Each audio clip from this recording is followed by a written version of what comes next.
Should probably add ourselves first. Yeah, that's probably a good idea. Right. There we Hello, go. everyone. How are we doing? We're doing good. Morning, good morning. Good morning. Good morning. Look at that. We're our big faces on the big screen here. Good stuff. Good stuff. All right. So we did a giveaway yesterday. So we're gonna do a giveaway today as well. Are you guys trading anything today? Secret word. Secret word. Secret word. That's it. Potential pound CAD. I'm looking at, so that entry could come soon, but I've just got to wait and see if that presents. I started trading more actively yesterday, and like it's been 6 months of a quite stressful life, with the workload I have, but trading wise, very relaxed. And then I started trading more actively yesterday, and it's like I'm making dinner, and I'm like, I wonder how that trade is going. Yeah, it's on your mind. Yeah, it's like pull out the phone. I'm like, you're in. I'm like, God damn it, it's an entry again. I'm like, I gotta run down to the office. I run down to the office. Dinner's on the stove. I don't know what's happening up there. I run down to the office. I'm gonna exit this trade. And I'm like looking at the chart. I'm like, no, it's a bullish candle. Okay, I run up. It's like, no, I'm gonna run down again. I gotta exit the trade. As I run down again, I exit the trade. Good decision, but still. And then I'm like at the when I'm having dinner, I'm like, I wonder if it's still an entry. Yeah. Yeah, So it's always in your mind. Yeah, it's like it's always like in the back of my head. But then, and then I looked at in did some planning. I tried to do like some daily review or planning before I go to bed, and of course I didn't do that. I looked at the charts instead.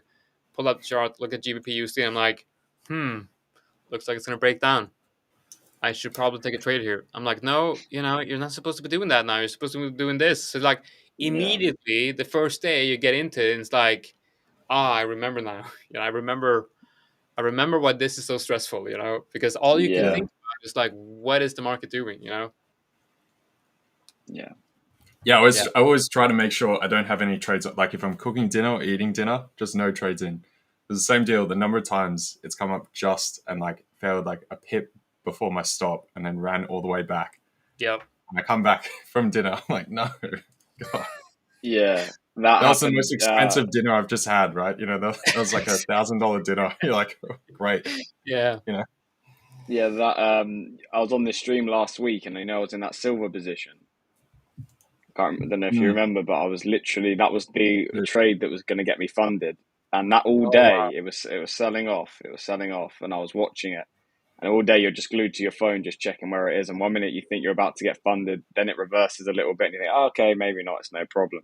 It got within 1 pip, round about 1 pip, and reversed against me. I got it on my YouTube, the whole thing. It was like 1 pip away from being funded, and then so I took a loss on that one, which is okay. I'll be back, but that is that was. It's terrible. I'm talking about consuming your mind, like that was a bit rough. I'm gonna show you guys the trade that I took yesterday here on USD, and the frustrating bit. And we had a few conversations this morning as well. In our WhatsApp group there, LJ talking about the whole idea with risk to reward and win rate and drawdown and everything. And I said because I looked at many other examples on these other pairs, and I had many trades that I choose not to enter because they were below 2R, and I'm like, for some reason I thought, and I want to take trades that are 2R because I look at my win rate, and I figured it's going to be around 60%. So I want to make sure that closer to 2R, that's a good figure, right? But then I looked at all the other trades that I didn't take, hit the TP, which would be between 1 and 1.5R. All of them hit that TP. The one that I entered, this one at 2.3R, came up. It hit 1.8. Could have taken that 1.5R, or just that high would have been 1.7. Instead, I went for this level that was 2.3, and it hit that level, which I originally said, okay, I want to take that trade, but it's below 2R, so I'm not going to take it because it's below 2R. It would have hit that TP, back at entry. I closed the trade. Now, of course, it would have had the stop loss, but still. So I'm not very focused on. Okay, I have to And limit you missed it. the profit target. Basically, I have to lower the profit target. Um, and we talked about, I need to back test that. But what I'm going to do is instead I'm going to forward test it, because I know that what I'm doing is working from an entry and stop loss point of view. So it's really only the take profit that I need to modify. So I figured, why not just do that in live trading? Gather the statistics and see how many of the trades that I'm taking is actually going to the 2R, or is it reversing earlier at that 1R. So yeah, so that was the trade that I took yesterday. We also looked at Euro AD, and of course, the trade that I'm not taking is the one I should have taken, because obviously you look at Euro AUD here, and it really looks like it's about to perhaps hit this resistance above and going down to the lower time frames. I mean, that would have been a really good trade. And of course, that's not the trade I'm taking. It's always going to be like that. The trade that you decide not to take, that's going to be the runner. But I think, yeah, just focusing on that lower R, I think it's going to work well for me. Definitely. Like you just get more trades overall, right? You can still keep the other stuff, but add in those couple extra, see how it goes, and yeah. Because if they are going to run through like that, I'll have to send you the Monte Carlo system that I was talking about. Yeah, definitely do that. I'm gonna share. Right, the giveaway. Okay, so Yeah, two giveaway. things. The giveaway, I'm gonna do the giveaway of yesterday, because yesterday what we had is we got a secret giveaway, and we're gonna do the same thing today, and we're gonna just do the same thing for all days of the week, where basically we have a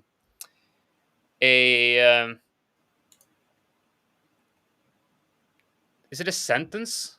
I guess it's called a sentence where you have A phrase, I guess. a Yeah. phrase. It's a Thank you. phrase. Yes. Yeah. What's Yeah. the thing called where you have a thing where there's multiple words? It's like a phrase. Okay, so we have a phrase, a trading related phrase that is consistent of 2 to 3 words, and we're gonna give parts of that phrase, the 2 to 3 words. We're gonna give them out at random during this live stream. What you have to do is you have to pay attention and you have to listen, and then what you're supposed to be doing is you take these 3 words, put them into one phrase, and that's going to be the key for you to unlock the giveaway. Yesterday's phrase was find the edge. Now, Henry, our Australian high EQ person, he figured that out quite early. And I remember him actually writing in the comments saying, like, oh, the word is find the edge. And then I'm like, Henry, the more people that get in the giveaway, the less chance you have to win. And then immediately he deleted that comment. So that was fun.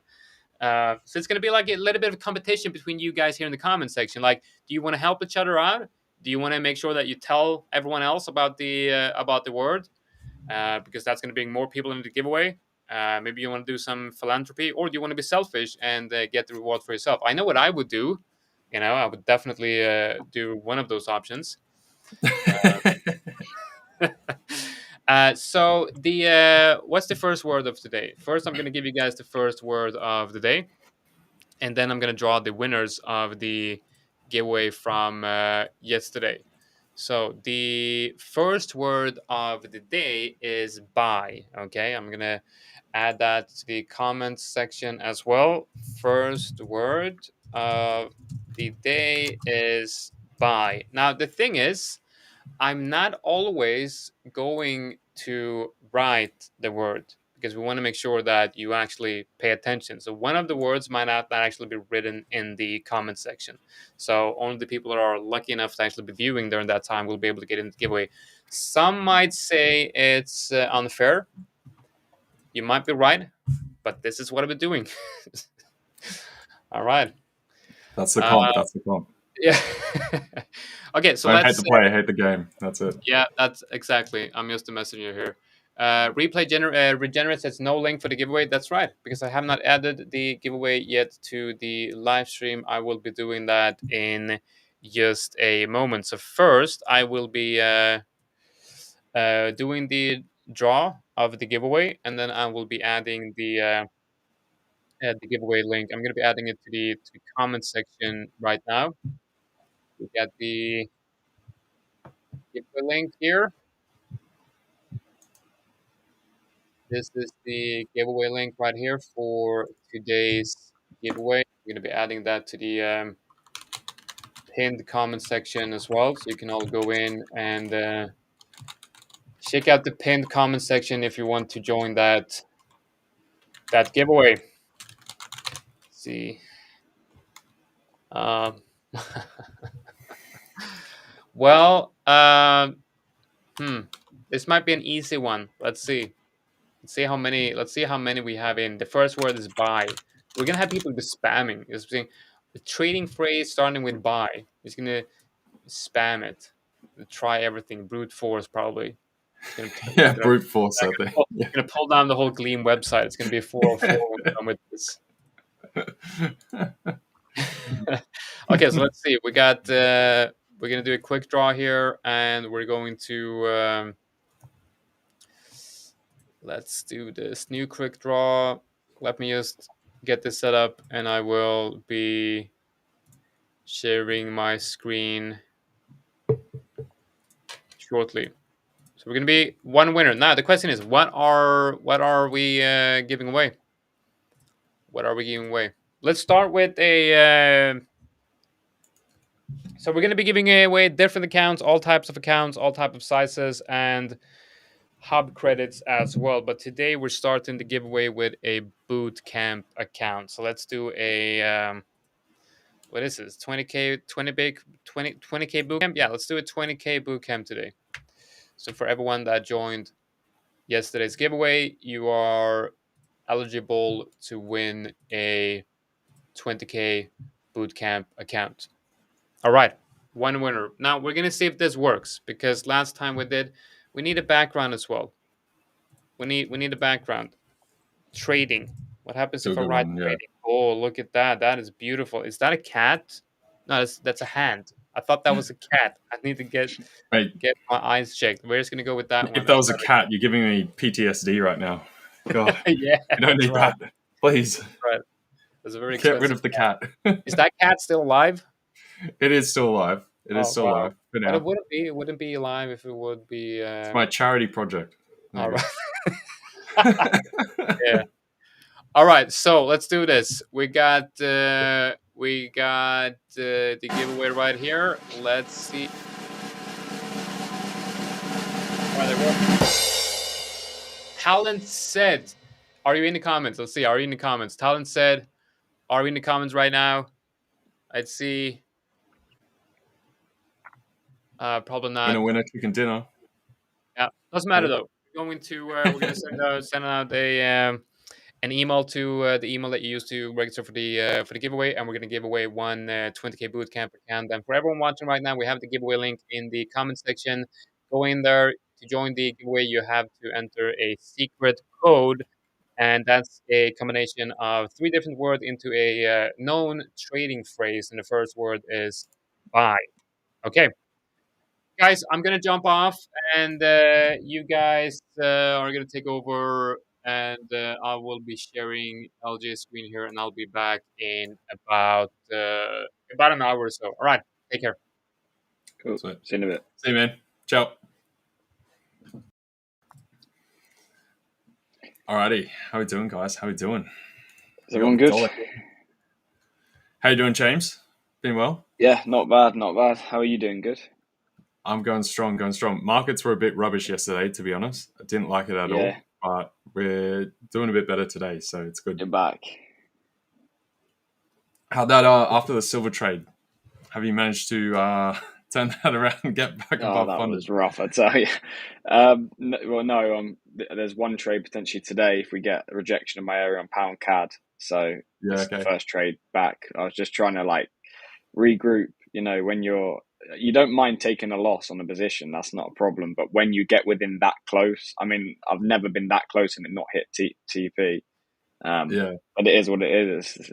We carry on. But yeah, it was a bit rough. I was literally sat there with my phone, and I was like, "Oh, it's going closer and closer." I'm like, "If it just hits this, I'm done. That's funding." And I just saw it reversing, and I'm like, "Okay, I'm not going to react emotionally or do anything stupid." And then there was no way of me managing the position because it was just a 1-to-1. So it was either going to hit stop loss or take profit, and it hit stop loss. But it's all good. Only 1.5% away, so we're still quite close. Yeah, that's right. You can still come back from that easy days. So we'll get there. Hopefully, we'll go over to Pound CAD shortly then and check that out. Yeah. For now, we'll do first of all quick run over. We'll just have a look at the Dixie. So Dixie right now, a little bit messy, a little bit of a mix. We did have this the underside of this trend line that we were talking about yesterday, guys, that we tapped up from. Come down, that's respected. We tapped into it first here, then drove higher, came back, roughly tested the top of it, and made new highs for the Dixie during Asia. We've come back down to approximately test that lower side. I then went against this and basically took some Eurodollar shorts from here. Now waiting to see if we get to this top end, right? So this is basically the bottom of this higher cluster of price action, and see if we test in there before then coming off again. So that's kind of what I'm looking at for the time being right now. So that would imply Eurodollar. Let's get rid of these just so we can clear this up. I had these drawings on from ABL earlier on. So if we go over then to Eurodollar. So this is a short I took earlier. Today I'm just sort of trying to take a bit more, picks out of the market rather than big trades until we actually get more firm price action around some sort of basing levels and a bit of structure across the board. So right now, ideally, I'm now next looking for a long somewhere down here, just by these prior top clusters before we ran up coming to early London down here. So it's about 116, 65, 66, about there. So I am expecting further upside for the euro today. But hence, I'm not willing to jump in long here just yet because we don't have good structure. I wasn't willing to keep holding the short either because I feel like we could easily turn around. So pound, pretty similar deal. We're just up at resistance right now. Similar deal. Get a pullback there before running higher. Dollar yen, we're now testing the underside of this trend line through here that we tapped into, came back above. I am looking for this to come right off and basically come down to test these levels through here and down by the R1. So that would be your cluster for the take profit there. What else? We'll go the NAS. That is also something I'm long on right now, NASDAQ. So we'll just finish doing our general overview. So jumped in here earlier on. That was another potential trade I was looking for if we got down to the lows. And get rid of that now. So I'm still sitting in this, looking for us to come up. This is your first point of call. We've got this like sort of channel, rough channel that's fallen through here. So see how we test up there and then potentially coming to New York, break outside of that and come up to the R1 and just buy yesterday's highs as well during Asian session. Gold is still a mess. It's a dog's breakfast right now. We're just absolutely we're in this sort of middle, central, neutral kind of area. Obviously, you got these tops just earlier from Asia and from start of London. If we break through there, then you're running to this high side about 33.47. If not, we can't get the momentum to keep pushing. You break down below 33.34, then you're running down to the Asia spike low from earlier today. And then potentially you could get further momentum beyond that. But right now, personally, I don't like gold overall. I would prefer to sell from highs, probably rather than jumping in longs at this point. But I still have that overall slight sell bias on gold. So there's the quick 2-minute rundown of most of the majors and the Dixie and the NAS. So from there, show us your trade that you've got pending. Yeah, my screen. You got it? Oh, that was the wrong one. I think that was my fault. I think I did that. Wait, where are we? I guess. There we go. You see it? Yeah. Yeah, so pretty much just looking for short-term short on pound CAD. Something, just a quick pullback move. I'm not looking to push this far, but based on rejecting these highs, bearish engulfing, looking for a DDP to the downside. So yeah, today I'm looking for the continuation to the downside. Just a quick move, nothing long-term. We broke down lower low, looking for the lower high to be formed at the 0.382. The only negative now is the way this 1 hour closed was quite bullish. So I'd prefer to see this gradually slow down, decelerate at this level. Still doesn't invalidate the position, but it just makes it a little bit, it just adds a negative confluence to it. But the 4 hour's nice. I would just target this 4 hour 50. But actually for my challenge, wherever 1.5% would be, because that's what I need to pass. And yeah, just waiting now for the breakdown below the pivot and 5 minute 50 and just look at how the hourlies close. Obviously in 3 minutes, it's going to be just a doji candle. So deceleration. Right. So if we can get it 11, another engulfing or some kind of bearish momentum come in, I'd look to jump on this and see if we can catch the 1.5%. But yeah, just looking for a DDP to the downside. 1 hour shifted. Looking just for the quick continuation and then quick pullback move.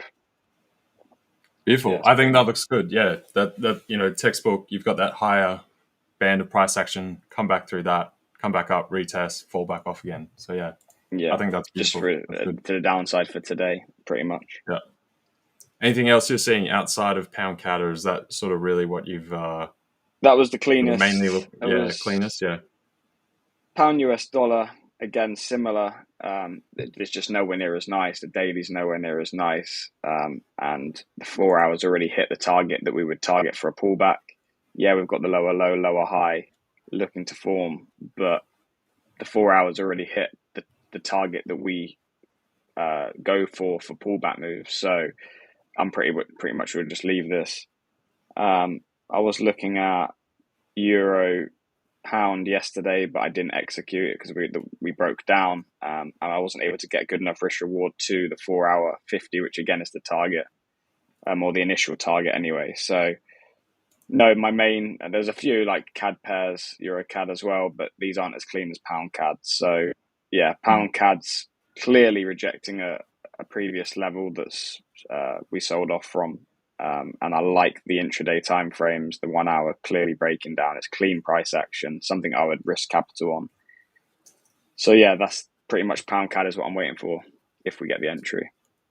Beautiful. Yeah, agreed. I'm pretty sure we were looking at Euro CAD, pound CAD earlier as well in ABL. And same deal. I thought pound CAD definitely much better than Euro CAD right now. Yeah.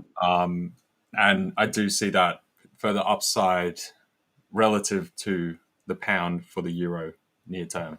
So I think, Euro CAD probably stay away. Pound CAD has got a much nicer structure set up there. It's just, cleaner price action.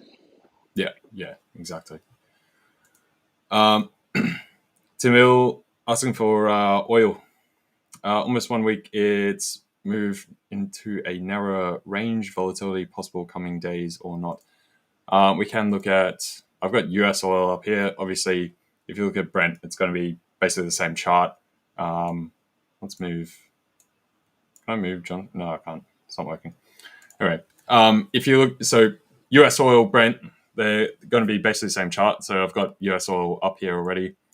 So we can look at that, or, I will just bring up Brent just so you get the right levels. So Brent, I would not. We've got my screen on in a minute. Oh yeah, hang on. I think it's sharing mine.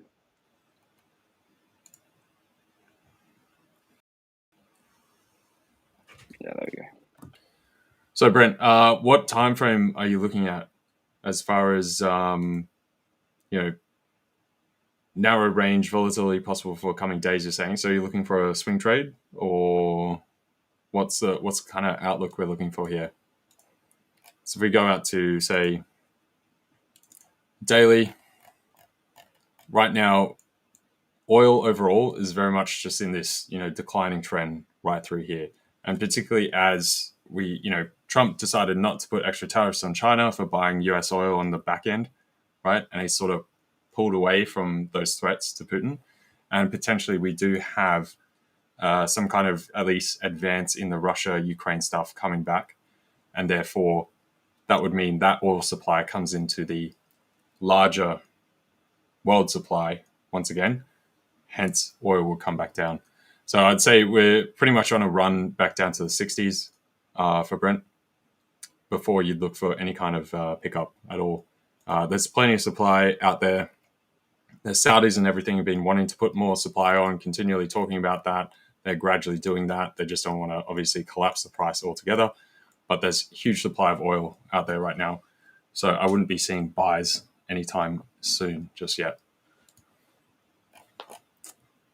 But yeah, as far as today, where we are, you could even consider, shorts into the end of the week.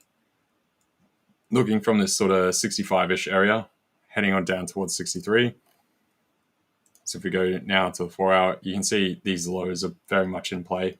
And I wouldn't be surprised if we start, pressing new lows right back to where we were all the way. What date was that now? 2nd of June. So a retest of 6250 before I would consider any longer term longs if you want to take a swing trade and capture the swaps, positive swaps, that kind of thing. Very much, oil is bearish across the board right now.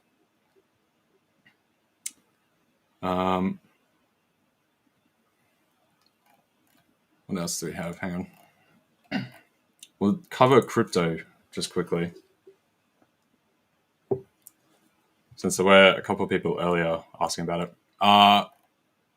As far as fundamental macro type thing for crypto, for you guys that were asking earlier, it's pretty much a buy right now, right? Same as indices, we've very much got that bid under the market. You've got increased liquidity, so the total M2 coming into play this year has gone up. So we're about up 4.8% increase this year, but that's after multiple years of it declining due to the high interest rates, pulling back of all the support payments, that kind of stuff after COVID. So we very much had to crush the heat in the economy, get inflation coming down. Now we're seeing that easing of financial conditions, liquidity coming back, M2 coming up. So that always supports crypto across the board. And then just the same way where you see the indices going up right now as well. So important thing to remember, crypto is not going to have these massive cyclical runs anymore. We're kind of out of that phase. It's a bit, we're just becoming gradually more and more of a mature asset, right? So once that happens, the same way you don't see the stock market, everyone knows it's going up over time, but doesn't just rip and endlessly just go up forever then just because everyone sort of knows that forward expectation. Because you have the trading in between and everything, right? So yeah, any of these, just keep looking to the left for relative support levels on those higher time frames and probably lean into that. The intraday stuff is always going to be messy. It's crypto. We did have that channel form there, just like we had the prior channel, drove out higher. This one failed much earlier as far as total extension, but you are coming back into relative support around that 115. So still buys all around for Bitcoin.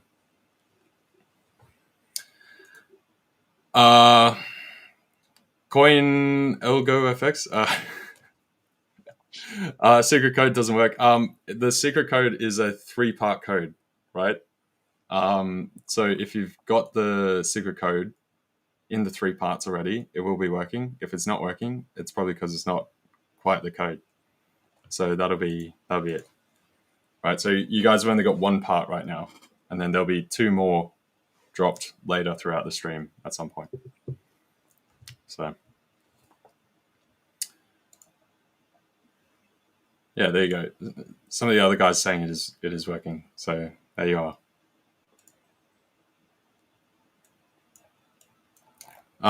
For now, go back to euro dollar. This is why I was concerned earlier with euro dollar and got out of this trade early through here, rather than I was initially, looking for full retracement down to that 67, roughly where I'd be willing to re-enter a trade lower, but jumped out up here. Right now, euros, we're holding up pretty well. So I'm definitely expecting some kind of a run to this higher side at 116.98, 117. Options expiries today, we do have, there's a cluster of 1.8 billion at about 117. So that could end up drawing. 116.25 is definitely too far away for today. So it's unlikely that those options will draw. So 117 is definitely on the cards for me today. Yeah. Tamil Your thoughts? said, when multiple timeframes give conflicting signals, how do you weigh high timeframe bias? We might have similar answers. I'm not sure what yours is, but I always, personally, for me, will put higher weight on the higher time frame.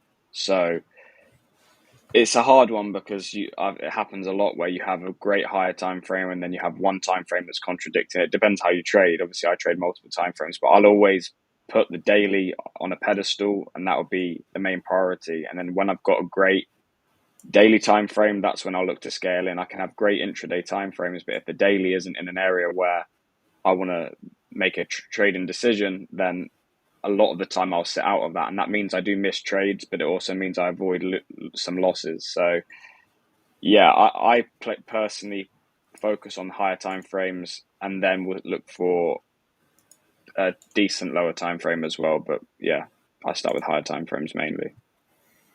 Agreed. I would say higher time frames definitely have much more weight. That's where you've got a larger cluster, a larger number of orders. It's showing the total people through a larger number of through a longer time period, which means more total volume, right? The shorter time frames are going to have a lot more sort of randomness in it. People just transacting back and forth. You get that stochastic fluctuation in the short-term time frames, whereas the longer-term time frame, you're going to have much more weight, much more reliability, rather than the short-term randomness of jumping in and out. And you've got all sorts of participants with speculators, funds buying stocks, right? If they want to buy a foreign stock, they've got to convert the currency and then buy it. So those flows are going to come in. You've got pension funds doing their own thing. You've got commercials coming in and hedging orders all over the place via banks and stuff. So yeah, that shorter term flow is definitely much more noise within it. There's more traps. Yeah, precisely. And there you guys go. First word is buy. So that's how it works. The other two will come out later randomly during the stream, so you have to hang around. Hector asking about gold. Can have another look at gold. So as far as telling you long or short, I can't tell you that right now, mate. Gold is very much just in this. What we were saying before is basically we're in this kind of neutral area. You've got these defined levels, obviously those prior highs, and then you've got this low here. You're right in the middle of that range. So obviously you're going to be looking for longs on the break or shorts on the break to the downside. Right now, as far as trying to pick one and sort of gamble on which direction we're going is probably not favorable. Gold has been trading very mixed, very choppy, very sideways for some time now. And then only eventually we're getting extended runs on those kind of breaks, like we marked out there. I'll just clean this up, delete some of these old pieces there so we can see stuff. But yeah, so I would be waiting for the breaks on either side of this recent price action from late Asia into early London, and then take the move from there. Trying to jump in at spot is probably not a great idea.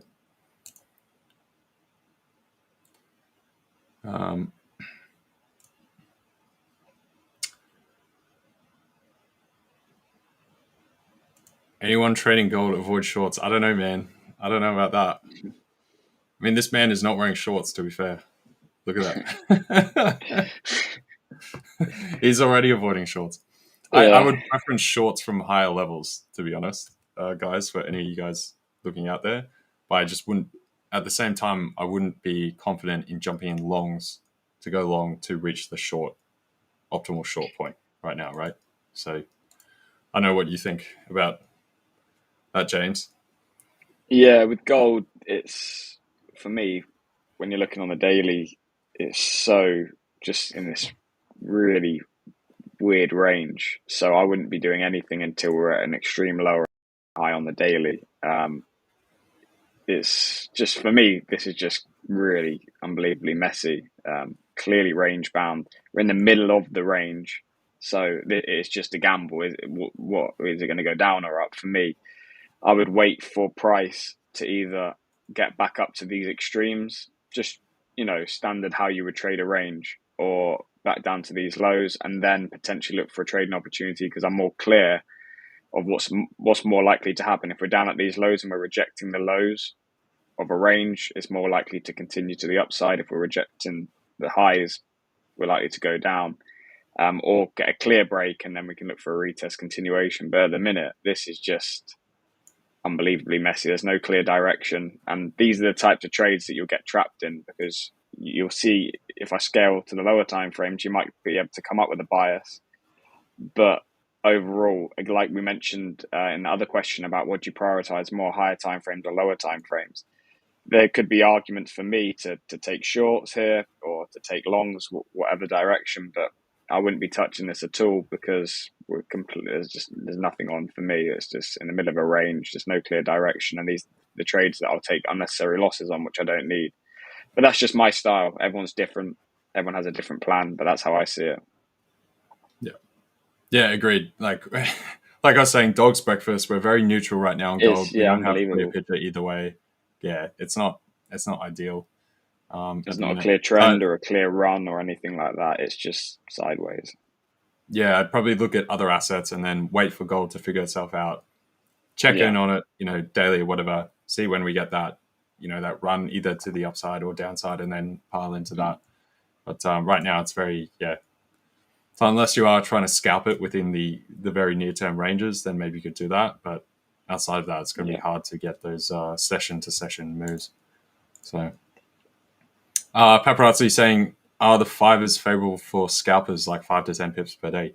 Yeah, definitely, man. You can scalp to your heart's content, for sure. So, and especially, all the majors, you've got basically razor-thin spreads. It's going to be either 0 or 0.1,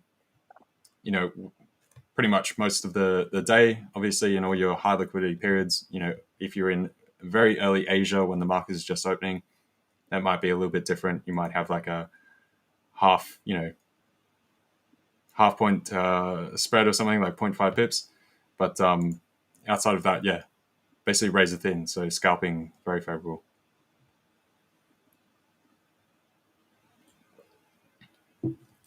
Just waiting for the momentum to come in and see if we're going to get this sell-off. Yeah, we should be, I reckon, at some point. Like you definitely got the setup there. So, I mean, we'll see if price continues up and we don't get the entry, or whether we get a breakdown, look for the short. Obviously, that'll have to readjust my risk reward and see whether it's worth it. Should have room to my target, even if we break down here. Then my target's always on a pullback, the 4-hour 50. So yeah, we're getting about 1.5. Yeah. So yeah, it's looking all right. We'll see. No, it looks solid. Trader Lawrence, people are so obsessed with trading gold. Yeah, look, man, I don't know why. Everyone favors gold. Everyone loves gold. I don't know if it's just like a very universal asset. Everyone knows. You've got like the majors as far as the currencies. You'd think, euro dollar obviously going to be up there. Gold, I guess it is just that universal piece. There's a lot of people come into trading. They trade their personal where they live. So say me as an example in Australia, I'll trade like Aussie dollar compared to the US dollar or something. So I guess just gold happens to be universal, where people do that and gold. Or if you live in Europe, you trade euro dollar and gold. People in the UK love to trade the pound. But gold, I guess, breaks that barrier between things, I suppose. It also is generally pretty active most days, and you don't as much have news affecting it and that kind of stuff. I don't know if that's why people jump in and slightly lower commission typically, something like that. A combination of all of these things, maybe. I don't know. It's a weird phenomenon, either way. Yeah, it's volatile a lot of the time as well, isn't it? So it creates a lot of opportunity. So I feel like people want to get involved in that. It's either going to get them right quick or wrong quick, but they like the sort of more of a, not, I wouldn't say thrill, but it's more exciting rather than just being patient. You're a lot of the time active in it. So I think people enjoy that. Exactly. And yeah, look, sideways volatility at the moment, no doubt. But people, I guess they like to jump in these like small, $5 ranges and stuff. I don't know. It's always moving to some degree, I suppose. Lately, though, it's been very, nonsense, to be honest. But yeah. Lift products, looking for euro dollar again. Yeah, sure, man. Can do. So euro dollar, I had some, short, long trades earlier. I definitely took this guy way too early. I could have ran that right up, but I didn't think coming to early London just yet we'd actually get the push. I thought that would take a bit longer towards late London or, early New York. But we did end up shorting the top three here. Took that one out just for a short little trade because right now we're in this sort of mixed cluster. The original TP was looking for back down to here about 116, 67, 66 kind of area. So at the moment, after jumping out of that, I'm waiting for price to actually just hit there now and then look for a long entry at around that area. Topside target, back up into this cluster up here. Let's get rid of these things so it's clearer. So from like a bit ago, delete.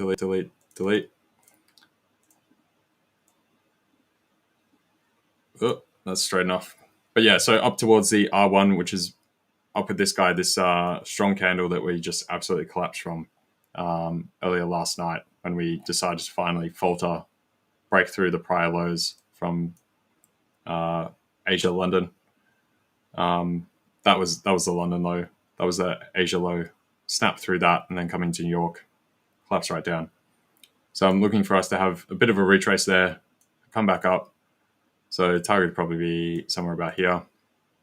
I'll have this as a bit variable to start with as a stop, just to see how much kind of impulse we actually get off that area.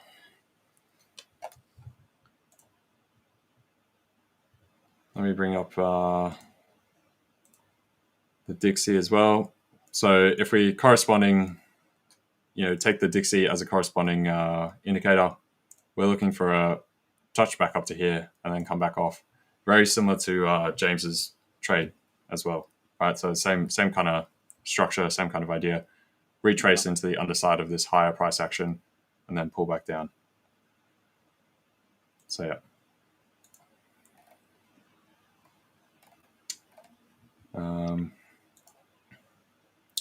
yeah. iTrade saying, EU pulling back to 116.66 area before continuing its climb. Yeah, I agree. It's in that area.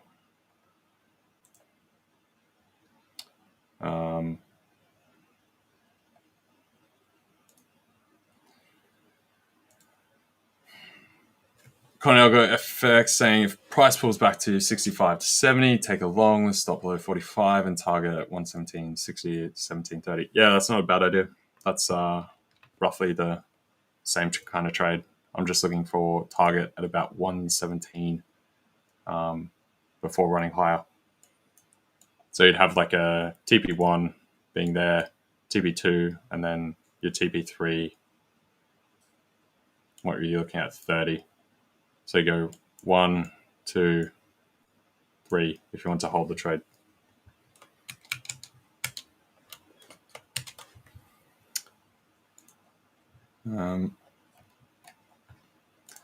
No problem, mate. No problem. Happy to do it for you. It'd be nice if I could remove Jonatan up here. Yeah. Just like blocking our faces. I've tried to so many times. It's not letting me do it. I don't know if I have the right permissions to swap it around. But yeah. Oh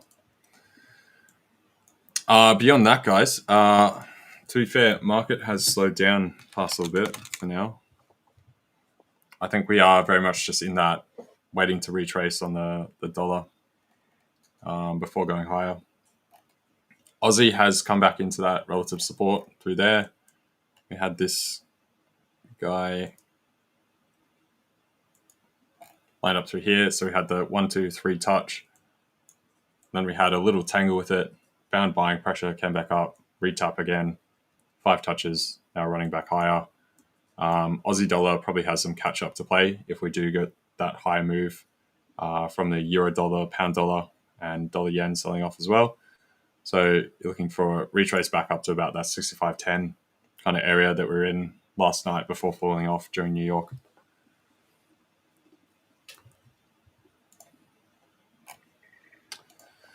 Morning, Stephen. How you doing, brother? How you doing?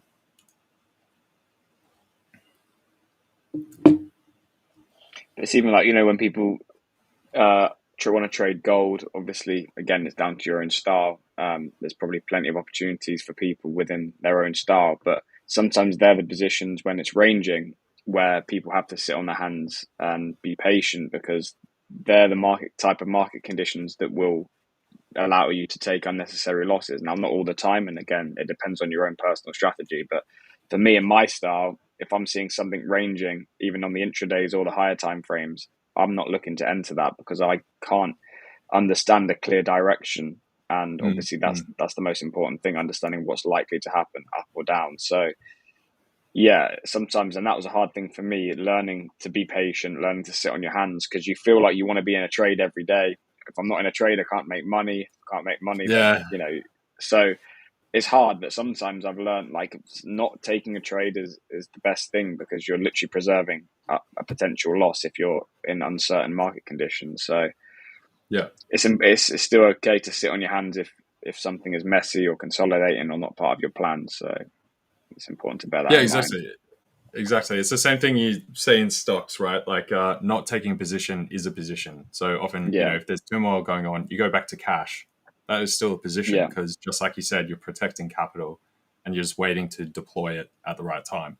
And that's often going to be more beneficial rather than trying to play around in the scrap and, get all messy with everyone else. So definitely. Yeah, because then when you wait for a clear position, let's say you've been trading in these market conditions and you've took 3 or 4 losses, okay, and then you have a couple. When market conditions pick up and you have the winners, that's eaten into your profit from the winners, rather than sitting on your hands and not taking 1 loss, maybe, or 2. But if you're trading it every day when there's not a clear opportunity, you could be taking 4 or 5 losses, eating into drawdown, and then when the winners come, yeah, you can still be profitable, but you've eaten into 5% of that winning position. So yeah, exactly.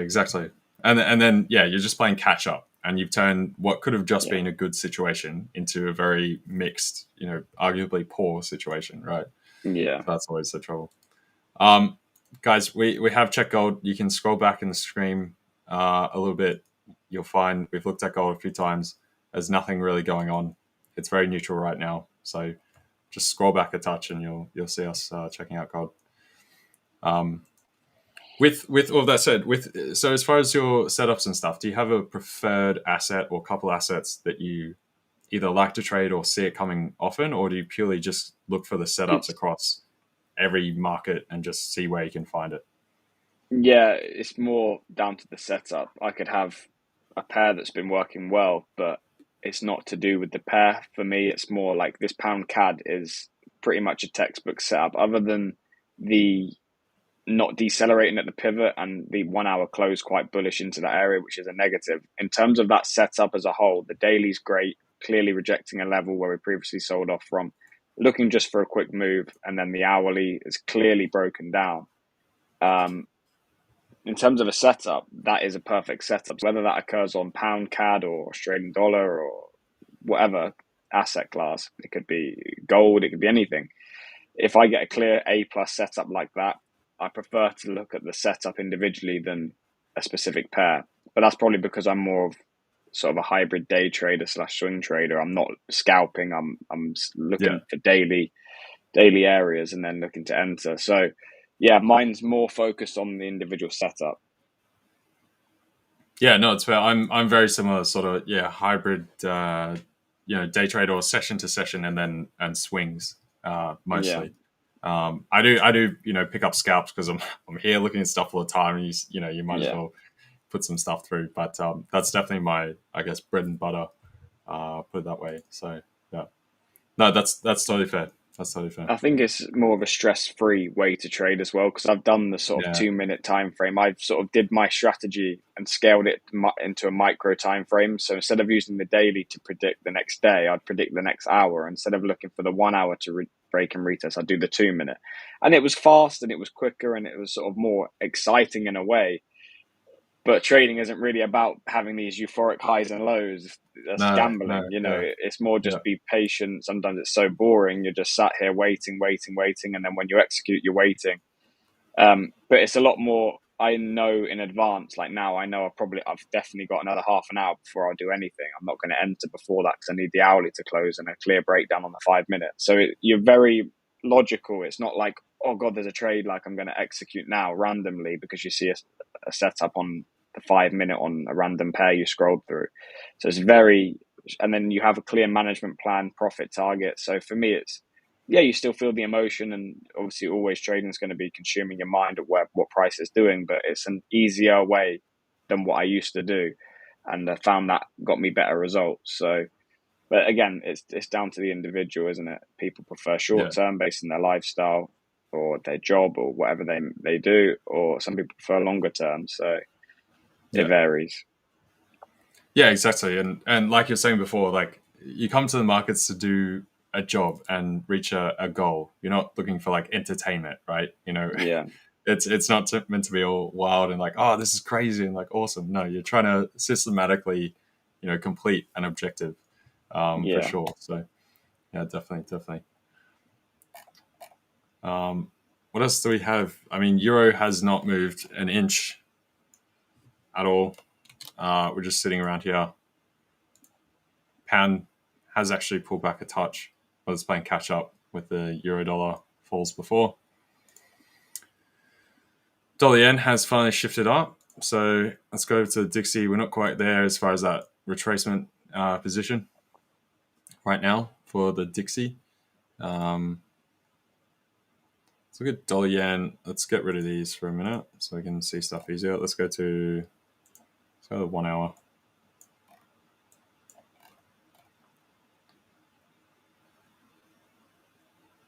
Dollar yen is starting to look interesting as for those shorts.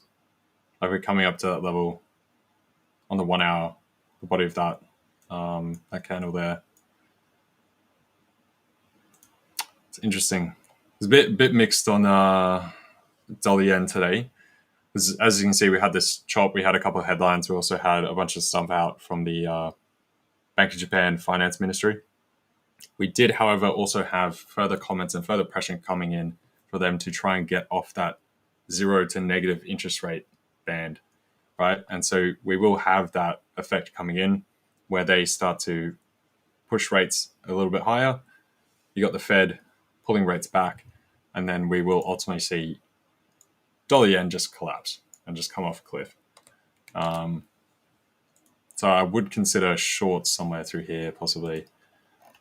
Let's go to the...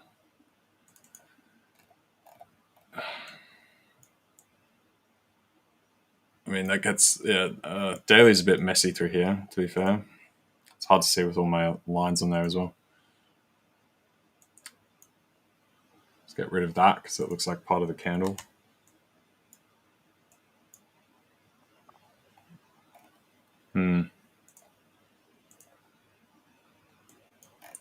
Down to 15. I mean, shorter term frame definitely looks pretty right for dollar yen as far as intraday trades. Given everything's a bit quiet right now, possibly pick up some Small moves, sort of scalp-esque trades through here, which I might actually look at doing. All right, jumped in on that. Now short through here.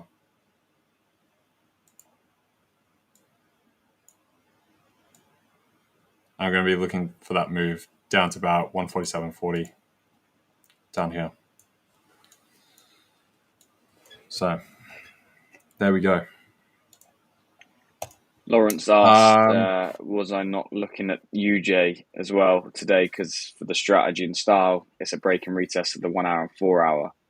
I mean, I can go out over why I've avoided that if you want, or it's up to you if you want to keep Go for it, for sure. Yeah, so obviously, as a lot of people will know, that the style and my entry is a break and retest of the 1 hour and 4 hour. But this is where a lot of people, when they get given a strategy and they think, oh, I've been given a strategy now, I've learned how trading strategy, this means I'm automatically going to be successful. But this is where you've got to learn to know what's a high quality setup or a lower quality setup. So yeah, the daily is okay. It's not amazing, but we can see we're clearly, could argue looking for the continuation to the upside. But this is where this is just complete trap. And why, even if this plays out, why it's a lower quality setup, because it's just ranging. There's nothing clear. If we compare this 1 hour time frame to the pound CAD, the standard and quality is so much better on this. Even if this loses and the US dollar Japanese yen position was to win, it's about quality in the long term. And this is just for a break and retest. It's just not clear or clean. So yeah, I wouldn't be looking at this for an entry. Daily, yeah, bullish, but it's just ranging sideways. There's nothing clean. I'd want to clear higher high, then higher low. So clear higher high, higher low.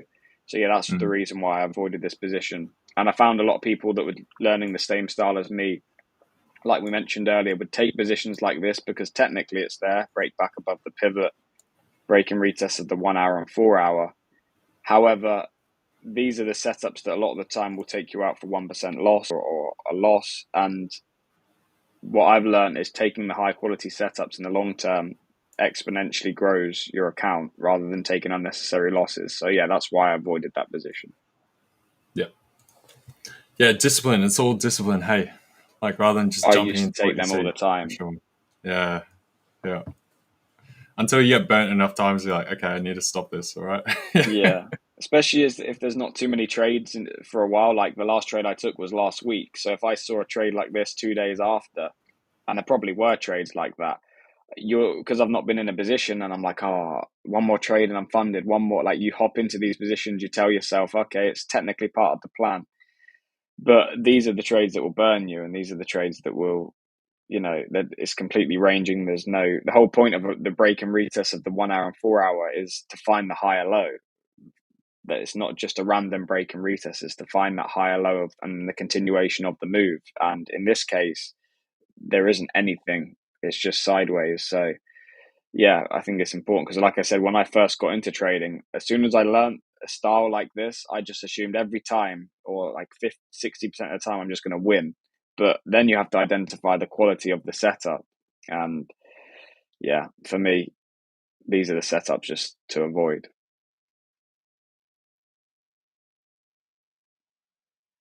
I think you're muted. We can't hear you. I can't hear you. I don't know if it's me or the stream. Sorry, that was my bad. Yeah, I was muted. That was me. Yeah, no, precisely. Absolutely, man. Yeah, all about the quality and discipline, especially like you were saying over long term. That's what's going to take you, up and up, rather than just taking everything that's on show. By the way, guys, you want that that second part of the phrase? You got to punch the like button. Punch the like button. That's what we're doing. We need 200 likes, and we'll get the second phrase going. So start smashing that thing right now. Like absolutely smash your computer screen, and you'll get that second phrase code coming through. So, I think we had some questions about the NAS again. Can definitely do that. Michael, will bring that stuff up.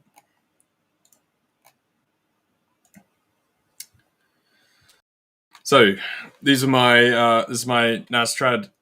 I'm trading now. NAS trading. This is my NAS trade from earlier on. Just when we were opening in London, I've jumped into that. We had this channel sort of form through yesterday. So again, we're coming up to test the top side of that. I do have a preferred upside target up here. If you turn those on, that's just by the R1 for today. And that's also the prior tops from early Asia yesterday. So looking for that continuation up to these levels. If we do go over and look at the 0DT options for today, we'll just refresh just to make sure this is up to date. Yep, 23,717. So that's what we're looking at.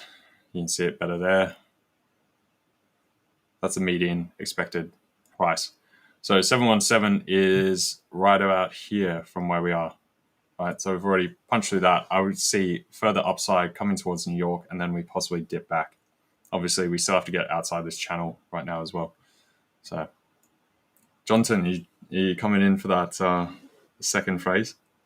Yeah, actually, I wanted to see if I could get. Okay, 150 likes. First 150 likes. We're gonna 150 likes, and we'll do the second word. Yeah, 150. There you go. Yeah, we got 30 likes left. You know what? I gotta get something. Gotta go get some my flip flops. The floor. Flip flops. My basement it's freezing. I got the office here in the basement. It's cold. That's like the opposite of when you wear flip flops, right? Yeah, but it's like if I get something on my feet, it's gonna be as cold. I just need something. Yeah. Because I guess you're still kind of in like summer, basically, right? Yeah, it's the end of summer. Yeah. It's starting to get a little bit cold here. No. Yeah, I'll be back. Just a bit. There you go. All right. 150 likes, guys. 150 likes. Then you get the second word. There you go. Your target's been shortened. So there you are. Yeah, thanks, Six. It's going strong for now. So we'll see how this plays out. See if we can actually get a break of here, or if we get trapped in this channel again coming towards New York. See how that plays out. But right now, I'll keep an eye on it. Happy sitting here and look for that possible break of the channel once again. Let me see what else in chat have I missed. Can't see too much.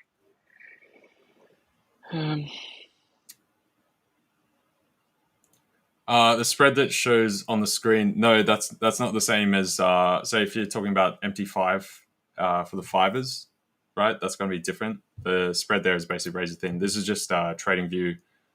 This has this is all just like whatever other random brokers come up through here. So the spreads are going to be completely different. But the spreads through the 5ers are basically razor thin. I believe you can go on the website and you can actually, scroll down. You'll check what the live sort of spreads are somewhere on there. I don't know if it's on the front page or on one of the tabs up the top, but you can check it out on the website. So I believe there's actually a test demo like login account to check spreads as well. The details should be on there. You can then log into MT5 and then check it that way yourself. So, any other thoughts on market in general, James, or what you're seeing, or much the same as me right now? It's a bit slow, sort of waiting for stuff. Haven't had perfect setups. It's a bit, Yeah, much the same, really. Just sitting on my hands. Yeah, nothing too clear other than, like I mentioned, the pound CAD position for me. But yeah, again, like I mentioned, these are the times where, and previously I've took so many unnecessary losses trying to force positions, feeling like I had to be involved in a trade. Where's the next trade? I think you're sort of programmed that way. Like if you work a job, you go to work, you earn money every day, and trading isn't really like that. Like you have days where you win, days where you lose, days where you don't trade at all. So yeah, days like this are just being patient. And yeah, it is boring, but that's trading. Yeah. Like and it's hard as well because yeah, if there are somewhat, again, shaky setups and there's not heaps going on, and like you're saying, you come here, you feel like you have to do work, right? And if you're not taking the trades, you're not like doing enough work or putting enough effort, that kind of stuff. So yeah, it's definitely a learned thing to just sit on your hands and just watch, observe. Yeah. And it is frustrating because you are spending the time, but just observing things, and you're like, okay, this Yeah. it feels wasteful or something. I But always felt so unproductive if I was waiting for a setup and it say didn't even present an entry, or it did present an entry and it lost. I would feel so unproductive if I just wasn't trading, but that was the very thing that was harming my results, because you're forcing positions because you can't sit on your hands, and because there's no clear setups, I'm just taking poor setups to feel like I'm being productive, and it ended up actually harming me more. So it's definitely a skill that it's not talked about, the ability to just sit on your hands, be patient. You learn how a strategy, entry models, everything like that, but when it's not there, to just not do anything can be difficult. Yeah. I mean, that's what trading is all about, right? It's basically trading is all about waiting, just sitting on your hands when it's like, and also like you wait for the right opportunity, and then so I would say trading is like 75% is waiting, and then entering a trade, and then just making sure that you do not, you know, screw it up, basically. not stuff it up in between. Yeah, Yeah, don't drop the all ball. about. Yeah, I want to drop the ball on the try line. That's yeah. it. And I feel like for me, and I haven't even looked at the market today. I'm gonna try, and I'm gonna try to only really look at the market and only really trade when I'm live on this live stream, because I don't like I don't really have time, and I do miss a lot of opportunities, but Yeah. it's not much you can do about that. Not a robot. Can't be plugged in 24 hours a day. That's what you build the algos for, though. You do have algos running as well, so that's also Yeah, an interesting, a good point. I do. I You should mention. definitely have, and I do spend.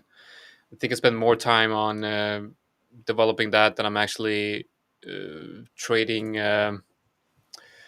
trading manually, because there's more better potential. Yeah, definitely better potential with the algos. I guess. I mean, it's if I can get if I can get rid of that the mental issues, I think I'll be able to make much more money manual trading. But that's the thing. It's really difficult, the whole trading psychology of things. Um, but I think I do. How you phrase that though, that was so funny. The mental issues. But it is like it is like it's it really is. I mean, I'm looking at the way I'm trading, and most of the drawdowns and most of the mistakes I do with trading is because of like these mistakes that I know I shouldn't be making them, but I'm making them anyway. Like, for example, but I think maybe it's also about caring a bit too much about the results. I definitely had with the weird thing was, like you're saying about the discipline and the psychology. The strategy I've been trading is the same strategy that I've traded for years, but it's only been the last year and a bit where I've actually started to get consistent, and that's because I had to. And I've said this on my channel, on my YouTube channel, that a lot of people related to, because I haven't heard it before, because not many people talk about it. But I had to force myself to become a disciplined person outside of trading first. I had to go to the gym. I had to do these things. And a lot of people didn't think it mattered and I'm sure for some people it doesn't.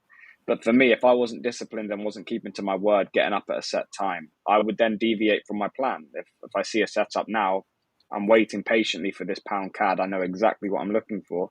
Before, I would have hopped in because I saw a bit of bearish momentum, and but because I become so rigid outside of trading, I then became rigid with my trading plan, which actually allowed me to be more disciplined and allowed me to be more consistent. So I think it's not talked about much, but it's massively important. It's not just about the strategy.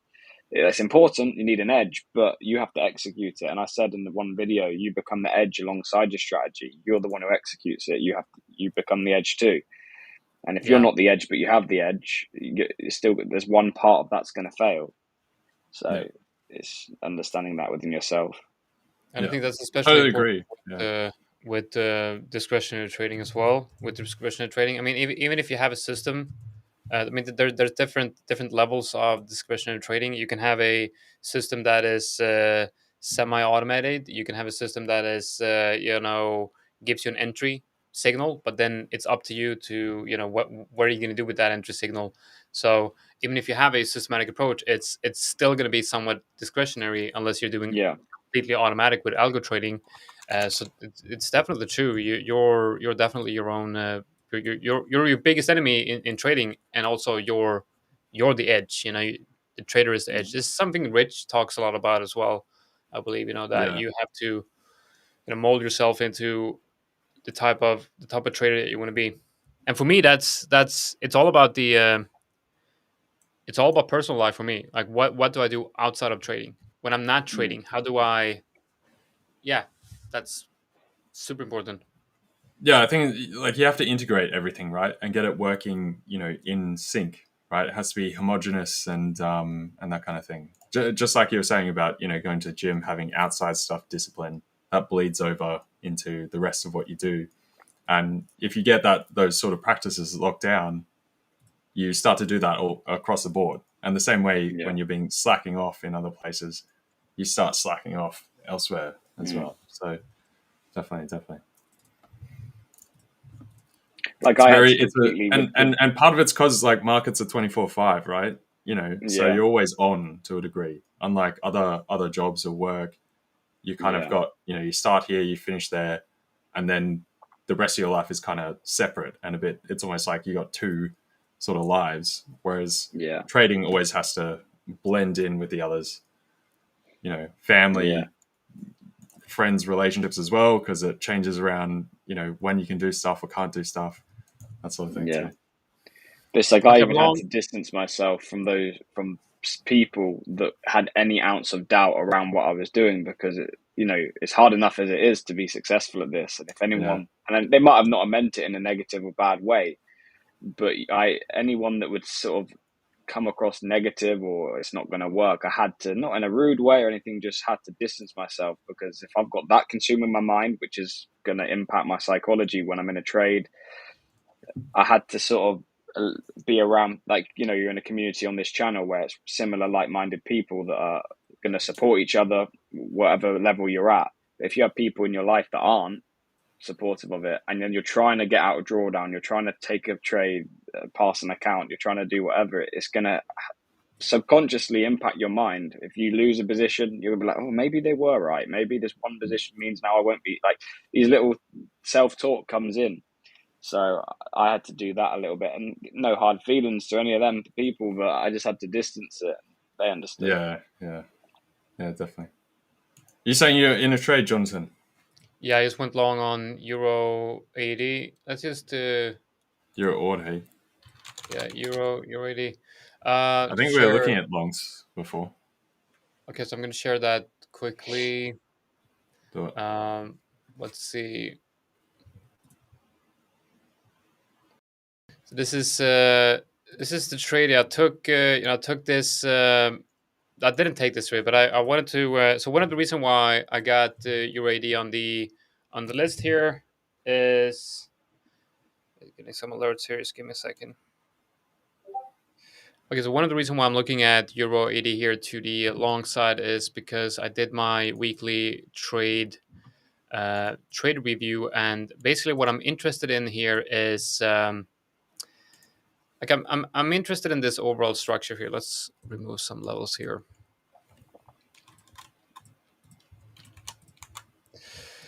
So first we have the weekly the weekly analysis here, where the first thing that caught my attention here was the fact that we very rarely do we trade above this level for UAD. Like we haven't really since the beginning of price action here on Oena back in 2004.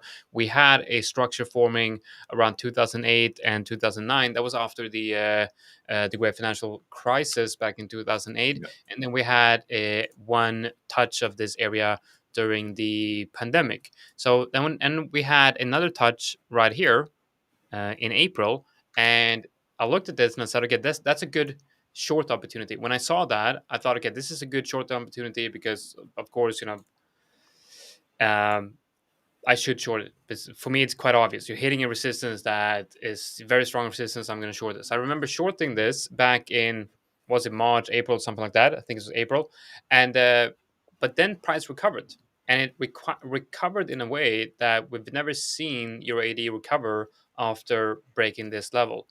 And if we zoom in, we had like the perfect retest of that breakout area. And going down to the daily, we see a fairly like an interesting bullish structure here where price has a big move to the upside, comes down, finds support here. Another big move to the upside, comes down, finds support here, and then it slowly but surely makes its way higher. And not only that is we had a break and retest here of this level right here. So on the daily, what I'm seeing here on the daily for Euro AD is strength. Okay, so going into the 4 hour, what we see here is you could look at this as sort of a resistance area, and then you have a break, and you have a retest of that level, and then a continuation and a breakout to the upside. So to me, it looks like Euro AUD is, buyers are um, taking, outperforming the sellers here. I think, looking at the price action, I think Euro AUD is about to move higher. How high? I don't know, but looking at the daily, we have a few levels of interest. We got the first one being this one, and then of course potentially moving closer all the way up to this high time frame level. So that's the high time frame structure and the likely direction where I think Euro AD will be moving um, going forward. So looking at the 4 hour, we have a breakout of that high. So now looking at the local structure of the 4 hour, to me this is very bullish. We got that rectangle pattern right here. We got the break and retest, and now we have a second breakout right here. And this could turn into a fake out. Could just go straight down, and that will stop me out of the low time frame trade that I'm having. But what I'm trying to do here is I'm trying to go from the weekly all the way down to the 15 minute. And if all the time frame aligns, then I'll take a trade on using the break and retest structure. So the 4 hour, uptrend breakout looks like a possible retest of that level on the 4 hour. Going into the 1 hour, it's a great break and retest on the 1 hour as well. We got this level right here. We can incorporate where you just take that wick right like this, something like that. That's a good break and retest of that level.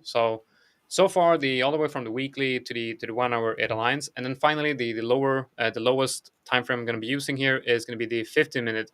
And here you see on the 15 minute you have a 15 minute indecision candle slash pin bar ish candle telling us that there is some buying pressure coming in here. The buyers are outperforming the sellers, and then after that we have a strong thrust candle taking price higher after bouncing on the 50% fib, which is confluent with that high right there. So bouncing up to 50% fib, that local recent high, and also the area down here where you have the untested breakout level. So that is the untested breakout level right here, and you see you have a perfect retest of that untested breakout level, and that's what I want to see, right?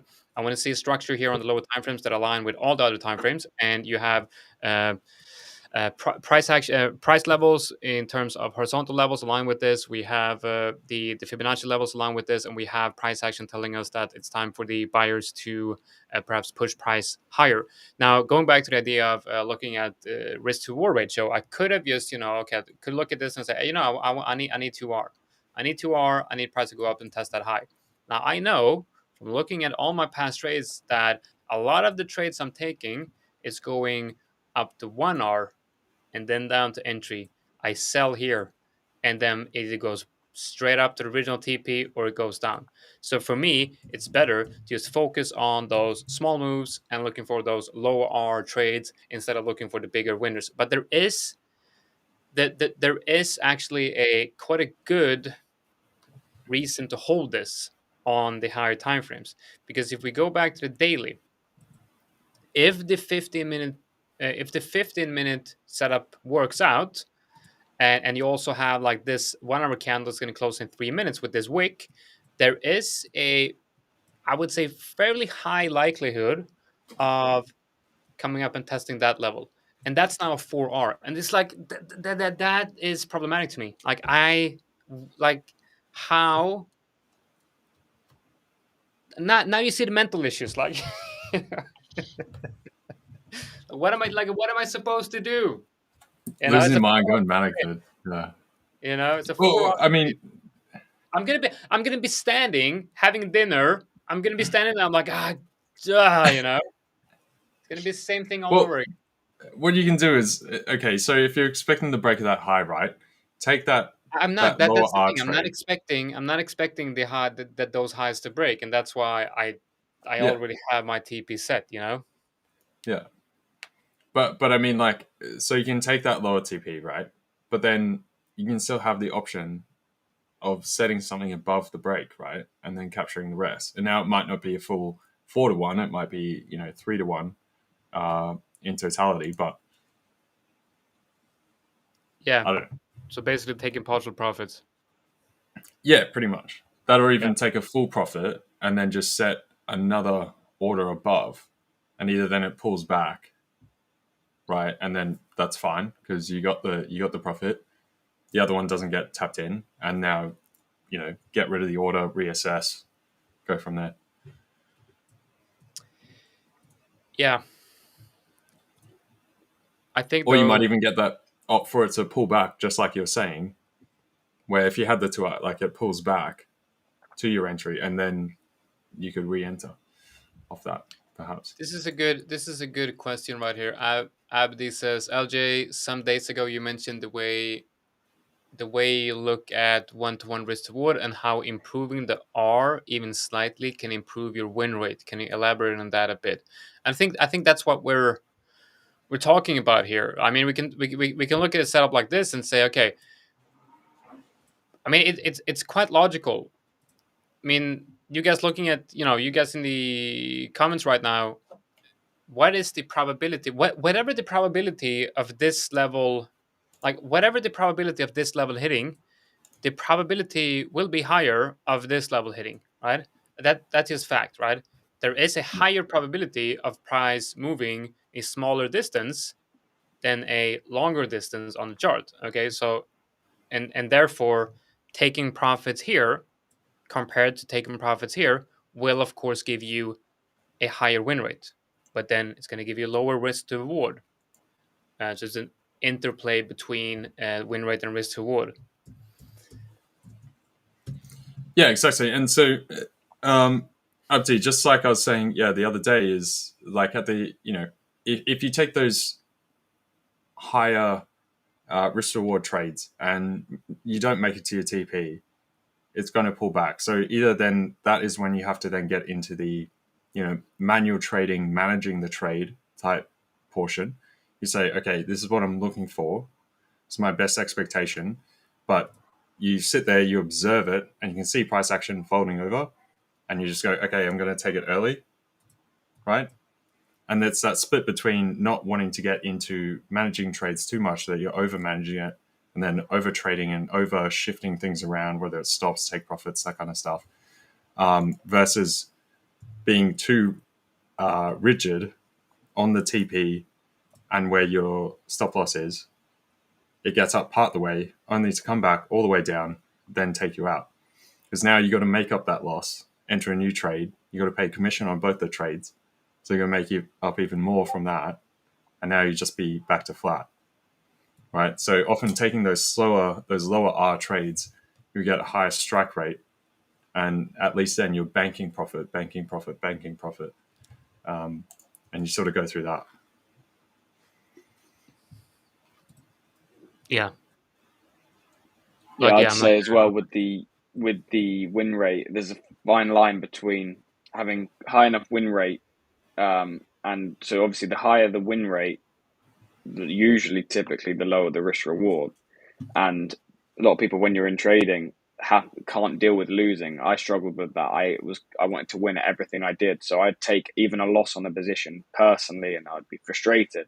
So I wanted to have something where I had a high enough win rate, but also not that meant compromising on risk reward. So I know some people that will get a 33% win rate, but when they win, they're winning, 4-1s, and they can handle those losses. But then I know someone that needs 70% and might only get sometimes even a negative risk reward. I don't always agree with that, but people trade differently. So it's finding the sweet spot for you. And are you able to deal with losses? And that means probably not holding for to big targets. Or do you want to have something where you're right more often, and that means lowering your risk reward? So yeah, there's a fine line. Yep, definitely. And I mean, I'm definitely I'm definitely the type of trader where I would sacrifice profits for higher win rate. I think So most people are like that.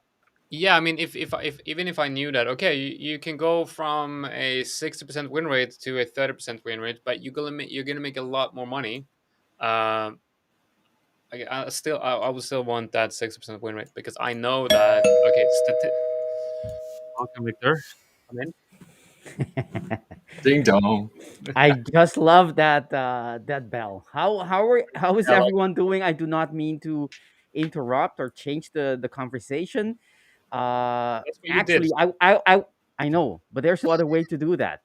It's either that or I come in like a ninja, and I have to interrupt anyway. So, um, You got the right actually, outfit, so yeah, I know, yeah. but anyways, Why I don't want to we participate in think the about discussion. I don't know everything about what you guys have been talking about.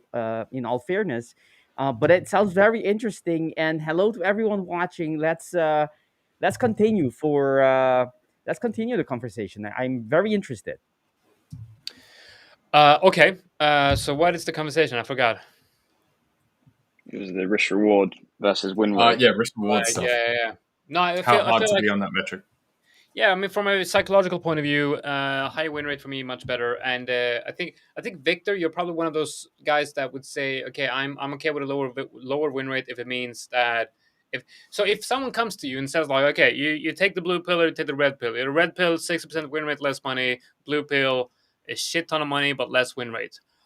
I'm gonna go with the red pill. I want high win rate, because I know that even if I go with the low win rate and a lot of money, um, even with that, I'm probably gonna screw it up because of the low win rate.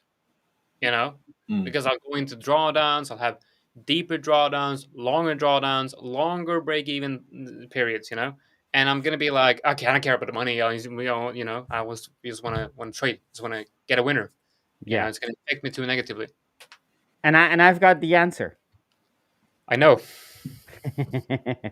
Uh, no, but in general, on paper, when you're designing your system, you wanna optimize for profitability. That means if a setting, a profile is maybe not as attractive, does not make sense, negative risk reward, whatever it is, but if it makes more money, in principle, that's what you want to be optimizing for. So you would, in theory, choose that first. And now it comes the other part, the layer of adherence to the plan. The gap, how big is the gap, the execution gap between a one profile and the other.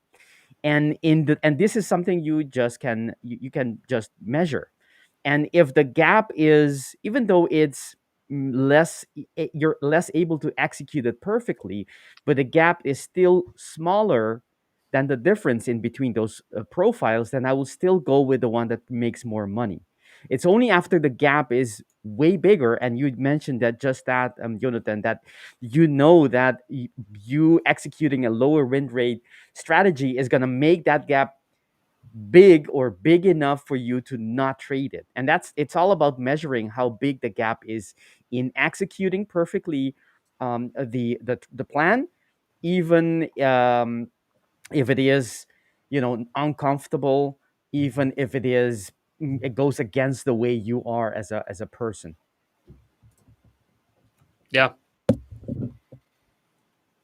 Exactly. I always say, like, Anyone try else listen so they can respond, because I was try and get yeah, it's exactly that. So one of the hard things is dealing with that lower win rate, right? Yeah. Even though in the long run it's going to pay off, Yes. but it doesn't feel good. It Yes. sucks the whole way, right? And especially when you are in that the trenches of it, and you're in that it's darkest before the dawn type situation. Can you hold strong and still execute the same thing again and again and again, even though it feels like right now I'm just going to execute again and go even lower, right? And so I don't know.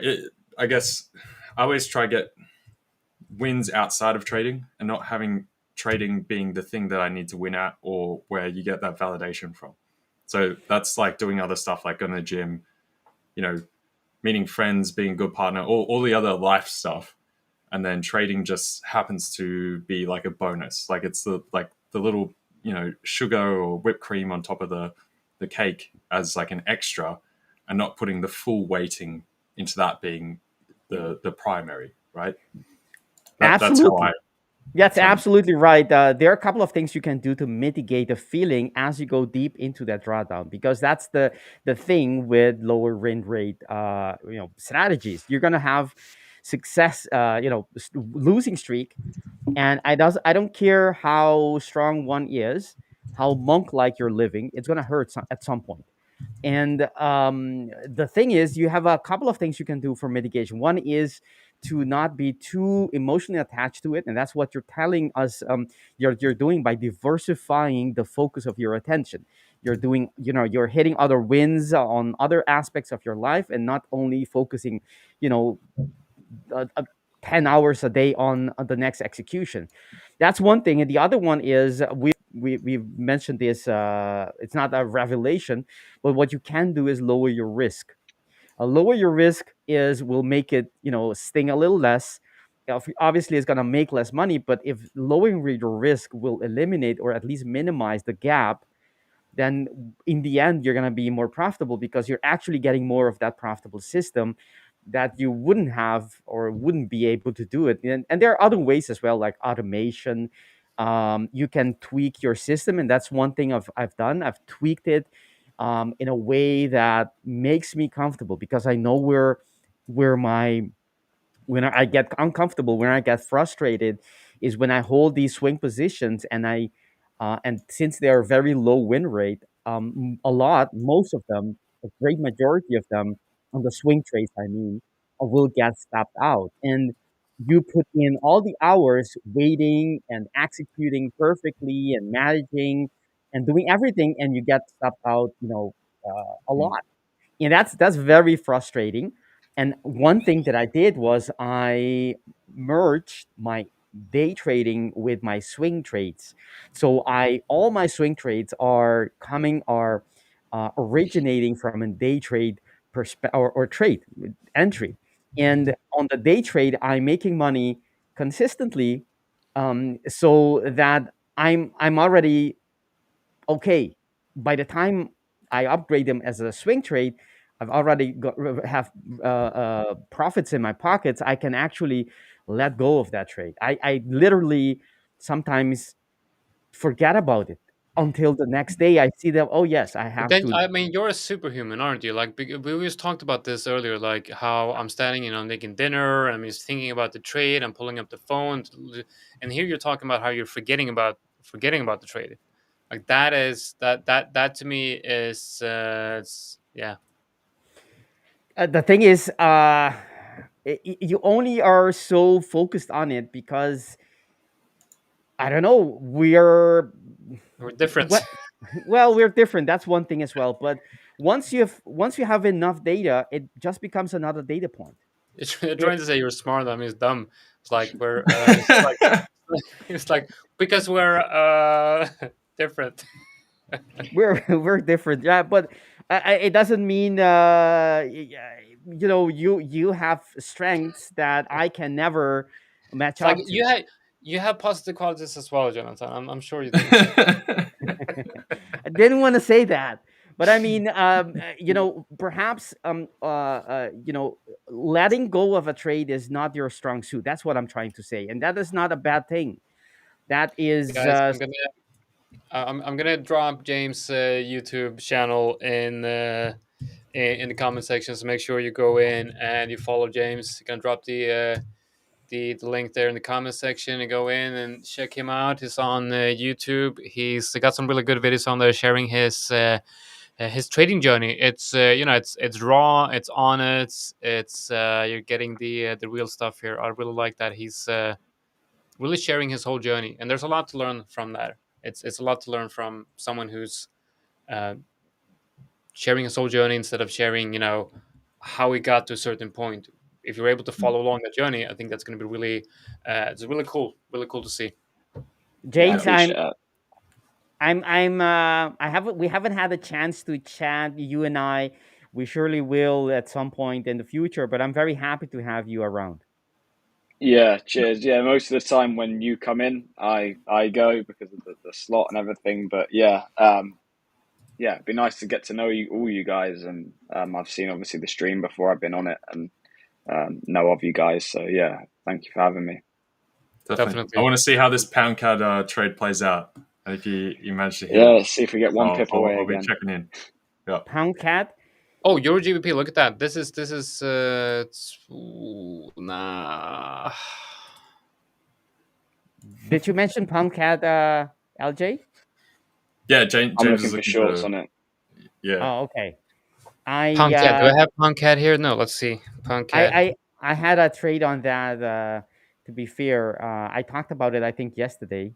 Ooh, that's a good candle right there. The daily Yeah, daily that's gold, what I was that playing daily off. bearish candle, and then coming up and hitting that low. Okay, this looks good. Looks like it's hitting that 50% fib as well. So that looks. We do have Canadian inflation coming out. That's the only thing to remember today.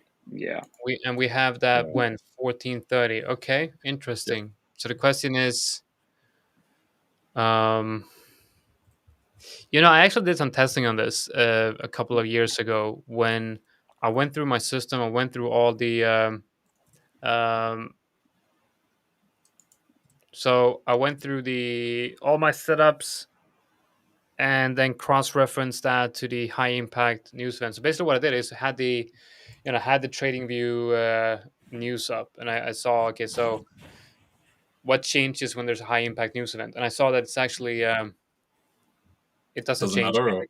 It doesn't affect it at all. It doesn't affect the setups at all statistically. So the way I was trading back then was it was a trend following system, right? And basically kind of like this low right here. But imagine if you had the 20 EMA and the 50 EMA, and then you had like a bull cross on the stochastics RSI, and then you have that bullish. So that was the whole setup: buy here, stop loss here, and then TP here.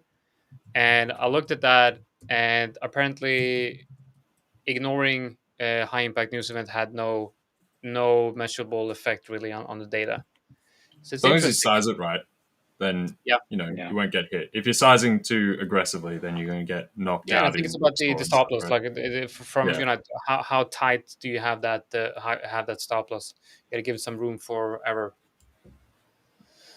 Definitely. All right, let's see how many likes do we have? 184. I think we need 20 more, right? Or something? About 16 more. About 15 likes, 14, 15 likes, 16 likes maybe, and we're gonna hit that.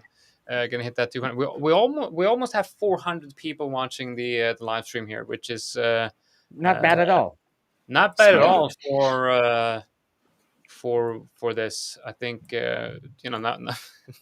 You mean for us? Are you thinking we shouldn't, Jonatan? Look at GBP CHF. This is definitely breaking down. Like GBP CHF is definitely an sorry, Victor. I'm just getting caught up in this. So what I'm seeing here, from a daily perspective, it hit that resistance right here. So how I feel like I want to get an entry on this. I feel like the path of least resistance is to the downside. So I would love to get an entry on this. On the 4-hour, it's kind of breaking down, but it's also hitting that support right here. But I do feel like the direction is to the downside. This is a tricky one. There's yeah, I see the supply, the demand area where we're actually hitting right now, and I think that I need to have that cleared before I can, at least in this time frame, Yeah, have a but go then at it. if this level is cleared, then you are immediately going into this area. So it's like you clear that one, and then you immediately go into that one. I don't have an issue with that one, with that No, area. okay, why No, not? Why not? because order blocks, and so I do see there was And some, Quasimodo's. well, not Quasimodo in this case, but order blocks. Okay, okay. I there isn't anything there. There is an area, and I'll show you. Maybe we can switch to my scene, and I'll be able to break it down, not break it down, but talk about it visually, showing if that's okay with everyone. Let's let's switch to my side. So yes, what I mean is that I have this fresh order block that is now being retested. So that makes me think, we could still have a little pop, and I want to see this cleared before I can safely assume that we're gonna continue to go lower. The area you mentioned is, I do see you're talking about this area, and there was a resistance that now could have been, and probably will be switched to be a demand zone again, but that's not something I use. I know it will push price. It can push price to bounce off it, but that's not something I use. It's not as strong to me. This could be happen in when we get there, but that's not something I'm too worry about. I'm more worried about this freshwater block that is still standing, and it is in the direction of the impulse. We haven't had, have we? Actually, yeah, we haven't had anything on the higher time frame right here for me to assume that this was it. The weekly order block is a bit higher, so we could just as easily just continue using that daily demand zone that we're talking about. Maybe it will just squeeze it a little bit, but not invalidate it and continue to that weekly order block, right? I don't have enough reasons to yet. But however, if we do get to retest the bearish one that we just created yesterday, then for sure I would want to take the short, regardless if this one is still standing or not. Let's see, something, it would be something obviously a lot tighter, something like 10 pips or less, and then a target. And once this is broken, I would just target the next structure that makes sense. Either the weekly. On the weekly, there isn't anything that looks beautiful. Look at that. Look at that weekly. That the weekly structure, beautiful, waiting to be retested in the future. So I would wait for price to come back after it hits this, right? I would want the first reaction. And you could argue on the lower time frame that already had that reaction, which is this. This is the reaction right here, right? It came back to this order block and did react, creating that wick.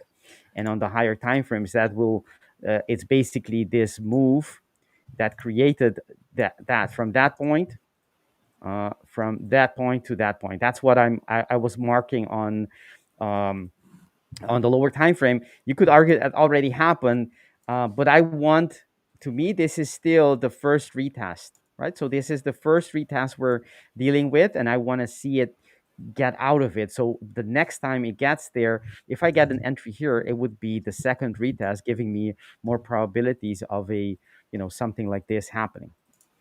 Just my 5 cent. Okay, I like that. That That does make sense. So you're looking at that past candle. You're not really looking. So the way I see it. Let's switch over to my screen here Yes, as well. So you're please looking do. at the daily here, and you're focused on like you're focused on this candle, but Hmm. you're not really looking too much To the to the left. left, right? Yes. Because I mean there is. I mean you would agree that price obviously broke down, but then retested this level as resistance, Yes. right? Yes, and that can be a Yeah, demand zone now, for and sure. that okay, okay, It yeah, can be. Just I'm not gonna. I know it's that's gonna be an FTA, right? That's gonna be a trouble area yeah. where you could take some partials because we understand that that possibility is well present. But that's not something that's gonna stop me from taking the trade. Okay, interesting. Now I do see what you're saying here. I got my alerts in here. Let's see what happens if it breaks down.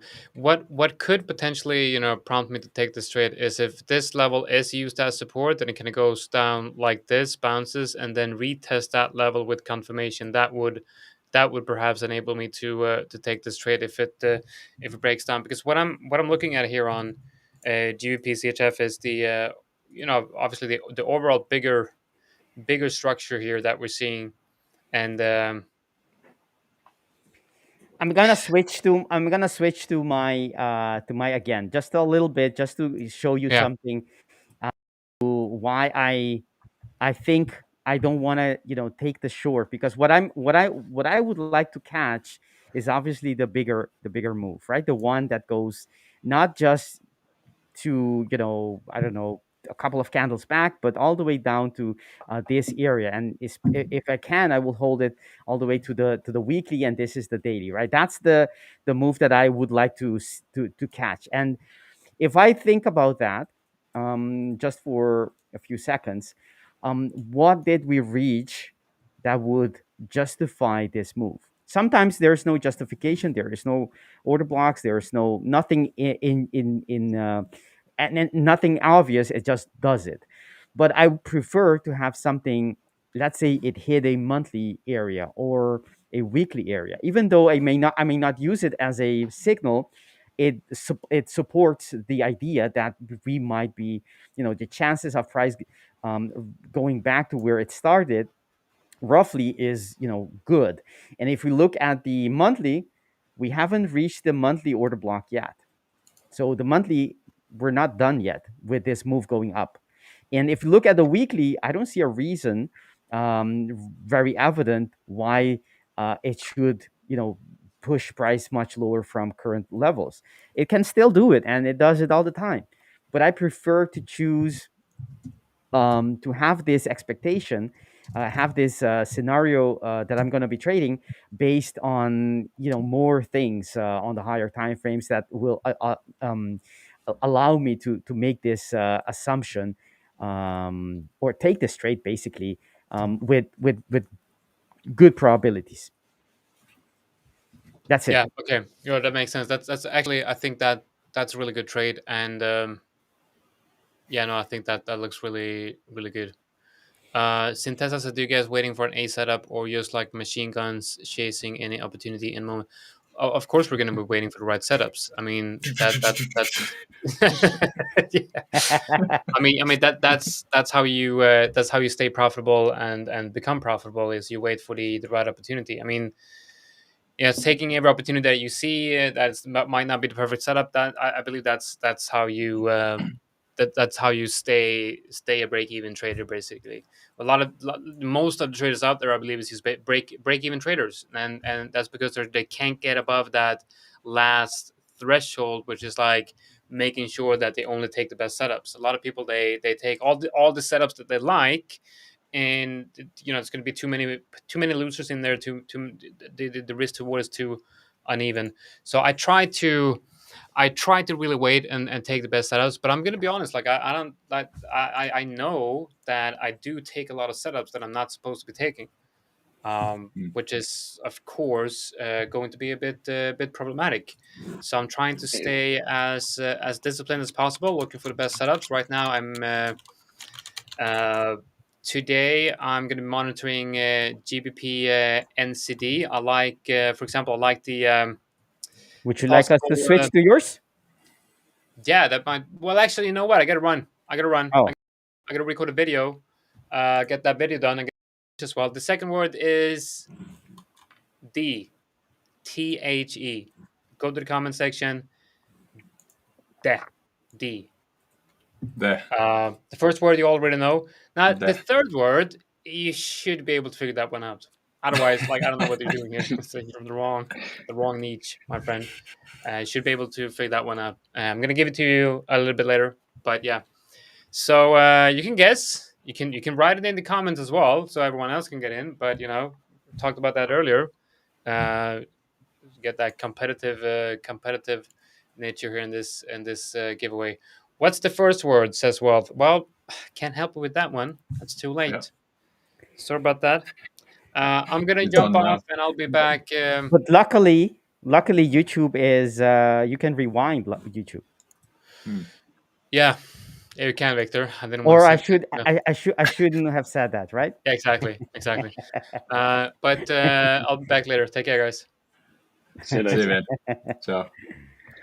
Yeah, I've got to go as well, guys. I've been here an hour and a bit, so I'll leave you guys to it. But it's nice to meet you guys anyway. Thanks for having me, everyone. I'll be back on soon. Yeah, so I'll catch you guys. Wonderful. Cheers for coming, man. Cheers, yeah, guys. Thank Go follow Thank you, James' James. channel. And yeah, keen to see where that trade plays out. Yeah, we'll see if the pound CAD gets an entry and if we can pass, or we'll be. That's what makes it entertaining. I was a bit frustrated at the time that I was 1 pip away, but I was like, okay, it's going to be dramatic. It's going to add to the story, although it's annoying. Absolutely. But yeah. All right. Absolutely. Cheers, guys. See you in a bit. Take Good to see you, care, mate. James. We should definitely. I know he already went, but we should definitely get together sometime and discuss each other's strategy. Just to get some exposure on a different perspective. Indeed. LJ, how are you doing? How are we doing? I'm good. My dollar shorts are now printing, so that's what I've been. I don't know if you saw my head moving around constantly before, looking at all my bits and pieces going on. So that's been quite nice. The dollar finally coming down. I might take a quick break for like 10 minutes and come back.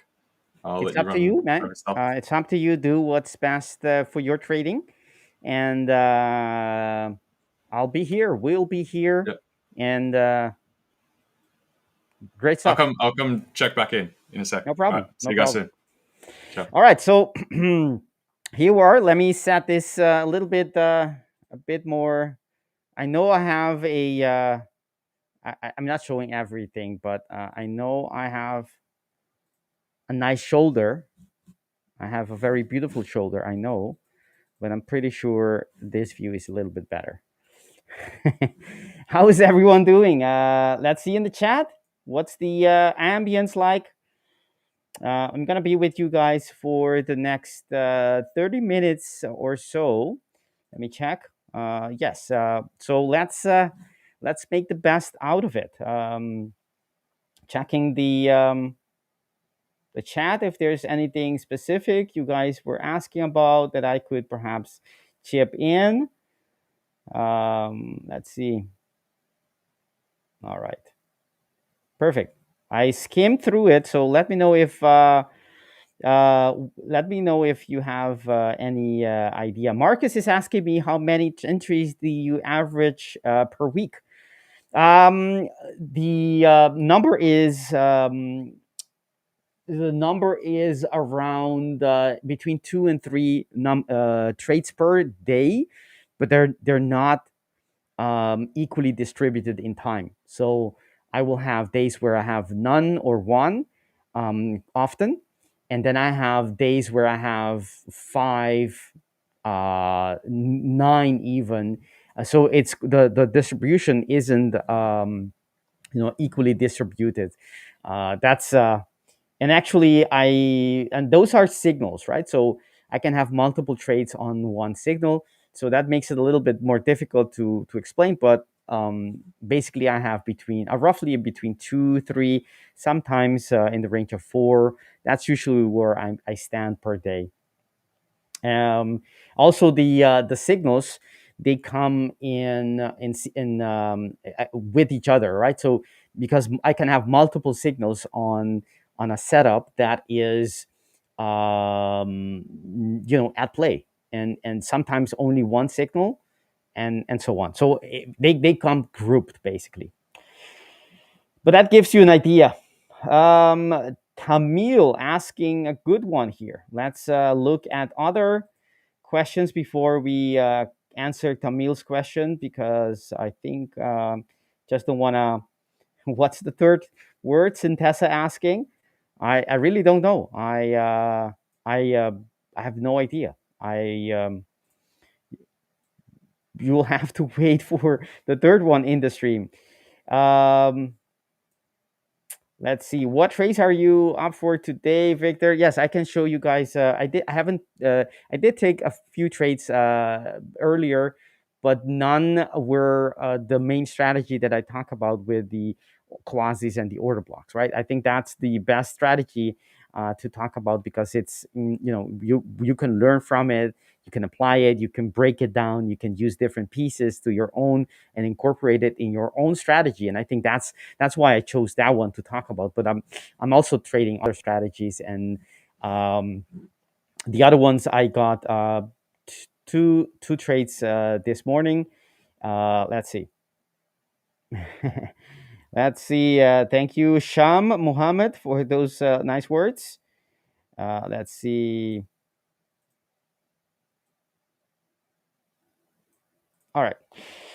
How do you identify whether a breaker block is actually strong or just failed order block trap? Tamil, one thing I would like to say before I talk about how I use these order blocks, that I do not use the same terms and the same the same terms. So breaker block is something that I don't use. I only use I know I didn't invent them. I didn't coin the words, but I only use order blocks, fresh, and they can be fresh or non-fresh, or they can be part of a quasi. Obviously, there's also flipped order blocks and squeezed. Squeezed are typically weaker, right? So there are a couple of order blocks, but breaker block is not something, and mitigation order blocks, of course. I don't. What I can tell you about the order block is I use them. I used to know how. In order to know how strong an order block is, I used a term, a term. The characteristics of how many candles have been created since have been printed since it's. Let me eliminate this a little bit. So let's say we have an order block. Let's take the charts. If, for example, if I have this order block, let's see if we have one here. Let me go to another time frame. Maybe we can get some clearer picture. Okay, so if I'm going to talk about, for example, this order block, right? This H4, it is within the daily, but let's forget that it's within the daily, right? Just looking at H4, imagine there was no daily. It wasn't part of a daily as well. If I look at this, what I do is I measure. This point right here is the moment it's created, right? That's at the close. That's when you have the order block being created.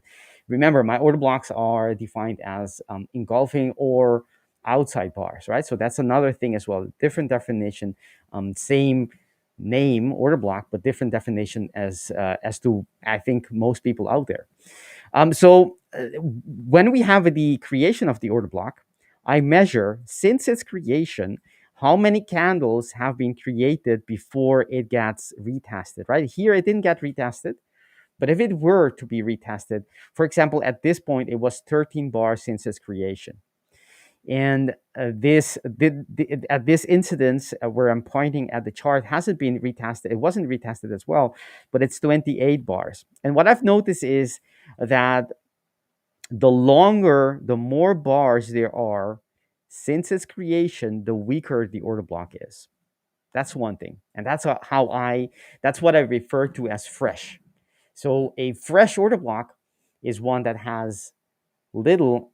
I'm not telling you the exact value that I use, but it's a low single digit number of bars. And it's not magical or anything. It's just I decided I'm only going to take, up to a certain number of bars since its creation of that order block. If I'm trading it, that is if I'm trading a fresh order block. Okay.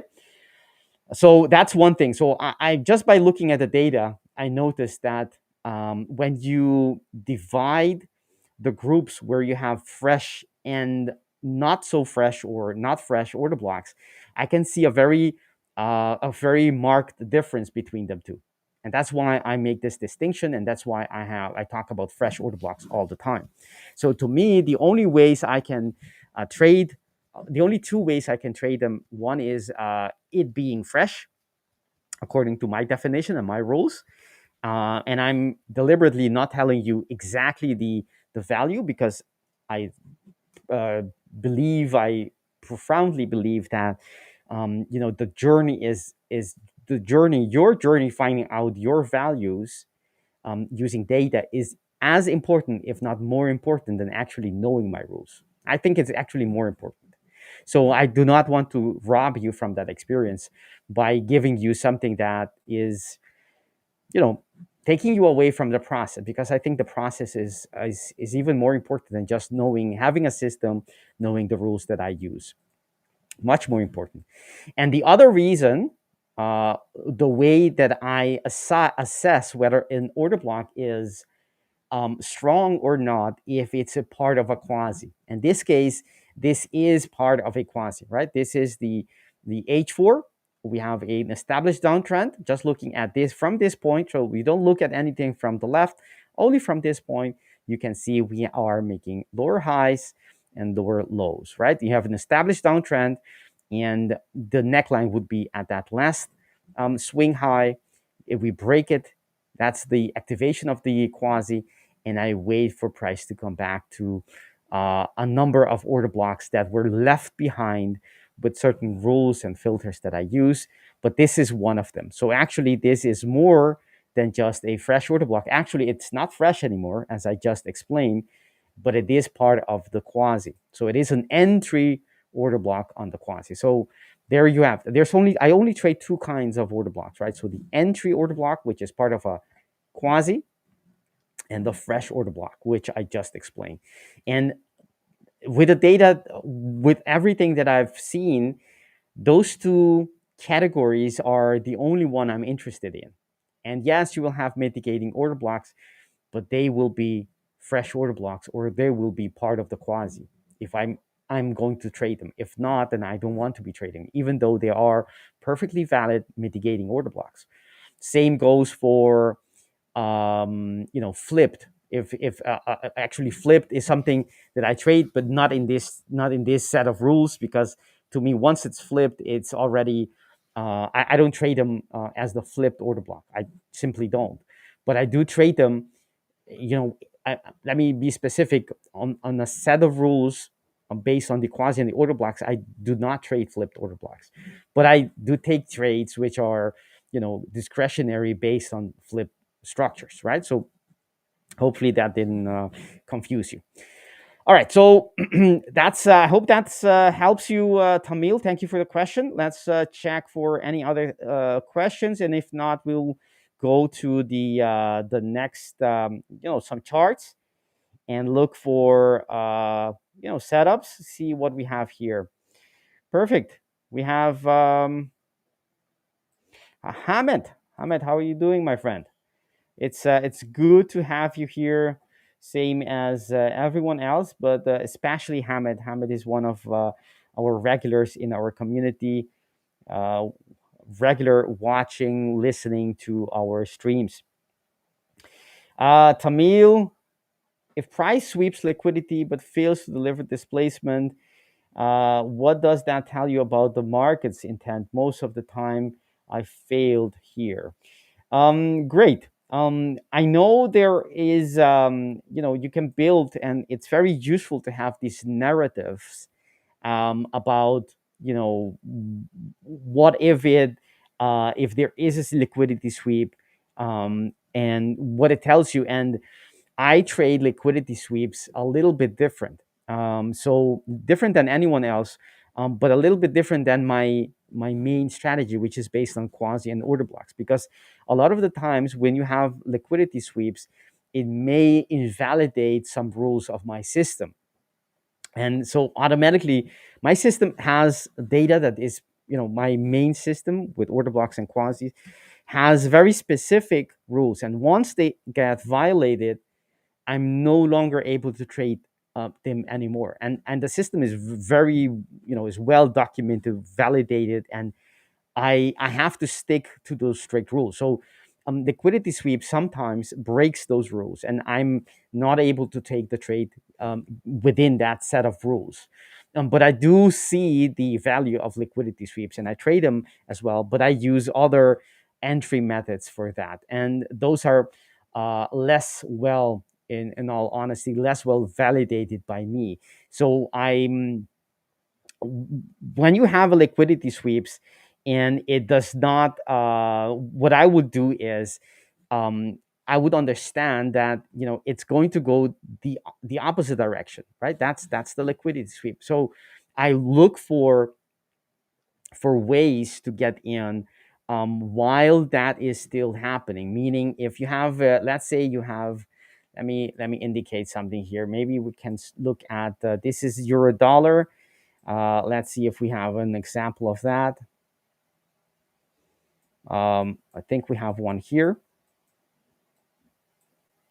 right? You have an area here which liquidity was swept from that swing high. Is not the external, but it's still an area where you can clearly see a significant swing. This is on the hourly. It takes liquidity, right? It only a little bit, and as soon as you see the momentum in the opposite direction, I would understand that it wants to go the opposite direction, and I would look for order blocks, fresh order blocks on the lower time frames to get in. And I think there was one here. Let me see if I can get that. Yeah, this was the area. I use quasi to get those in. What I understand by that is that the market wants to move in the opposite direction, but I still need, just that information is not enough for me. I still need an actual structure, and an entry meaning a quasi that has ample retracement, a right shoulder, basically, to get in. And in this case, it did not trigger me. You see, I was waiting for a possible here on Monday, that is, to get into that short, right? And that was after that liquidity sweep happened earlier at the beginning of the Asian session. So yeah, that's how I trade these instances. Let's look at something else.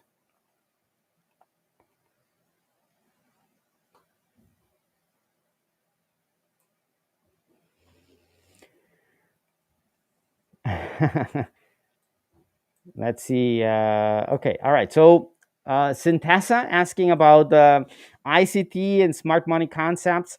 I will be open about it. I do not know how ICT trades, to be fair.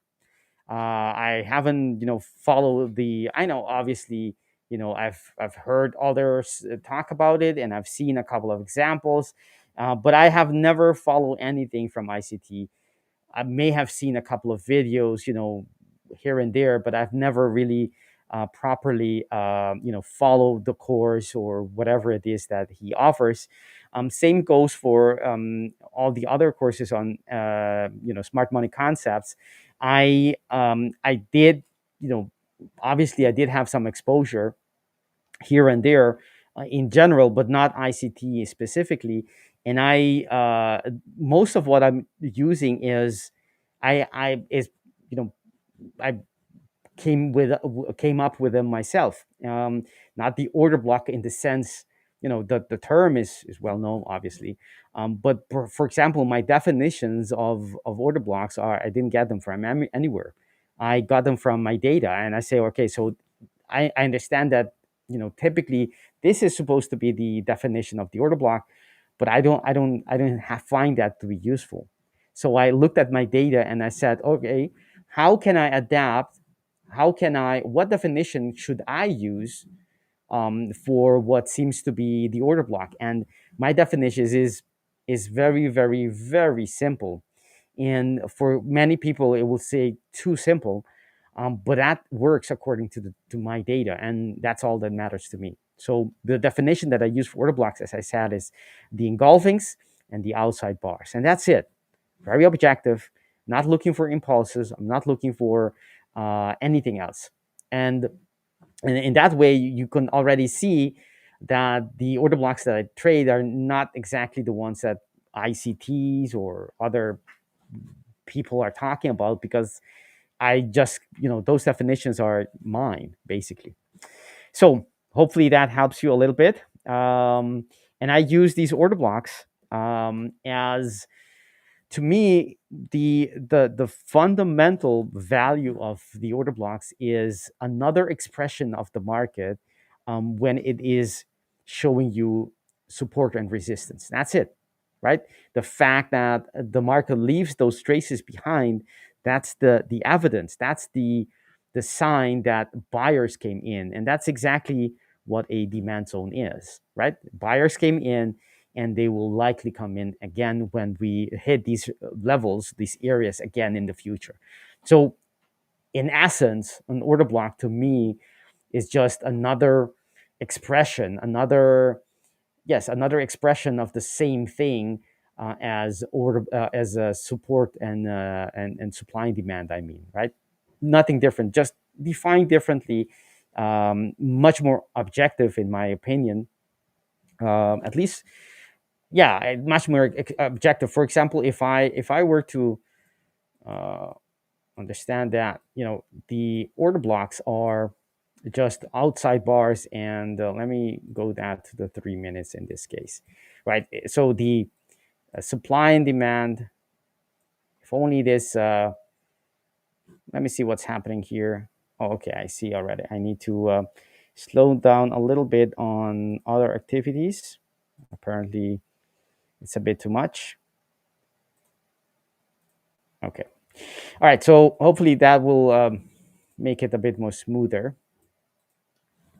So just by overlapping areas of supply and demand, or order blocks in this case, I can understand that that's where the sellers, in this case, these are bearish structures, the sellers came to the market, which caused the market to move in a certain direction. And the next time, and that's why it's important to have ideas of why would the market react to them again, these levels. It's either because it's fresh, right? It's very fresh, literally fresh in the memories of the market participants, which also means that likely they're going to have, the chances that they have still trades that are, going to make them make certain decisions based on price getting or squeezing or rejecting this level. In other words, they're relevant to these traders. The fact that these areas are still relevant for a lot of market participants is because they're still fresh. It's so recent in the past that they have been interacted with, and the likelihood that there are still either pending orders sitting here or actual trades that need to be covered, or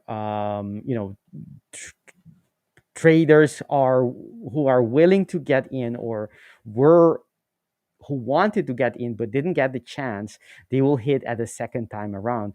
Meaning, if you have let's say something like this, let's say you have an order block that was created right there. Let me move this around so it doesn't. Let's say this leaves an order block behind, and the fact that perhaps not everyone is on has had the chance to participate yet, the next time around it comes to that area, they will, not everyone, but some will, that will be their second chance to get to the move, right? The move that they understood by this movement, by this leg that is impending, right? The continuation. And as they come back, and obviously this is a mitigation, right? Mitigation order block, but I skipped out that fact, right? Just use it's a fresh order block, and that's why I'm going to be trading, whether it's mitigating an area or not. That's not really the definition that helps me catch the move, but the freshness does. All right, let's check the chat. You guys probably have a few more questions before we hit the charts.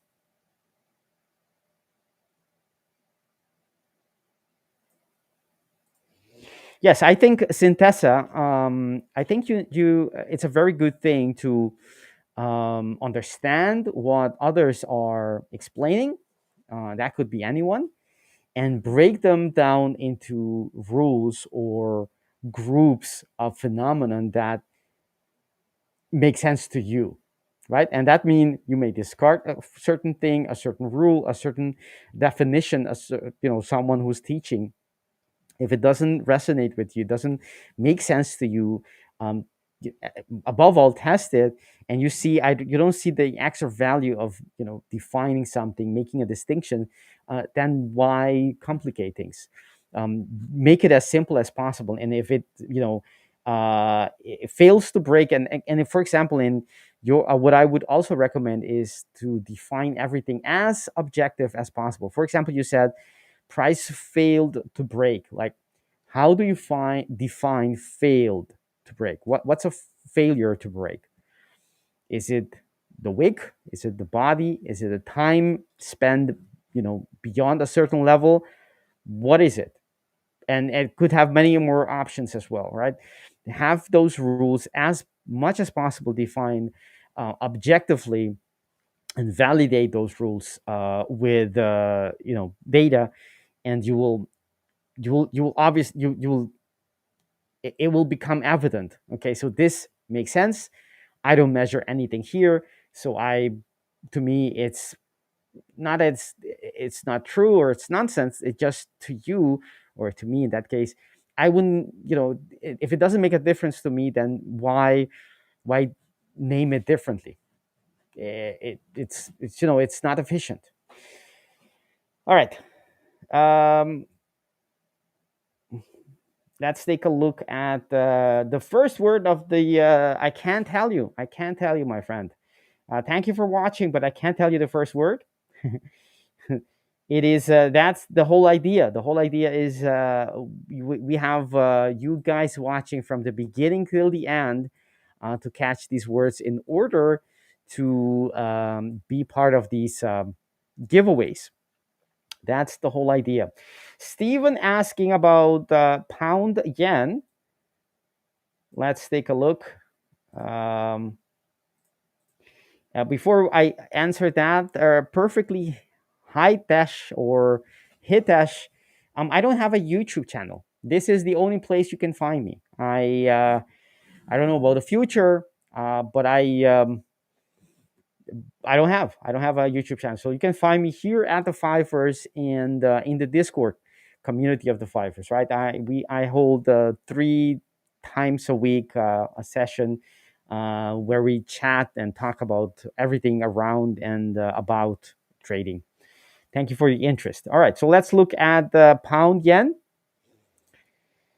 I don't know about future. I love sharing, and it's something that gives me a lot of satisfaction to share, because I know how difficult trading can be, and makes me feel good to be able to help others as much as I can, and that's my drive basically. And if I can get that from doing these streams and on Discord, that's enough for me for now. Let's see. All right, so GJ. Let's look at GJ monthly. On the monthly time frame, we can see we have two structures, big structures around us. We haven't reached the bearish structure yet, so I'm gonna be of the assumption so far until we go to lower time frames. I'm gonna be of the assumption that we're still needing to reach this area. I don't know for sure, but that's the general assumption, right? We left one monthly, we're going to the next monthly structure. It's not completely sure, but that's a good assumption to have, right? So on the weekly, what do we see? We do see there is a quasi on this weekly. Let's mark that. For some reason, it's not marked yet. So this is the neckline on that quasi. It looks weird, but those are the rules.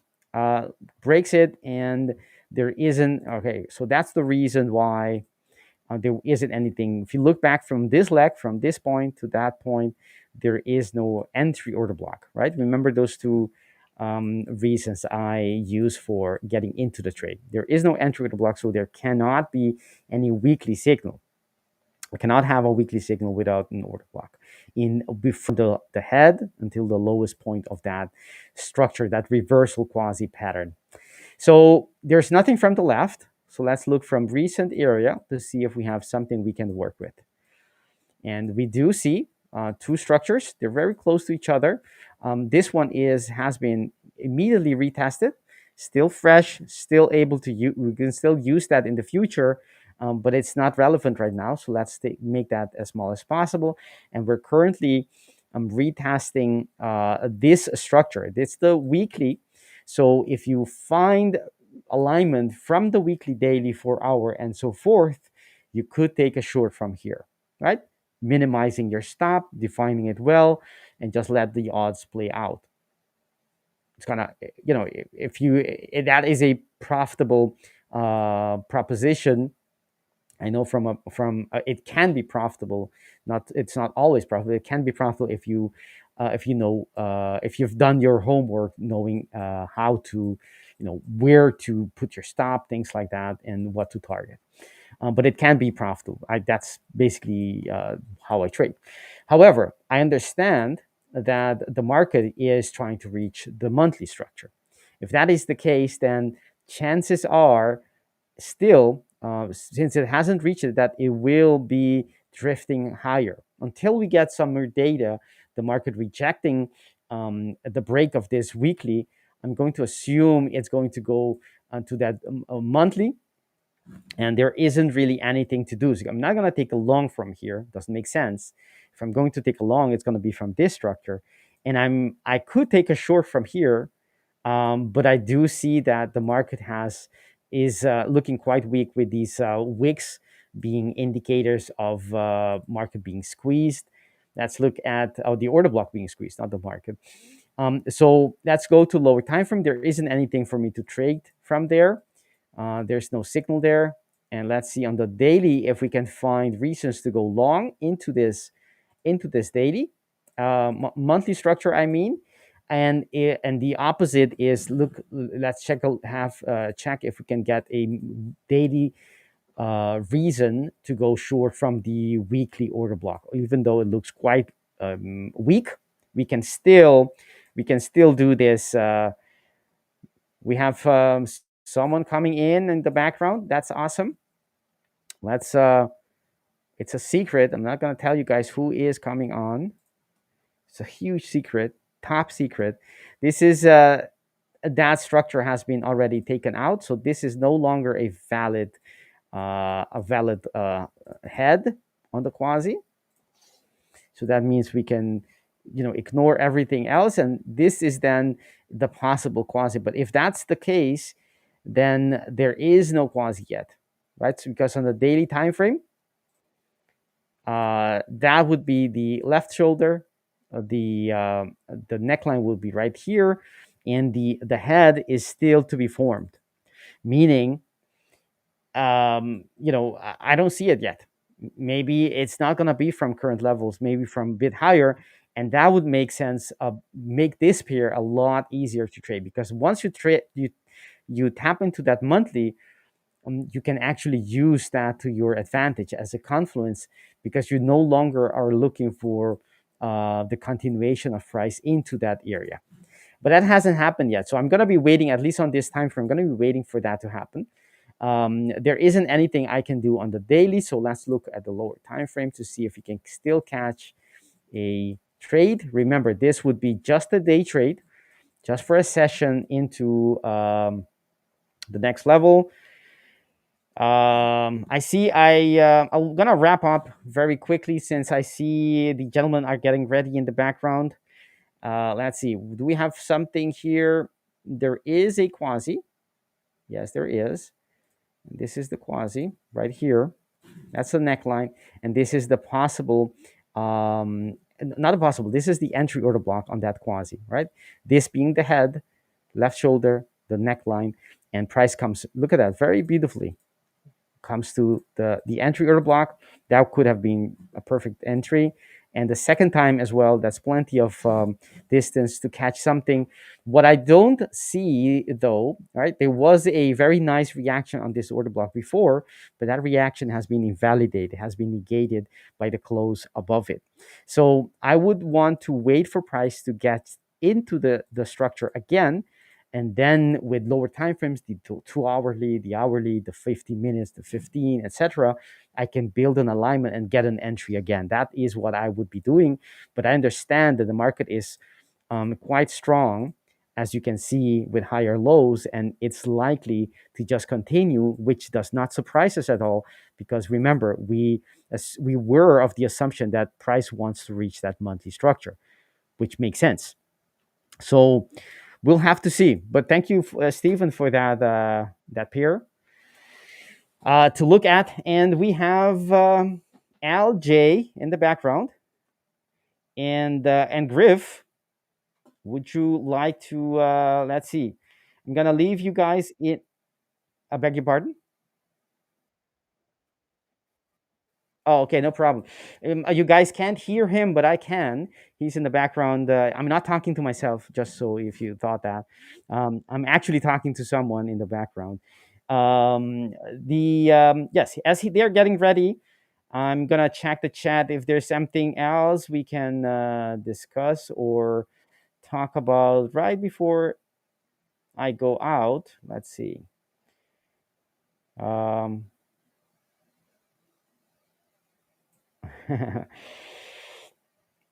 um, perfect. I love that. I love that you're part of the Discord community as well. Do that.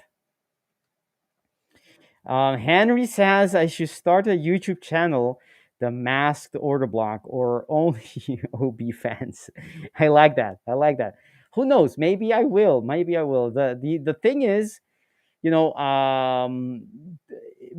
trading takes a lot of time, and especially if I try to squeeze in things that I like doing, like sharing on YouTube here and on Discord. So it's I'm there's so many things competing for my time, but I would definitely love to do something like that, and maybe I just will if there's enough public demand. Maybe I will just I could certainly do that. What are the quasis you are mentioning? Someone asking. Um, LJ, let me know whenever you're ready. No rush at all. No rush at Yeah, all. no, I'm ready. I'm good now. Sorry. Oh, I just had to get everything back up again. I ducked down to the shops before they closed in the take. gap between. So Yeah, no problem. Take your time. I can easily.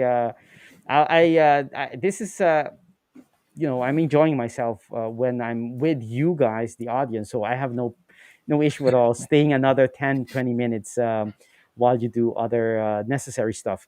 All right, but you are. Let's switch to. I know I have we can flip CWA. over. Yes, I hold on before we do that. I will answer this question, CWA, when I come back, which will be in about 55 minutes. I will mark it here in the background, and hopefully I will not forget. If I do, just give me a nudge and we will discuss this in all the details you need. But in the meantime, we will have LJ and Griff coming and sharing their knowledge and experience with you. Take it away, LJ. Cheers.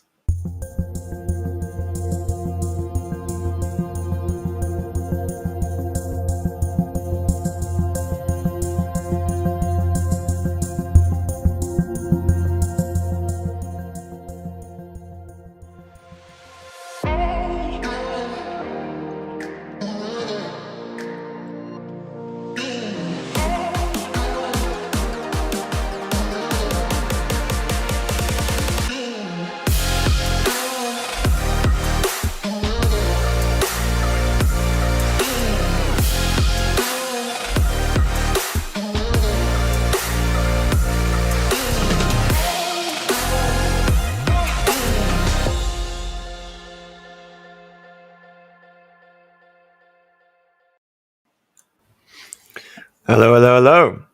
How we doing? How we doing? All good. How are you, LJ? Been well. Been going strong, man. Going strong. I didn't like the markets yesterday, but doing better today. It's good. So, how you been? Yeah, I've been fine, thank you. I've been fine. Yeah, I can see you've taken some good trades there. Again, only winners, basically, I think. I can only see No, one I loss. mean yesterday we got the L's from some of these from yesterday. Still sitting in there as well. That's why I got chewed up yesterday. So, yeah.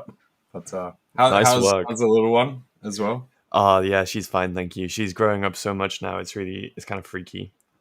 I'm starting to Yeah. see intelligence behind the eyes, you know? Yeah. Definitely, man. Definitely. How you doing, guys? Hey, Stephen. Hey, Henry.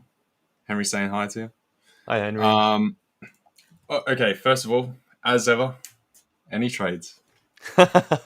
Yeah, actually, I took one on Wednesday, so just after last week's call.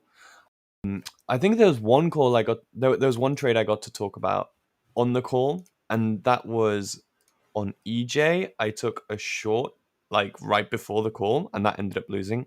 And then just after the call, so the following day, I took a long on AU right here, and that ended up losing as well, unfortunately. Shall I go over it real quick? Yeah, go over it. Yeah, for sure.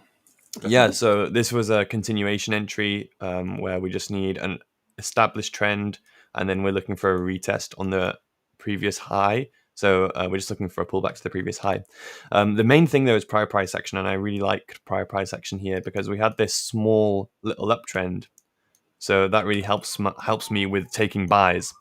And then we had a sweep of this low. This was quite a key level, I'd say, and then we got a very clear reaction when we broke below it.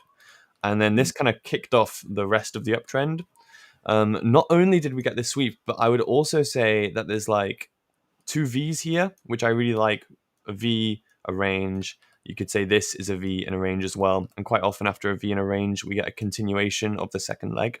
And we did see that continuation of the second leg right here. Two candle break the high, single candle pullback, another really solid candle to break higher with a near solid close. So I set my order on this candle, which wasn't inside bar at the time. I think there was a data change because now there's equal highs. And yeah, I was tagged in straight away, I think, and tagged out straight away as well. So yeah, just another one of those, unfortunately. I'm waiting for my 10% winner, LJ. Yeah. Need the big boy. The big boy right there. Waiting on the big boy. No. God, sorry, choke. Dying now. No, it's good. That's good. Where was I? I completely lost my train of thought after that. Have you taken any similar, like, what do you think buys on AU for last Wednesday? I mean, are there any fundamentals that I was going against? Not really. I mean, I would say, so we had the jobs number come out, right? Which then was much better. And that's basically what then helped lift the Aussie dollar from that. So prior to that, we were looking at further rate cuts because the prior readings were a bit poor. But we had this next jobs number come out, which completely flipped that, completely undid the previous jobs number. There's flux in the part-time, full-time components and like seasonality through that, but the central bank themselves are sort of offset with when some of these numbers come in, which is something they're meaning to change. Same thing in Australia. I think we get like quarterly CPI rather than monthly, right? So often when we come up to that central bank meeting, they don't have the next piece of data yet, so they just got to make a decision. So with that, then we did get that lift, but it still seems to be the other rhetoric saying that there will actually still be the rate cuts. So that's sort of what's then drawn Aussie dollar back down. And we can see through today and yesterday, we had some extended weakness as well. But I would say right now, we're actually starting to look pretty good if I bring up my piece through here. So this was that last Wednesday kind of period there. I didn't take any of these runners through here, but I did end up shorting through some of the tops once we did get up there, sort of for that reason. I don't know why that's like that. Get rid of that. But yeah, we've come down and basically tested this sort of bottom through here a couple of times, right? So I'm currently currently in this long through here on Aussie dollar now, sitting in that at the minute. Also. I was just looking at longs on AU. I was thinking this looks really good for a buy. It's in a great spot.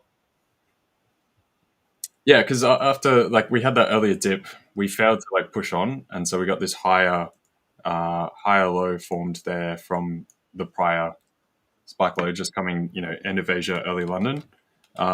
So from that, once we that seemed to just all the momentum to the downside kind of dried up. And Aussie dollar hasn't had that same pullback after the falls last night, which that kind of front ran the both the euro dollar and the pound dollar last night. So I'm looking for a bit of catch up for today. And then you can see how euro dollar's already climbed a good bit through there. But yeah, so I think Aussie dollar's not a bad shout where we are now. I think the weakness has been a little bit confusing, that extra weakness, to be honest. I would have thought we would have started rallying a bit earlier, but see where we are. Yeah, I can what see else you've do we been have? taking a couple of buys on AU. Yeah, EU through here and then AU as well yeah. recently. So these ones yesterday I got chewed up on. So I went long through here, added again there. That one I TP'd on early, so that one came through. But then this guy ran in through here. We came up through there. It was just a touch below my TP. Came right back down, got stopped out on that. And then this guy I left on overnight. And then I woke up this morning for it being stopped out. And once again, you can see the TP was right there. Super close. Damn. So, yeah, unfortunately, just missed that and ran back down, took me out. But made up for that through today. Today I've just been very selective, taking little bites out after getting chewed up yesterday and didn't like the price action yesterday at all. So nice work. Yeah, lots of little wins. I like that. Henry asking about your little one as well. No, she's not. And she speak yet? No, at all? She's nearly 3 months, and the extent of her communication is she'll repeat noises that I make back to her. So if I'll go like ooh ooh ah, she'll do the same back, which is amazing because she's she's 11 weeks right now, so I think she's quite early to be doing that, which is great. Yeah. Yeah, no, definitely. That is still very early for any of that stuff. And yeah, as far as Mike guy, some of you guys were asking. Yeah, Mike, he's busy today, unfortunately, so he can't turn up for today. So we got myself and Griff holding it down. What's Sham saying? Facing the issue of trying to catch moves on too many symbols, I constantly jump between different symbols and lose focus or miss good trades. Yeah, that's definitely a thing. That's why I try get just sort of a small basket. I have 4 assets, which are the core basket, and then probably another 4 or so that I look at as secondaries. and then there's another 4 or so that'll be very selective, every 2 months or that type of thing, on that third tier. But I keep the bulk of the trading to the core 4. So that's typically for me Euro dollar, Aussie dollar, NASDAQ, and then I have the fourth one always switches out between like gold or dollar yen, depending on what the market's like, right?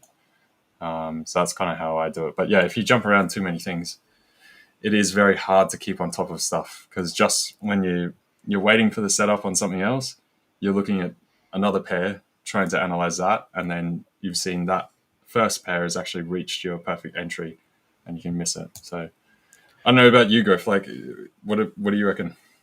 Yeah, when I first started learning to trade, I was taught to monitor like all of the forex pairs, so like 30 pairs, and every morning I'd go through all of them and I'd make a little forecast, and then based on that I would be looking at maybe 5 or 6 pairs on the day.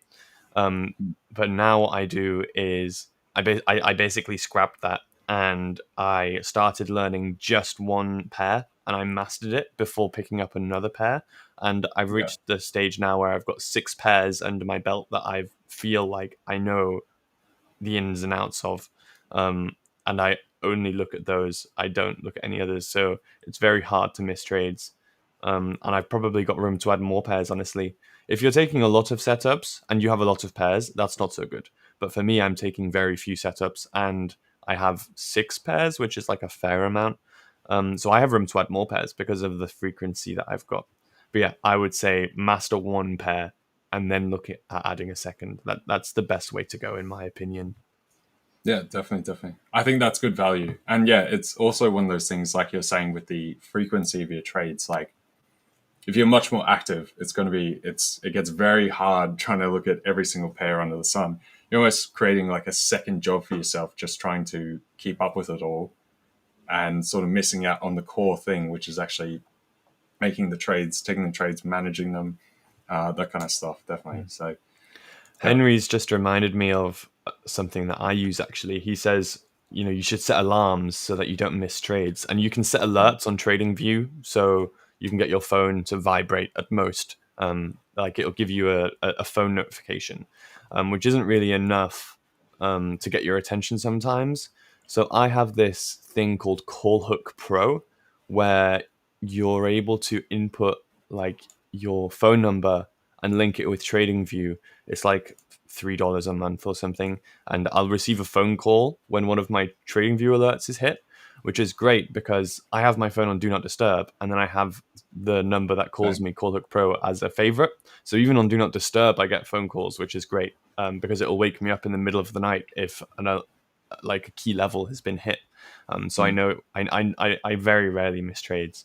It's not great though, because my alert, that like the ringtone I've got is like it's like a bomb going off. It's really loud. It's like what.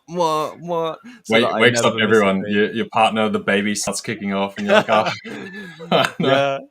I had to be fair, I've not had to use it so much since having the baby, because she just wakes me up every 2 hours, so I don't miss any trades. Yeah. Exactly. I have a similar thing through my broker, with price alerts as well, but it's just text. So I don't get a call. So normally, same deal. I always have my phone just on silent, on vibrate. So yeah, typically it won't wake me up during the night. But what was the one that you were saying you have set up where you actually get calls, and you set that up through TradingView, right? So it's called CallHook Pro. CallHook Pro. Okay. Pro. Yeah. Interesting. TradingView phone call alerts. I did it. I made a YouTube video on it, actually. If you search up CallHook Pro, you'll find my YouTube video. Oh, really? Okay. Yeah, it's really great. I subscribed years ago, so I think their prices have gone up a little bit. So for me, it's like $3 a month, but I think it might be $5 or $6 a month now. But it's worth it, in my opinion, if you have trades setting up while you're sleeping, because it'll wake you up. Yeah, and I mean, if you're going to catch one trade and it makes you more than the $6, then you pay for it, definitely. So there's lots of different approaches. I know some people they have an Apple Watch which vibrates, but that's not enough to wake them up sometimes. And I actually know one guy that bought like an electric shock like wristwatch. So if he gets a view alert, it gives him electric shock. So he definitely doesn't miss any trades. You can get them on Just Amazon, but yeah, I didn't want to experience pain to wake me up in the night. Just tasering yourself to Yeah. wake up. He's like, there's a trade on That's AU. Yeah. Oh my god, dude. Yeah, it's not a collar, it's like a wristband, but yeah, that would be pretty, of course, weird. yeah. No, that's hilarious, though. Honestly, oh my god.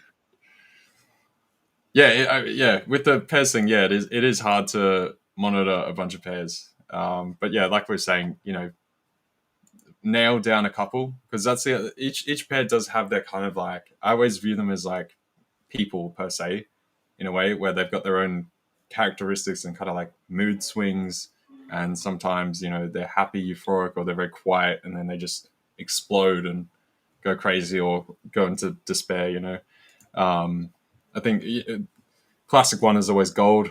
It has its very own style of movement, and particularly in those shorter time frames, you can get wicked out very easily, only for it to snap back and then continue driving. So definitely nail down those individual pairs and then start adding after that, I would say, for sure. I was just going to say, any other pairs you're seeing right now for forward trades, future trades? The only one which really had my attention, honestly, was AU, because it's at a level where I would consider a sweep trade, which I've paused trading sweeps for now.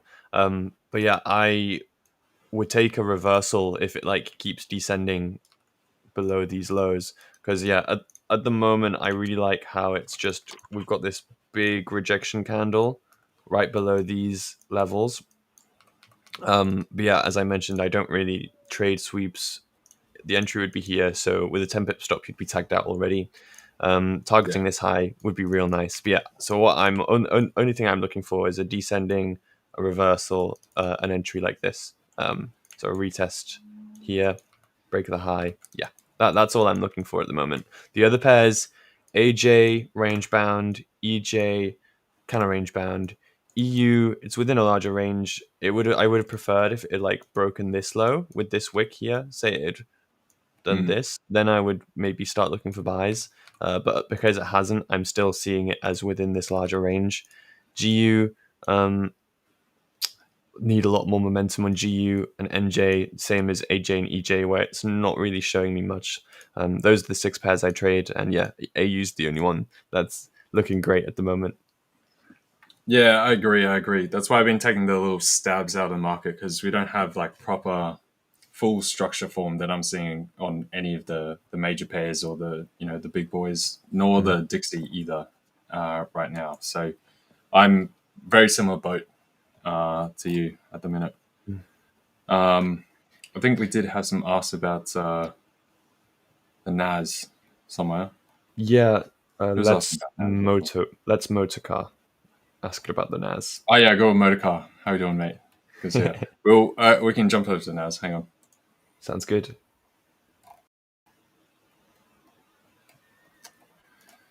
NAS.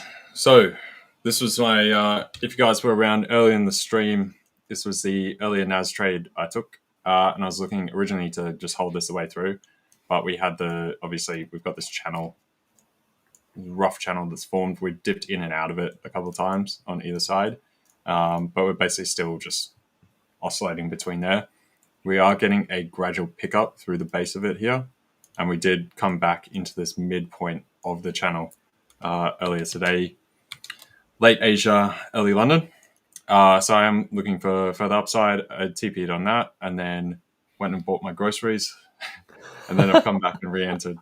So, so still long on NAS for today. The options levels that we always talk about, they're not far from here. It's sort of around where we are, 23,717. So it's just a touch above here, just right there, roughly, right? So I would expect the higher moves, either if this fails and we collapse, go back down to the bottom of the channel, that's likely to come through coming into the open of New York for today. But for now, given this structure that we've had built up through here, this higher low, higher low, higher low, and all the way through, so you got the 4, I'd look for right now further longs. And then coming towards that New York period, if we crack this kind of area through here and get some kind of impulsive candle, then I'll probably short and flip the other way. But right now, still looking for that upside. So I like the NAS. I think it's definitely a pair I should trade. It's because it's an indices, and I'm like, yeah, a NAS is just something I'd buy and hold. But I think it's a great like trending symbol, which is what I'm looking for. I think I should definitely consider picking up the NAS. I'd love to trade indices. Yeah, I have to look into that. Particularly the NAS are fun because you've got more of those momentum stocks, like the growth stocks, that just sort of they keep bubbling and bubbling. Whereas the S&Ps, it sort of stalls out a lot, or it's very slow to actually kick on because you've got the drag of the wider breadth of companies there. So my favorite is definitely the NAS on that front.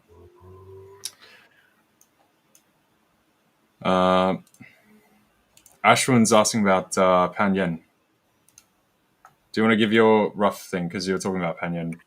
It's part of your let's do it. Crew, right? It's not part of the group, but I can definitely take a look at it. Oh well, it's the other yen. I mean, it can't be too different. They're similar boat, right? Yeah. So, I imagine it's fairly similar to EJ.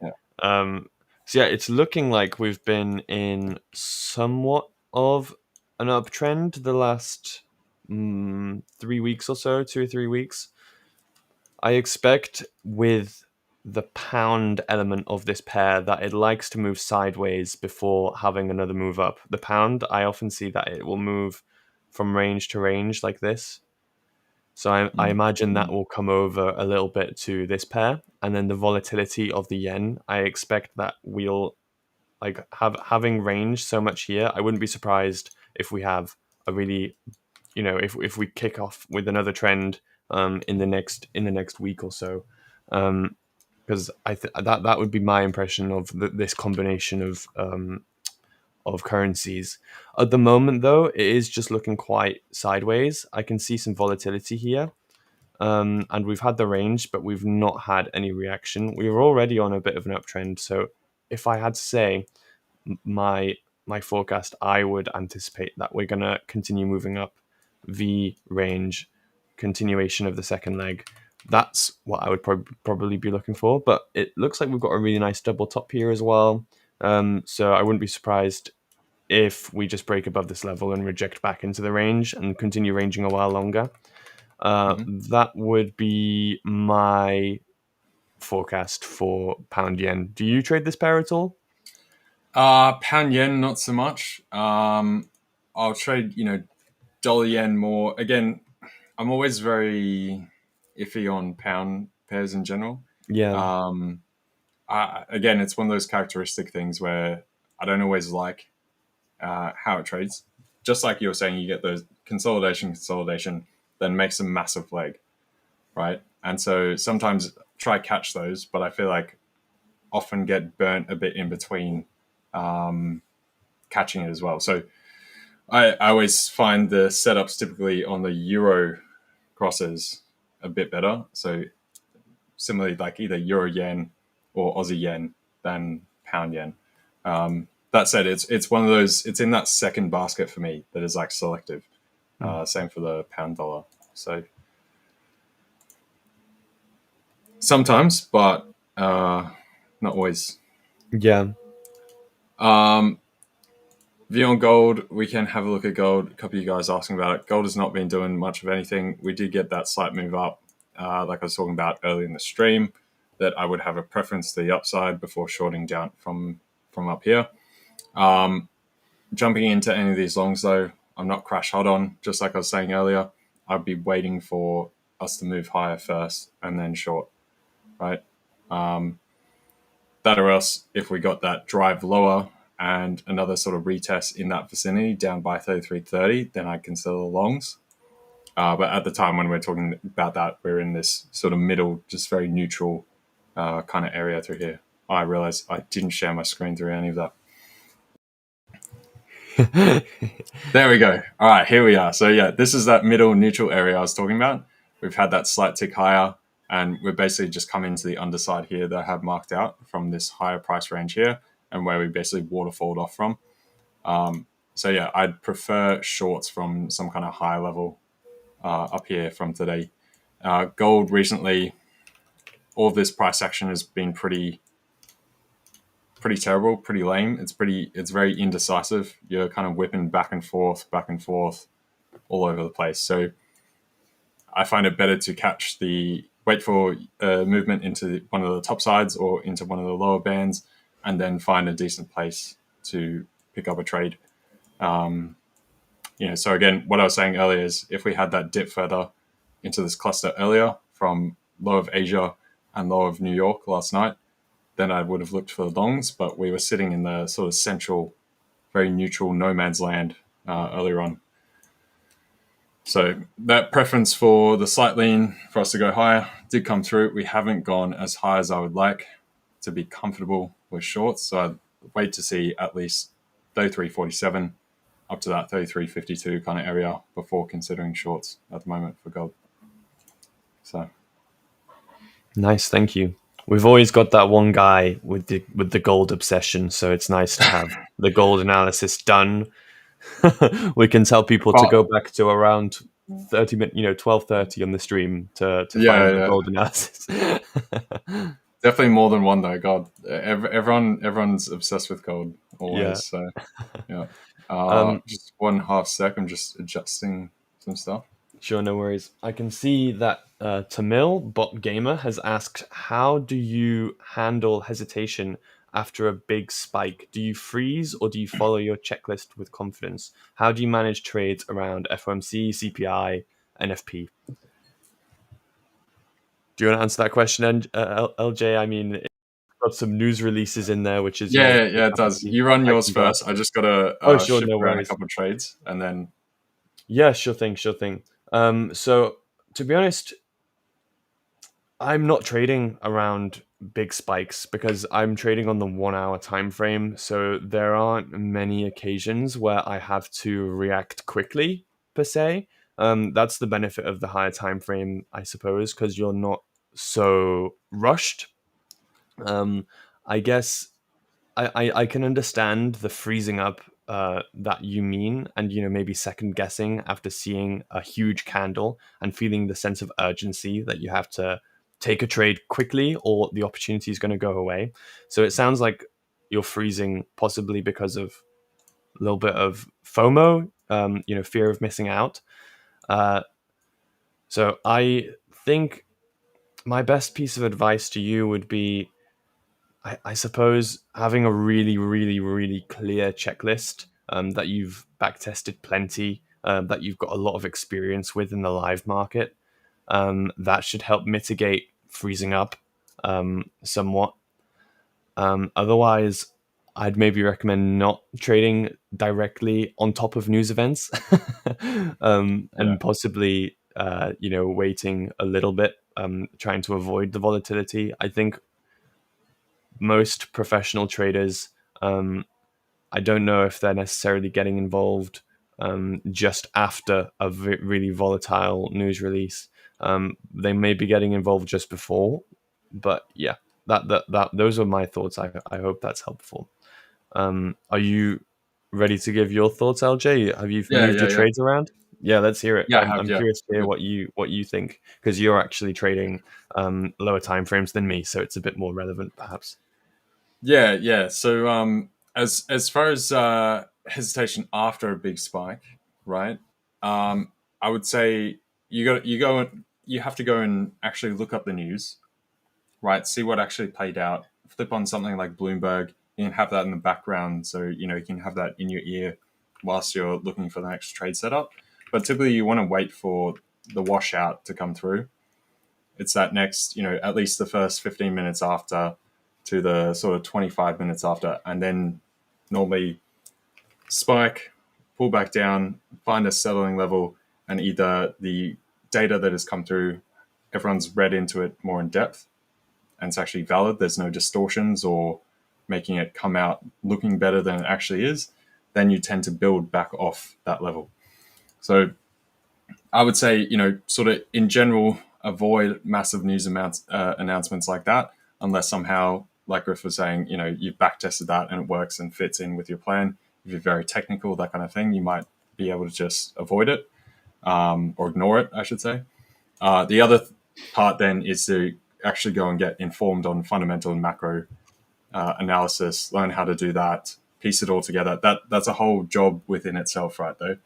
So you're adding a bunch extra that you're going to have to do and really get up to board and really be dialed in, knowing exactly where all the moving parts in each economy are and what your forward expectations for things are. So if you don't want to go and do that, best bet is just have something on in the background with like Bloomberg. Read the headline numbers. You can assess whether they're better, worse. Always check the revisions for the prior numbers as well, and then decide whether the first move was actually valid and this is just a pullback, or the first move is actually not so valid and we completely come back down and then continue lower. So that would be my general look for that. Yeah, I think that's really good advice. Hopefully you found that helpful, Tamil.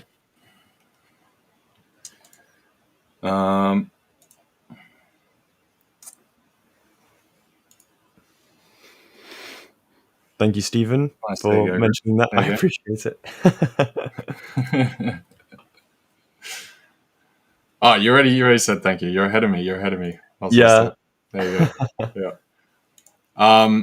This might be a good one for you, especially given your stuff's a bit longer, like how, in terms of identifying the correct points. Like, finding an edge, basically, isn't it? Yeah. You know what? The way that I kind of noticed finding an edge, finding an entry point, you're just looking for something repeatable in the market where you're able to capitalize on a very specific movement. And the way that I found my edge was through pair characteristics, primarily learning how specific pairs move. And I actually have a process, like a specific process that I used to find pair characteristics. I can run through it real quick. Yeah. So the first thing I did, let's see if I can find the right symbols here. Here we go. So the first thing I did was I just marked off highs and lows and where we kind of got like a trend change. So I just went through the chart and I would draw on where I'm seeing like fairly significant highs and lows. I went through like this. I won't do all of them. And then what I did after that was I would draw on all the places where I saw impulsive price action. So saw an impulse here, because generally it's impulsive price action that you kind of want to be involved with. So draw on all the impulsive price action. Next thing I did was I would draw on trend lines and like support resistance levels. So just places where you're seeing, trend lines are just like dynamic support and resistance levels, really. So just going through like this. I haven't done this for a long time. This is how I kind of would find pair characteristics back in the day. So going through like this. Next thing, I would draw on like where I'm seeing big wicks. So whether it's a wiki pair. So there you go. I've just done it really quickly. I would normally make these like red or green as well. Yeah. So I can so it's a bit clearer. Yeah, so I won't do all of them. So I would do this for maybe a month's price action, and then I would do call outs, and I would just note any interesting bits of price action that I saw. So like sharp impulse down following large impulse up,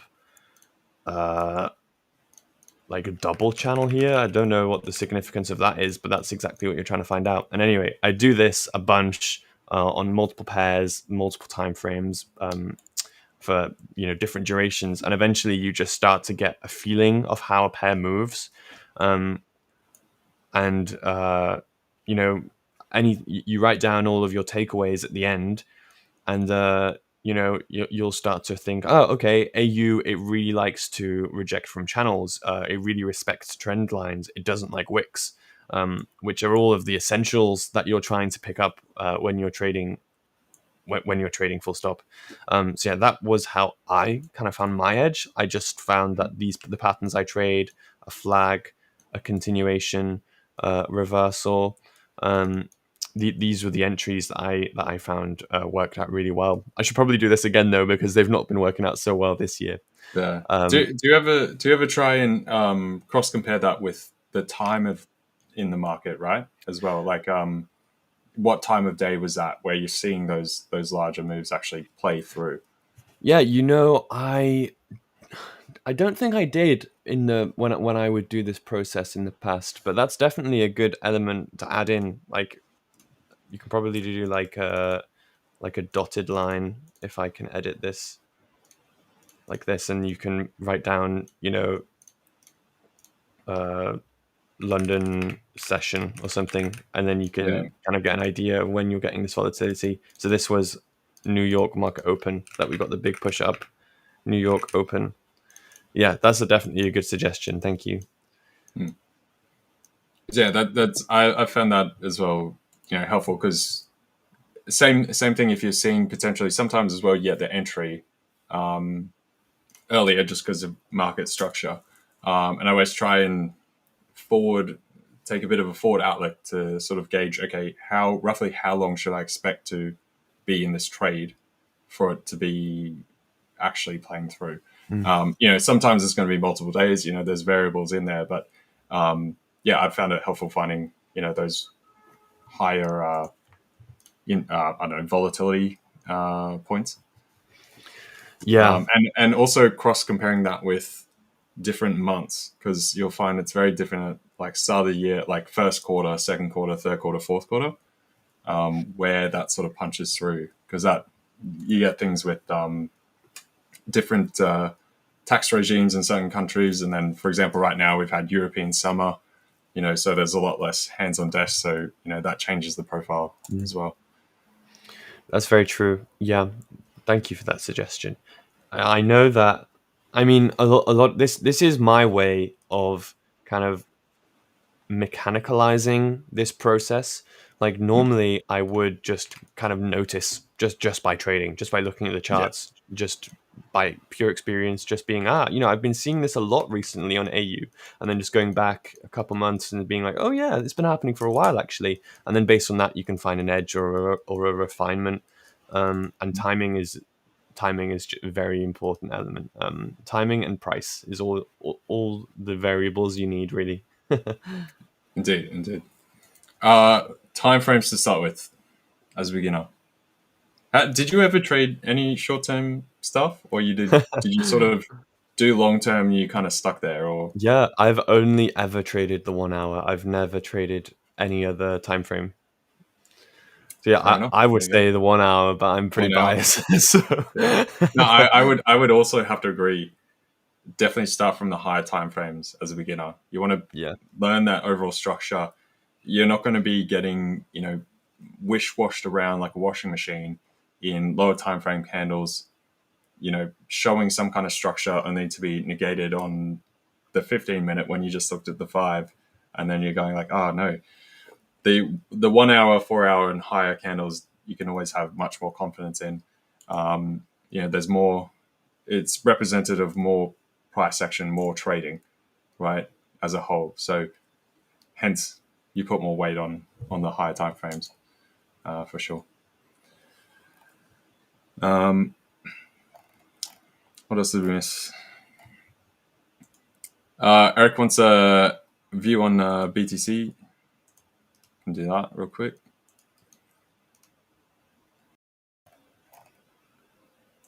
So BTC, we're not seeing your charts yet, LJ. Yeah, there we are.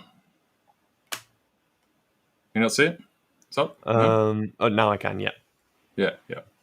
All right. Well, let's go out to the higher time frame.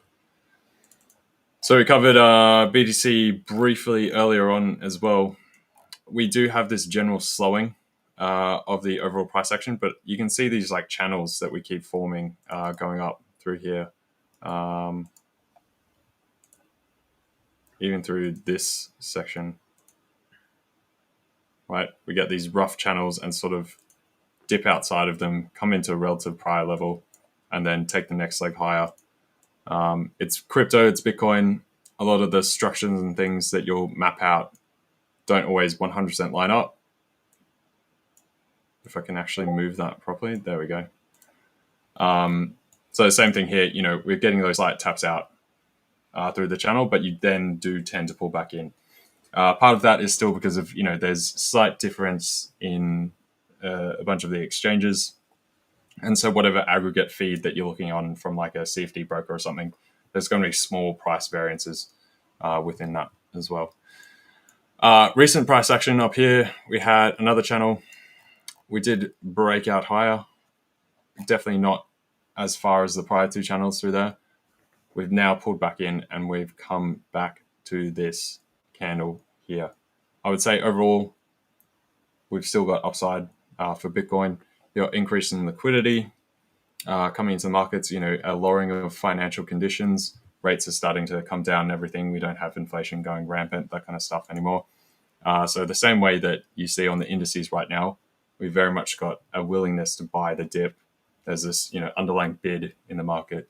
Crypto is basically the same. So if we go down to some of the lower time frames,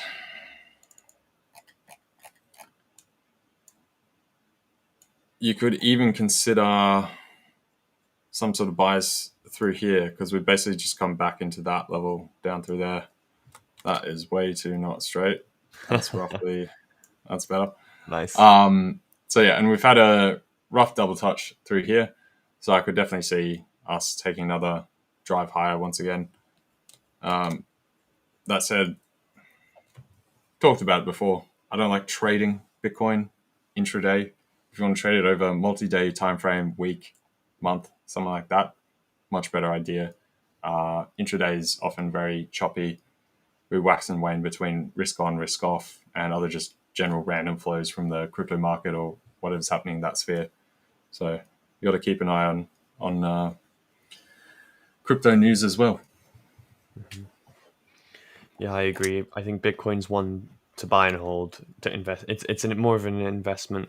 Yeah, I would rather invest than trade it. To be fair. Yeah. Raw Like Beast asks for our view on gold, and very conveniently, about 18 minutes ago, we were just looking at gold. So you can just dial back to that if you'd like. Yeah, either dip back to the prior piece we've got. Right now, you can see we've got this general upward move for today, right? Again, it's formed this kind of channel through here. So we do have some upward movement. I would say right now, you're still leaning to the long side. I don't necessarily like getting in long here. You could on a short time frame. You've got a pretty clear, you know, stop point right here now.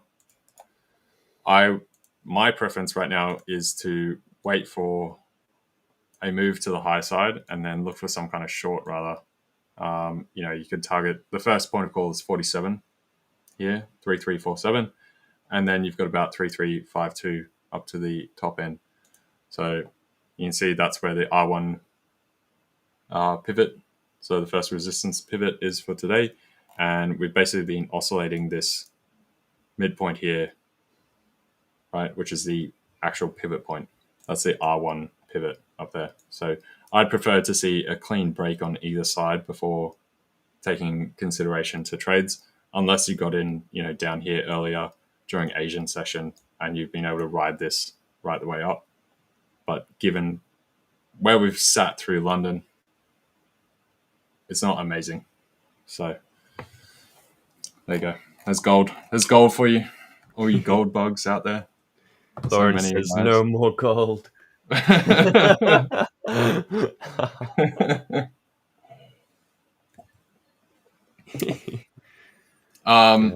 DJ, Dow Jones.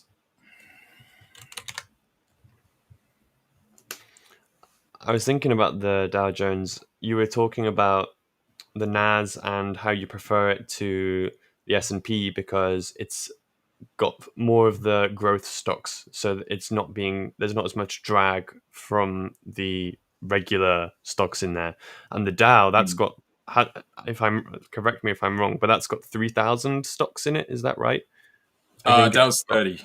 30. Okay, I thought it had more. All right, never mind then, because I was going to say that's the Russell with the got it. the big yeah. Yeah, thank you. Yeah, I wasn't sure if this would be experiencing like even more drag.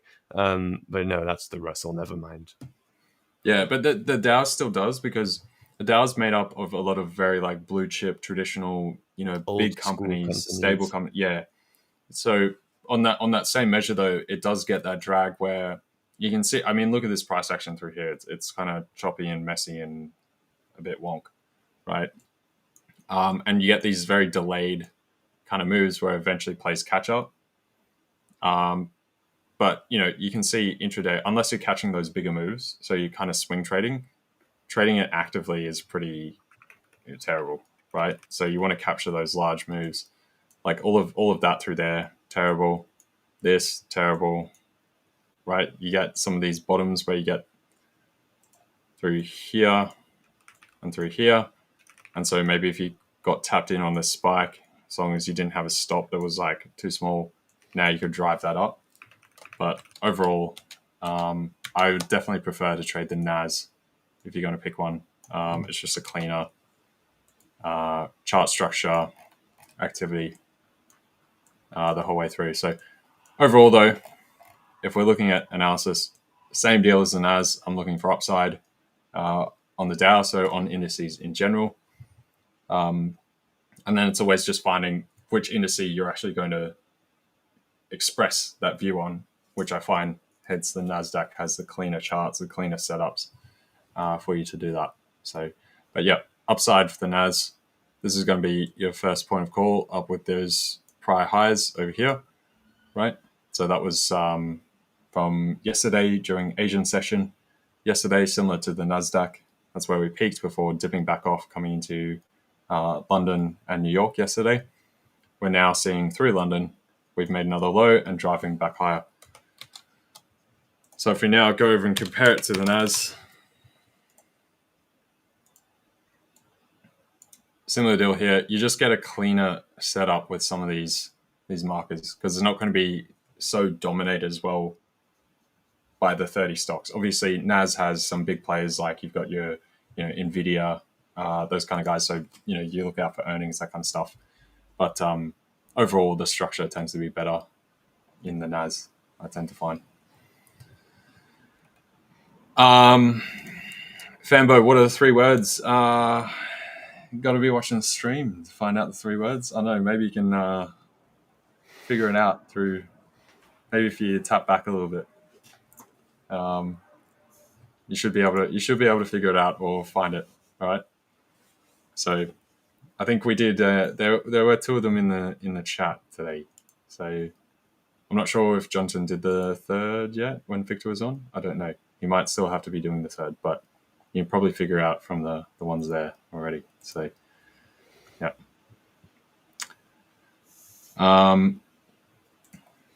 CAD yen. Sure, we can look at CAD yen.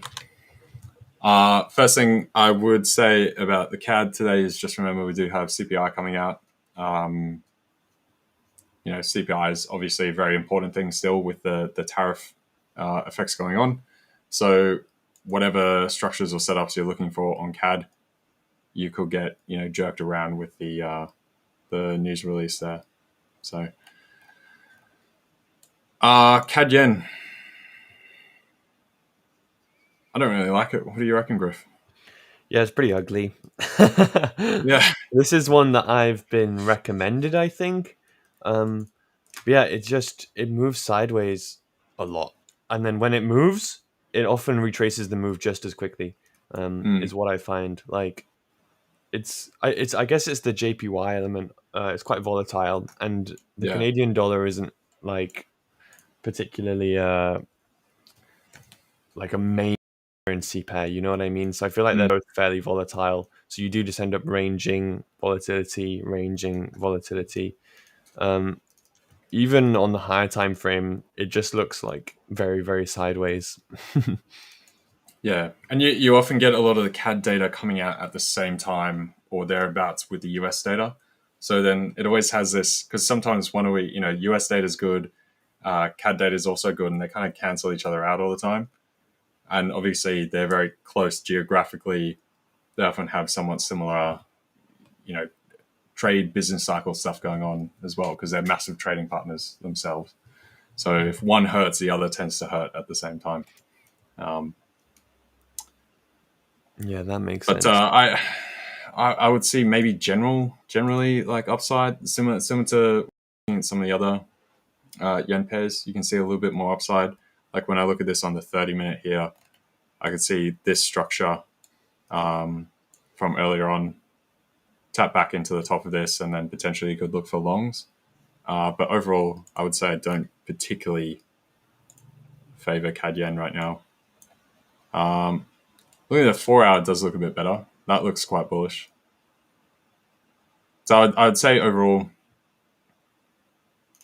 you could even go 106.95, stops below the 4-hour candle here at 106.80, and then targeting 107.40. Still got 45 points upside and 15 or so downside. So that's not too bad. I would have a bent long on CAD yen, something like that.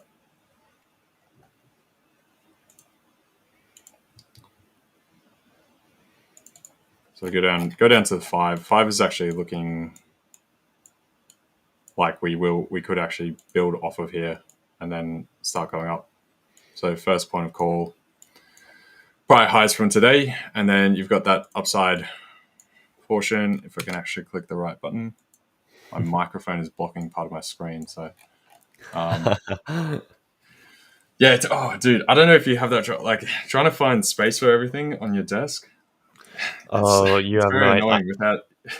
I'm on a makeup table. I don't even have like a proper desk. Really? Yeah, for real. I moved in with my girlfriend at the time, like 3-4 years ago, and I've just never changed the desk because I was like, this is temporary. I'm not upgrading my desk because I'm gonna buy a desk when I move out, and I've just been living here for like 3 years, and my house has been being renovated the whole time. So yeah, I'm literally on a makeup table. It's so old. I don't know how it's standing. If I pushed it the wrong way, everything would collapse. Yeah, there's no room. I got no room at all. So I know exactly what you mean. Yeah, and the other thing is though, when you do set up on a certain table, like you don't want to go and shift everything. Like it's so annoying. That's probably one of the things I hate most, having to redo your desk setup and move stuff around and unplug everything, get all the cables back together. That's it's shocking. Yeah, I know. Absolutely shocking. Redoing the cable management. What a pain. Yeah. Because how many screens do you have? I only have one, but I have another. I mean, I guess you're looking at stuff on longer time frames, so you don't. Yeah, I do have another screen. It's just in a box, so I don't have enough room for it. Yeah. No, that's fair. That's fair. Yeah, you guys got to be paying attention. It's coming through. Hey. Gold trade, man. Go dip back through the stream a little bit. You'll find gold. We've talked about it a number of times. It's not doing too much.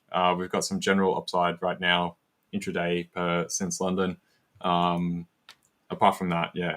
I mean, gold's been pretty terrible recently. So we spoke about it 10 minutes ago and 28 minutes ago, if you want to dial back. So literally at the 3-hour mark and at the 3-hour and 18 mark. Yeah. There you go.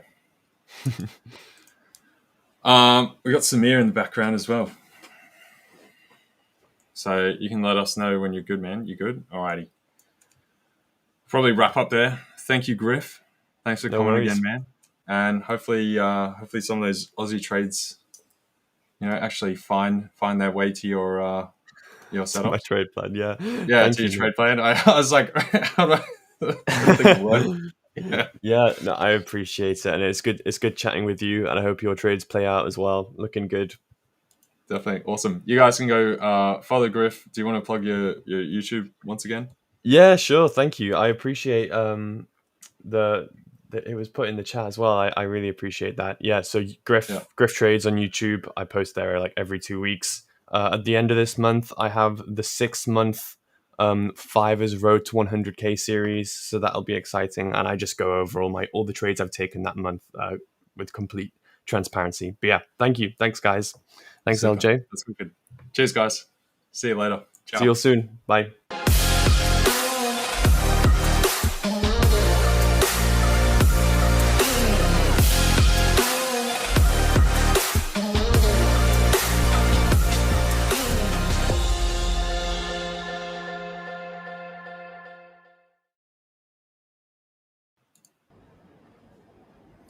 How you doing, man?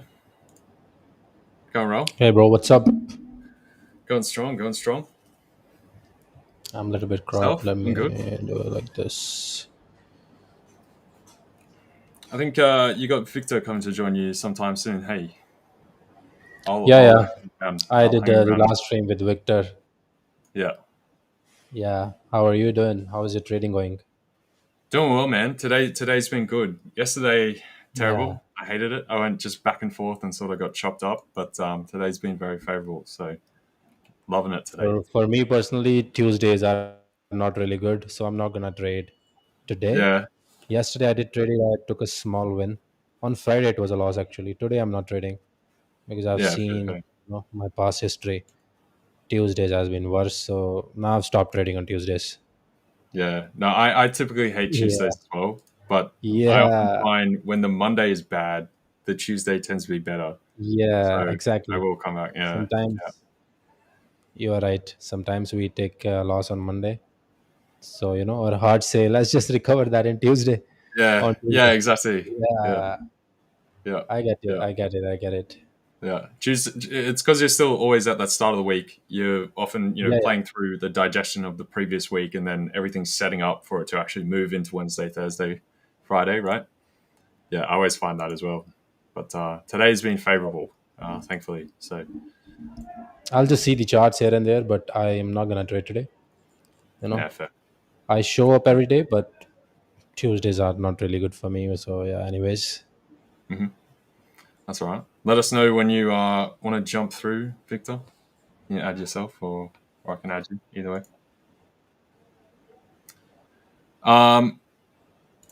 Final other trades that I have going on, guys. Well, I've still got the NAS trade running. I'm going to keep holding that into New York, see where we go. This stop I've now brought up just by that low. We TP'd on that one earlier, so we'll see how that plays out coming into the open. What else do I have? Euro, I'm going to wait, given this recent price action, potentially see further longs, but right now this is looking like we want to take a dip on the 5-minute. So I'll still keep an eye on the Euro for a potential drive to this higher kind of area, but for now, need a better re-entry. So, how are we doing? Diana, Victor, how are we going, guys? Welcome. Hello. Hi, guys. How are you? Hello. Good to see you all. Good to see you. Hi, the three of you. How are you two doing? Everyone watching, if you're Yeah. new to the session, hello to you. Yes, what are you guys doing? I see a lot of Samir. You got some nice lights there. Yeah, I've just shifted my, setup here, camera setup. That's Yeah, good. That's good. The construction is going on there, so I have to, redo everything. Probably next week, it's gonna be good, the lightning and everything. So I'll just get the things up.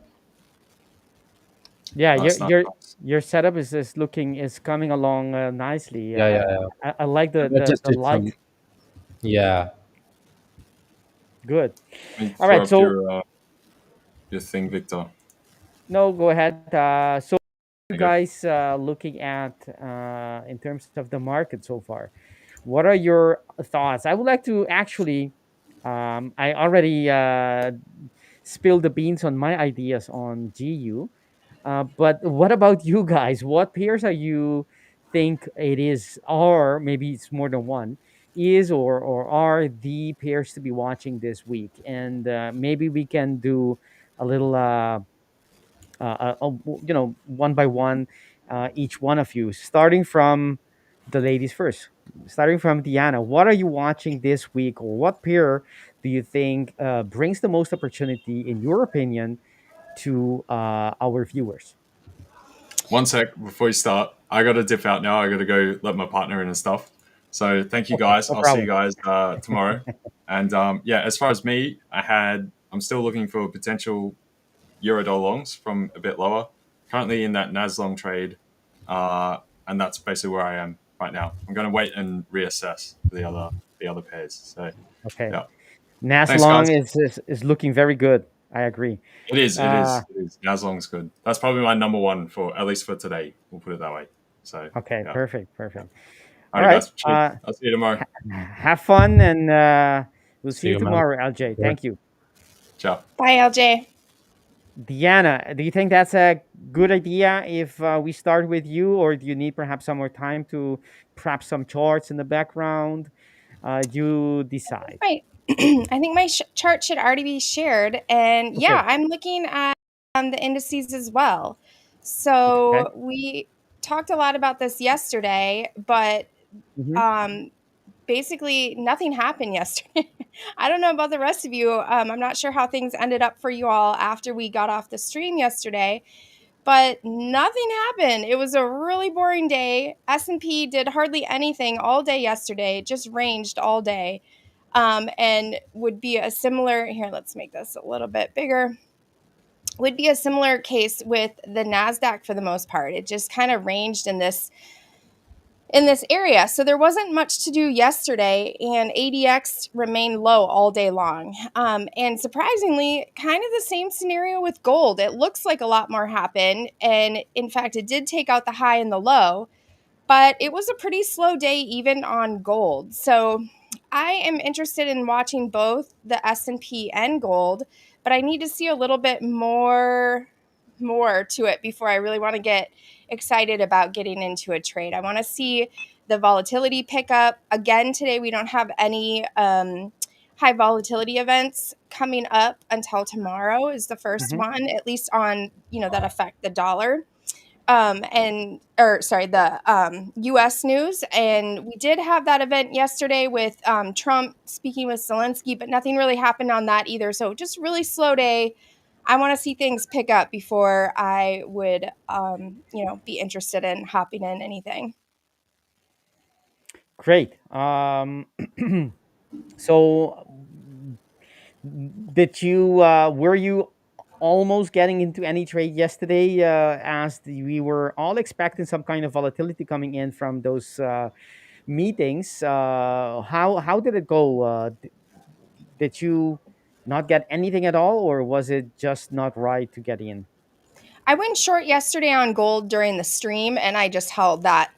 And it did work out a bit, but it was just pretty much slow. So when I don't remember exactly what time it was, but around this candle here was when I got in, and then basically hit this prior day low, and then just kind of hung out there. So this pink line is the previous day low that I have marked out, Mm-hmm.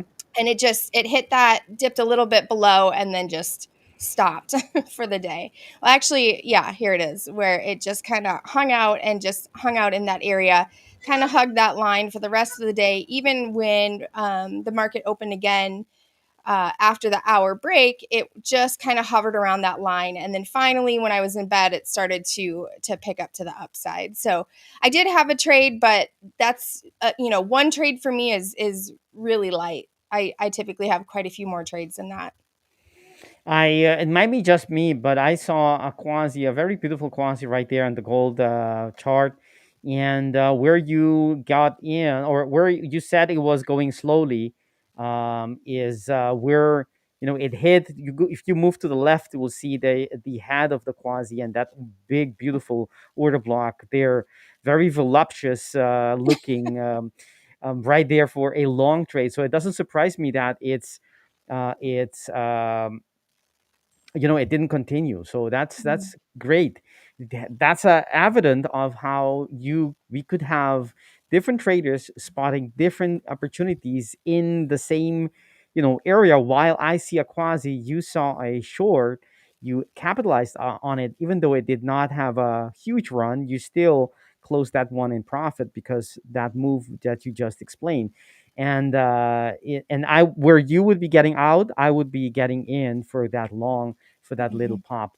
Didn't trade it, but I do see it, and that's exactly what I would trade. I trade every day, not that particular time only. Samir, if you would you what trade, what pairs would you be looking for this week?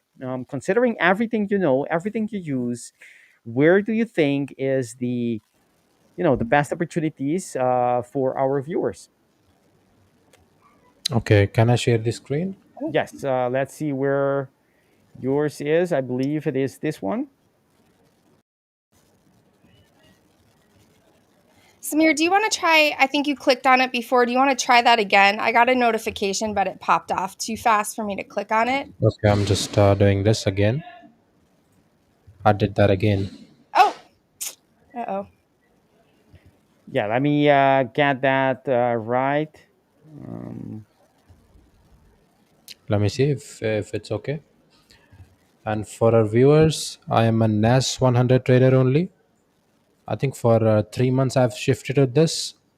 Previously I was trading gold, so mhm, now almost like 3 months I'm looking at NAS 100 only.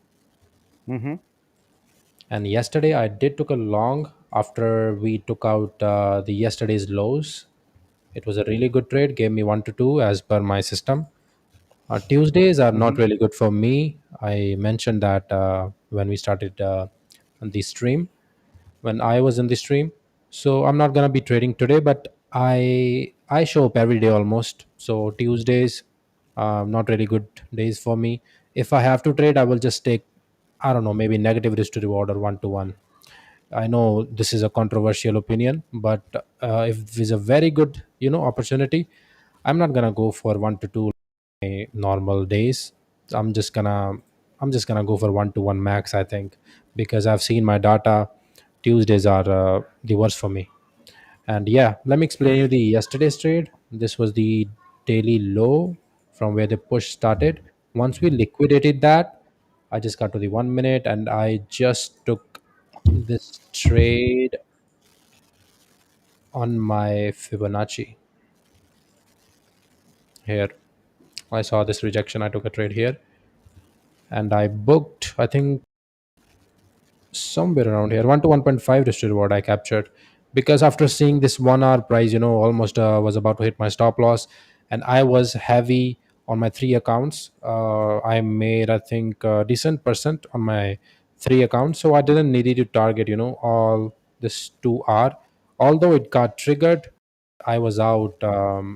I was out at 1 to 1.5 risk to reward. But if you ask me today what I'm going to be doing, same thing that I explained in the last stream that I did with you, Victor. So, same thing. I'm just going to wait for this thing to get liquidated first. Once it is liquidated, I will wait for the structure shift and I will just plan my entries. That's it. It gives me, I was doing the back testing the other day for 6 months. I think if I risk 1%, I think I made 30 to 35% on that 6 month period. I think it's a really good return. So I have a very confident. I'm confident about this strategy. So yeah, I'm gonna be waiting for this low to be liquidated. Then I will plan my entries. Of course, it is not gonna happen right now. I trade after 7 p.m. my time zone, which is NYSE open, as NAS 100. These indices move good during that time. So yeah, I'm gonna be waiting for that NYSE open. Then only I'm gonna be planning my trades. So I'm gonna be. I think longs looks very good because we have a lot of this liquidity. If we clear that liquidity, that is gonna give us really good indication that we might can go to the upside. So that is my game plan for today. Of course, if we breach the high first, then also we can sell. I have a plan for both of the scenarios. I'm not really married to one. Whatever happens, I'm just gonna act accordingly. You're dating too at the same time, Samir. Yeah. No, that's Just a great kidding. that's I'm a just great strategy layout. Like that, I think that was really helpful, Samir. Thank you so much for sharing with everyone. I have a pretty similar Hmm. outlook as compared to you, but for totally different reasons. So to your point, Victor, it's like you can see totally different things, or they can be Yeah, yeah, similar but definitely. for totally Hmm. different reasons. And they both could be successful, or frankly, Yeah, we could both lose today. That's pretty definitely. pretty Hmm. amazing. indeed. The Yes, I switched that right there. The I was just obviously just getting Samir, but Hmm. the I think it's a kind of maturity when you embrace the fact that we do not know what's going to happen as a trader, and you're Yeah, yeah. prepared for every scenario possible. Coming to the market thinking that you figured out this is what's going to happen, it's just a sign that you didn't get it yet. That's not how it works. Yeah. That's why Vienna always emphasizes on probabilistic trade because there's no certainty trade. It's a probabilistic trade. It's all Hmm. of our trades are probabilistic. It's we just take we assess the probabilities of each direction and setup and scenarios to work out, and we go with the one that has the highest probability. Doesn't mean it's going to happen. It just we know from Hmm. experience and data that one thing is going to happen more often than the other, or even if it doesn't happen more often, that when it does happen, we gain a lot more, meaning risk reward ratio. Yeah. And so I think that's a very good example of being. I do that too. I made a little failed joke right there, but I do the No, I no, do it was. I do the same It was thing. good. I did get I did get get a smile from you, Samir. So that's Yeah, yeah. it wasn't all failed. No, but No, no. but what I'm trying to say is I do the same thing. Even though obviously you have feelings, you have Of course, you, yeah. We you, are there are humans. things there are things you want to see happening because they look more attractive, because Exactly. they're beautiful, this and that. That's all fine, but in the Hmm. end, what you said is perfectly I think on the spot. We should not marry or stick to one idea at all. We should be able to just trade price, and if it changes during our session, we should change as well, right? You should ditch the one pair and or one side and go the other one if the setup is telling you to do so. And I actually, I the way I trade, I take both positions at the same time. um, Interesting. yes, at the same. What I mean by that is, for example, you guys are seeing my screen. This isn't a quasi in this time frame, Hmm. but imagine if it were a quasi, right? And it would be something like this. And I would be taking, for example, I could be taking a short from here, assuming that this could be, assuming, this is not the case because this is not a great setup, but let's just for explanatory purposes. We could get a short here. I get in, but we still have a structure here that hasn't been invalidated, and I take the other one as well. And obviously, my stops are much tighter.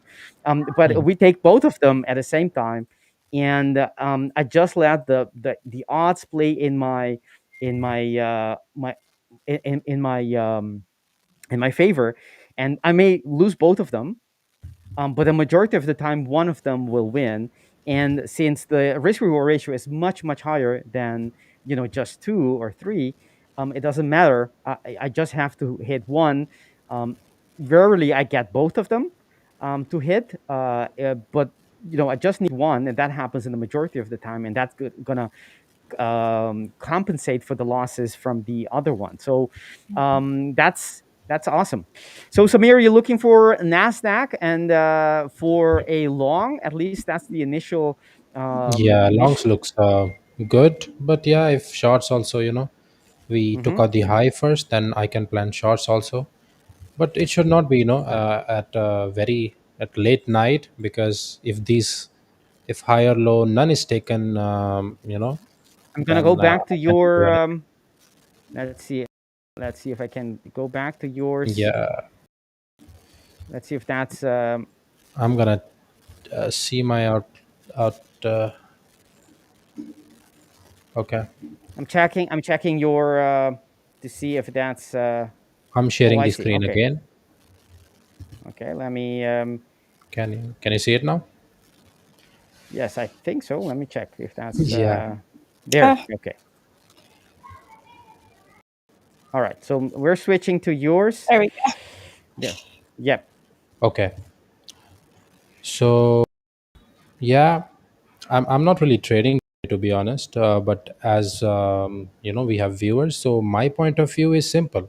So if we take this low after the NYSE, then yeah, I'll be planning for my longs. Entry will be on the Fibonacci plus fair value gap, as I love to look at fair value gaps or imbalances in the market, like I did yesterday. Friday it was a losing scenario for me, so my account was 1% down on Friday. I stopped that day, but on the other account, I did took a second chance on the trade. That was a winning day. On Monday, it really hit the target.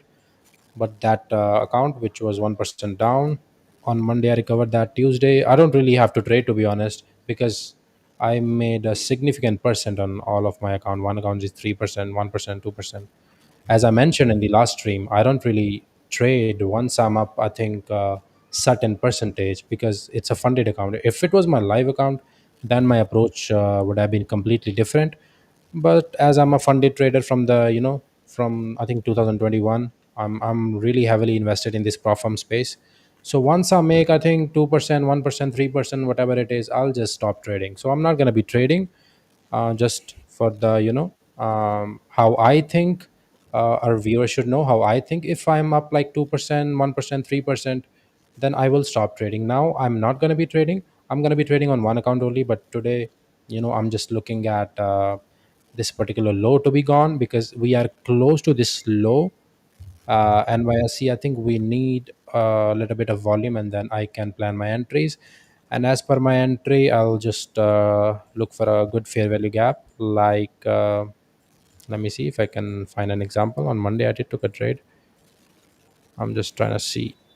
Okay, this is the last daily low. We swept the low here, right at after the NYSE, something like this. Look at how beautiful this fair value gap is. So much good volume.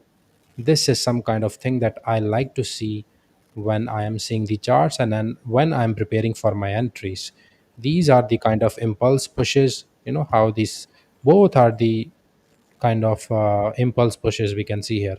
This is my go-to setup. If our viewers are thinking what kind of setup I take, so my strategy is really very easy. I think even 5-year old can you know uh, see this thing, and can copy this thing. So same, very good momentum with fair value gaps. That is what I want to see. On Friday, I did made a mistake. The fair value gap was really very large. I shouldn't have taken that, but I think it's fine. We make mistakes, as you can see. This was not really the cleanest fair value gap.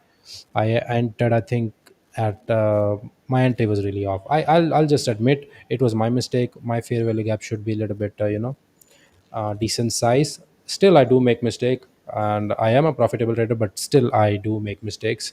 This was my mistake. I think I'll try to not repeat this kind of mistake again. What So what what exactly is the mistake? Is it the size of the fair yeah. value gap, or is it the place where it is in the leg? Right, it Mhm. needs to be much lower to the liquidity it swept, or what Mhm. exactly do you think is the mistake you did right there? Okay. So first of all, we swap this daily low, which is a part of my strategy. Hmm. And for the entry confirmation, I need to see the fair value gap near this area. It is first mistake was it is way far, from my area.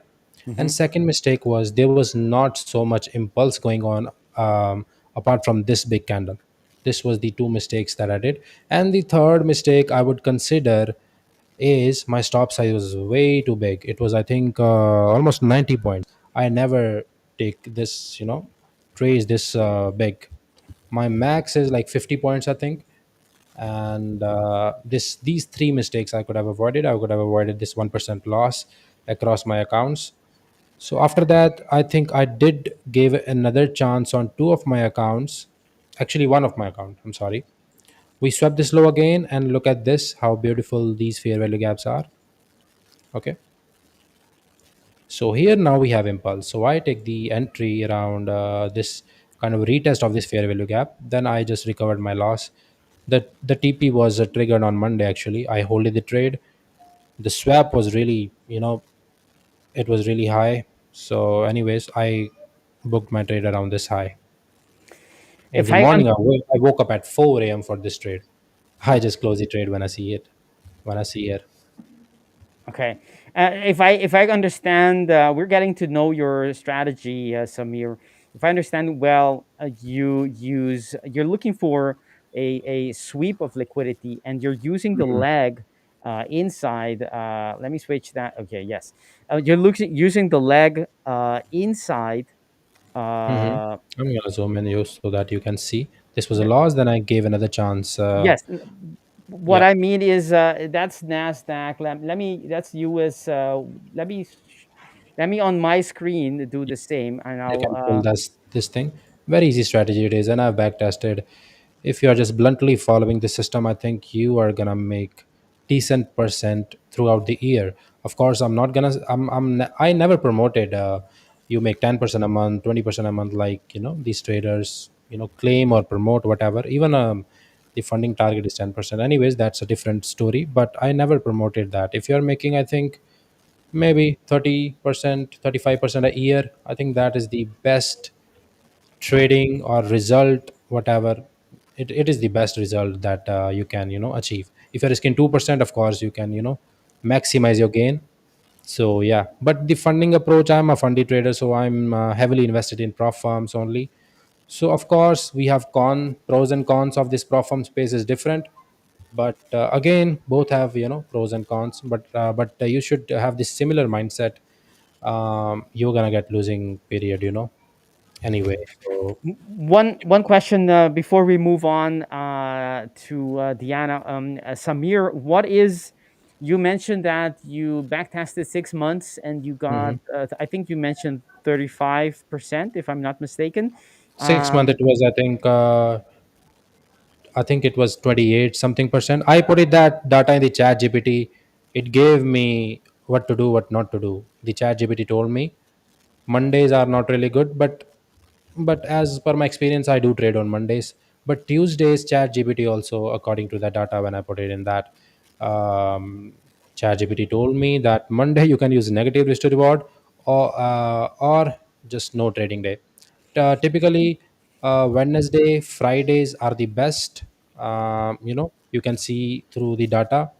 Now once you do these kind of practices, you have a different kind of confidence in you. Okay, so I think then your mindset get what do we call that, your mindset develops in that way. Once you do these kind of things, you know that this thing works. And your psychology, whatever the human behavior, it works really well. It respond well to trading. Once you do these small practices that I mentioned, you can put your data in chat gpt.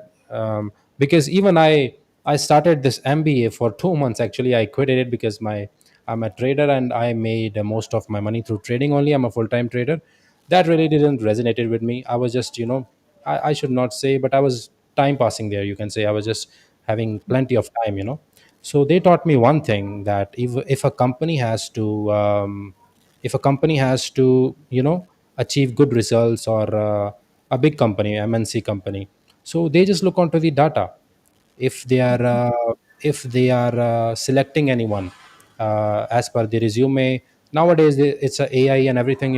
AI also select or do whatever the things based on the data, what is best for the company. So why not we are doing that thing? We are not taking decision based on the data. So I put it that thing in the chat gpt, and whatever, uh, of course you can mold here and there. Whatever your data is telling you, you just completely do it. I don't think so then nobody can stop you from succeeding in this. I mentioned these small things to everyone who is in this trading space, or whoever wants to know about trading. I do mention these things to everyone. These things are boring actually, but that's how the big companies, or the big guys works. They really heavily rely on data. If something is not aligning in the data, they just completely boycott it. If the person's performance is not really good, and data is telling like this person didn't really achieve this, so they're just gonna boycott it. So I did the same thing, put this thing in the chat gpt, whatever data I got. Then I'm gonna, even now my mindset is more trained. I was doing this thing, but once I got the data like this, in this way, now I'm even more confident, and uh, I'm more I'm more I'm understanding this thing more, you can say. What Now an interesting way to use ChatGPT too. I think that's really great. exactly. We totally agree with you. I can confidently talk on behalf of Diana. Yes, I have that confidence to do so. Yeah, I can say because we've known each other for some time now, and exactly. Diana, as I and many of us, if not everyone in our team, we believe that data to be basing your strategies, your decision making, all the rules basically based on the acquired data, the data you collected is the way to go forward. It is. I'm, yes, there are some artists among us, and I'm not one of them. But I strongly believe that data will help everyone, Mhm. even someone who thrives an artist, and by that I mean discretionary traders who can Mhm. Mhm. just see and feel things without having everything broken down into data sets and significant statistically significant differences. Um, But sorry, Victor, just to add to that, that's a really good point, but I would consider myself a discretionary trader, but I still rely heavily on data as well. I think I use different data than probably what it sounds like maybe you use, where you rely a lot on back tested data and that kind of thing. Mhm. Um, but there's also like the forward data or front data. I don't know exactly what you would call it, but for example, what Samir is talking about, knowing that Tuesdays is not a very good day for his system, knowing that Wednesdays and Fridays tend to be a good day for his system, that information comes after you've been, I mean, I guess you could pull that from back tested data as well, but that information can also Yeah, come in the live market, and maybe it's even different than your back tested data. That information exactly. is super super helpful, and the way Mhm. that I have typically done it, I use like a subscription service where I analyze my data, but Samir is talking about doing it on ChatGPT, which I think is just a really interesting way. I've done that Like as well. one way of doing the thing, of Yeah, course. absolutely. Mhm. And I've gotten different data than the way that I typically do it. So, and you can say things too to ChatGPT, like, tell me something I'm not, what am I missing here? Like, can help you Yeah. fill in the gaps. And prior to ChatGPT, that could be a pretty daunting task. So I think that's great, Samir. Thanks for sharing that with us.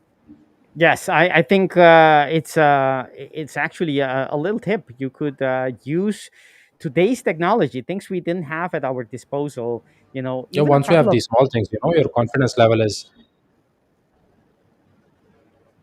Yeah, sorry, I interrupted you. no, go ahead. You were saying something. No, no, I was just gonna say, once you have these kind of things, your confidence levels, increases. You can take your trades more confidently. If even if it's a loss, you can manage it correctly once you have this thing in the back of your mind. Mhm. Yeah, I Absolutely. think it's the line through the thread through this conversation is that you want to get data on no matter how, Exactly. Yeah. Whatever whether you're you doing do it. is important. Yeah, it doesn't matter if you do it, let's say something like chat gpt, which is very efficient, and but you do Mhm. have to not rely too much on it, I would think. Yeah, yeah. Double Mhm. check things because you don't know how it got to these Mm-hmm. conclusions, and it may not, it's not always right. It depends on what data it's focusing on and what question it is answering, and sometimes it's that wrong. So you have to double check them and make sure that it's making the but it doesn't matter what method you use, whether you do that or you do it by hand or some other application, some website, does not matter. The point is, you have to be basing the things you do in trading on actual data, actual proof, not just hunches. And you feel, you have a gut feeling, and all those may have edges of their own as well. But you want to be basing yourself on a good data driven process. And it will. And you mentioned something I know very, very well, Samir, about the confidence level, with the difference it makes when you're trading backed up by data, doing this when you have an objective. Well, that's my case. When you have an objective, and perhaps for you guys as well, but in any case, I've seen that it makes a world of difference when you are trading a certain system that what is likely to happen based on the data. It changes. You're absolutely not worried about this any single trade anymore, because it does not matter. You do this. This is how your future stats will likely look like. And why worry? There's not a big unknown. This will go up or down. No, in the next 10 or 20 trades, you will get, roughly this win rate, roughly this risk reward ratio, and you will have roughly this, profit or whatever results that you're expecting. And sometimes you will have, every so often you will have drawdown periods. They will be roughly this deep. So, nothing really is completely unexpected. You still can't say which trade will be winner or when you will have these drawdown periods, but you already know how they look like when they come along. And it does not bother you, still staying a little bit, but it's so much less than otherwise. And I think everyone should be doing this, period. And there was a question in the chat about what platform this is. This is TradingView. I'm not sure about the rest of the question, but this is TradingView that Samir is showing here. And I don't know about the rest of the question, but you can ask it again if you're still not clear. But I think most of us use TradingView on here. I don't know if you're asking about this line market open. This is just a session break. So Okay, that could go be. to event and session break. It will tell you whatever price did in the previous day. You just Good. simply Can you show? I think you're right, Samir. Can you show how you set that up again? That shows the market break. You don't have an indicator on there that plots the. yeah. Once Uh, you go to setting, you go to events, and then we have a session break. You just tick it, you know, and then you can change color whatever. So this is gonna give you the previous day data. In 2000, I think 21 also I was doing this kind of thing. It really gave me good results. I was doing this on Euro USD. It was a really good strategy also. Let me explain you for our viewers. Let's keep it a little bit more interesting. So I was trading London session back then. So whatever, I was just marking the highs and lows of the previous day, and whatever higher highs and higher lows was making during that particular session. In my case, it was London session only. So if it was making higher highs, I will just take buys. That's it. On the 15-minute time frame, actually, I'm doing this on the 5-minute or 50-minute time frame. So today on the London session, I think it was here. Pre-London was here. Okay. So we know we already liquidated the daily low. Now we are making higher highs. So I was just simply blindly taking one-to-ones like this. If we are making higher highs, I was just placing bigger stop loss and I was just targeting one-to-one, or maybe any significant high. In this case, you can target these highs maybe, but I was targeting one-to-one only. It really gave me, I think, 80% win rate or something like that during that time. It is also the strategy that I used to use during highs and lows. Once it liquidated London session, whatever direction the price is moving, you just execute in that direction. That's it. Let's give you Yeah, one that more makes example. very simple. I like that. How Yeah, simple the it highs is. and lows. So last day was bullish. Now let's see what current day is doing. Current day London session is somewhere around here. Yeah.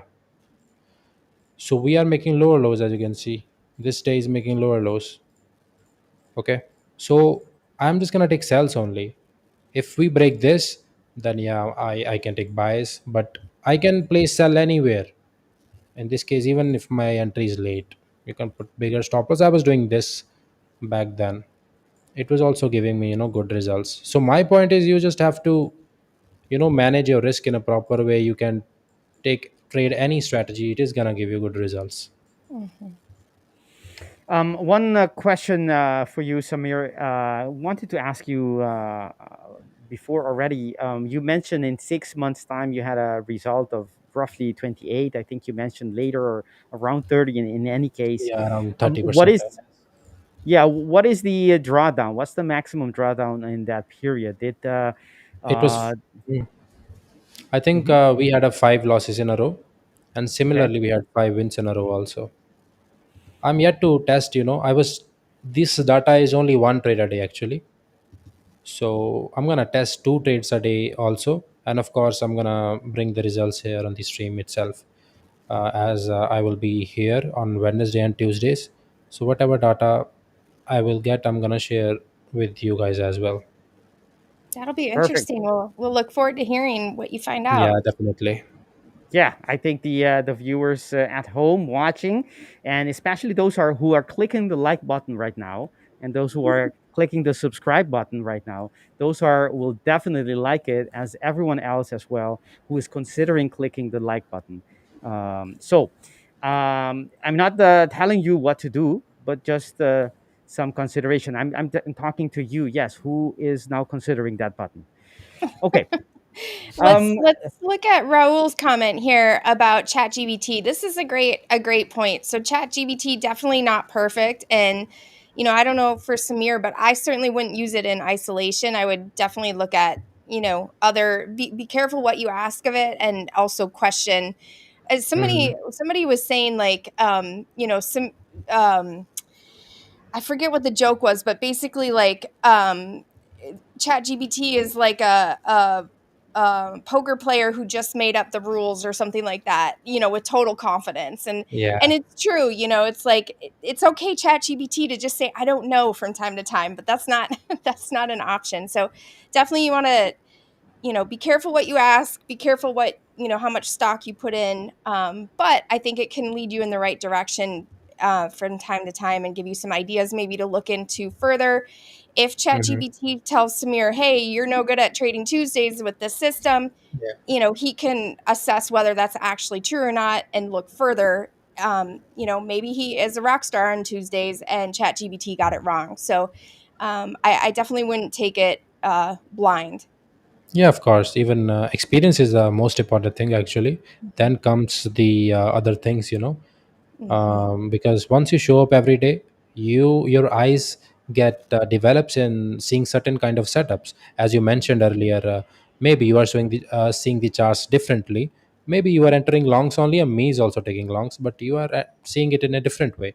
So showing up every day, I think, is the most important thing. I think in a 5 to 6 year window, you're gonna be profitable anyway. If you just show up every day, you have the guts to take the right decision. You are not following anything blindly. As I mentioned, I was doing strategy hopping, like, very much. So I think 5 to 6 year time frame, your experience, whatever you are facing in the market, like you getting punch in the face every day, almost taking losses and losses, it trains you. Hmm. It is gonna you're gonna be profitable anyway. You just have to take few bold decisions, and you just have to show up every day. That's it. You're gonna But make I love, mistakes, of course. yeah. And I love that you said 5 to 6 years because Yeah. you never hear that. And that's totally, totally practical and reasonable to expect that it'll take you, Everybody you had this know, ego problem, actually. yeah. In my Yeah, even in I my saw circle, somebody, even when I started, I was like, I was also like, oh, what is trading? I can do this thing in 6 months. Of course, Right. people can do. Some people have that ability, but I don't I think personally, very many. I'm a below average guy. It took me 4 years to Yeah, realize few I don't things. think that's below average. I have a friend who says that he learned in a year and a half, and I believe him. But then when you hear his background, you're like, well, wait a second. There were a lot of things that kind of prepared you to then become a trader in a year and a half. It wasn't like you just showed up fresh and then became this like superstar trader. It's a lot slower. I don't actually think 4 years is on below average. I think that's actually pretty short, honestly. Yeah, And I don't know if you were doing it full time or whatever, but it's different for everybody. And exactly. likely it's kind of like when you get an estimate on like a remodel in your house or something. It always Hmm. takes twice as long and costs twice as much. It's like that with trading. Probably whatever you think it's going to be, multiply it by like 4, and that might Exactly. be more accurate. And I would say I would take it even a step further. What's the point of comparing yourself to others? It's not like you can change character in life. You're stuck Yeah. with yourself for the rest of your life. So what's the point in comparing? You know, if someone in some other part of the world did it in less time, how is that going to help me? It's not going to help me. Mhm. What Yeah. what what is going to help me is working on me and how to improve my myself, my knowledge, Mhm. my weaknesses, my strength, and that's irrelevant of how relative to others you know the rate that you're going to be learning. It's it's great for those who are quicker than the rest because they will feel better, but I mean, it does not really help those who are perhaps they need more time. They're going to just feel worse about it, and that doesn't help a lot. That's why I I'm a strong proponent of not looking too much to others and just focus on yourself. And Yeah. yes, before you Hmm. start on this journey, know to know the stats, what is the ranges of the majority of the people, but that even that image can be very very distorted. Um, Completely so if you're basing on what you see on social media. Mhm.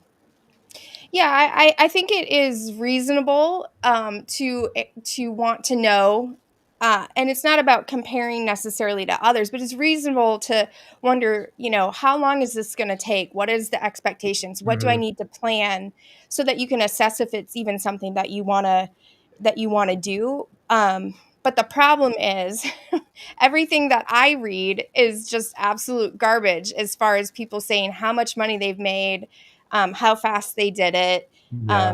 not disclosing, for example, if they made money from something else, making it look like, like my son, I shared a while ago, my teenage son sent me a very successful YouTuber trader to check out. And I watched some of his videos and I said, look, he's very entertaining. I think I can see why you'd be interested in his stuff. And he is a smart kid. He's actually really young. Um, but I don't believe that his profits are from trading. I really don't, based on the timeline that he gave and some of the stuff that he talked about.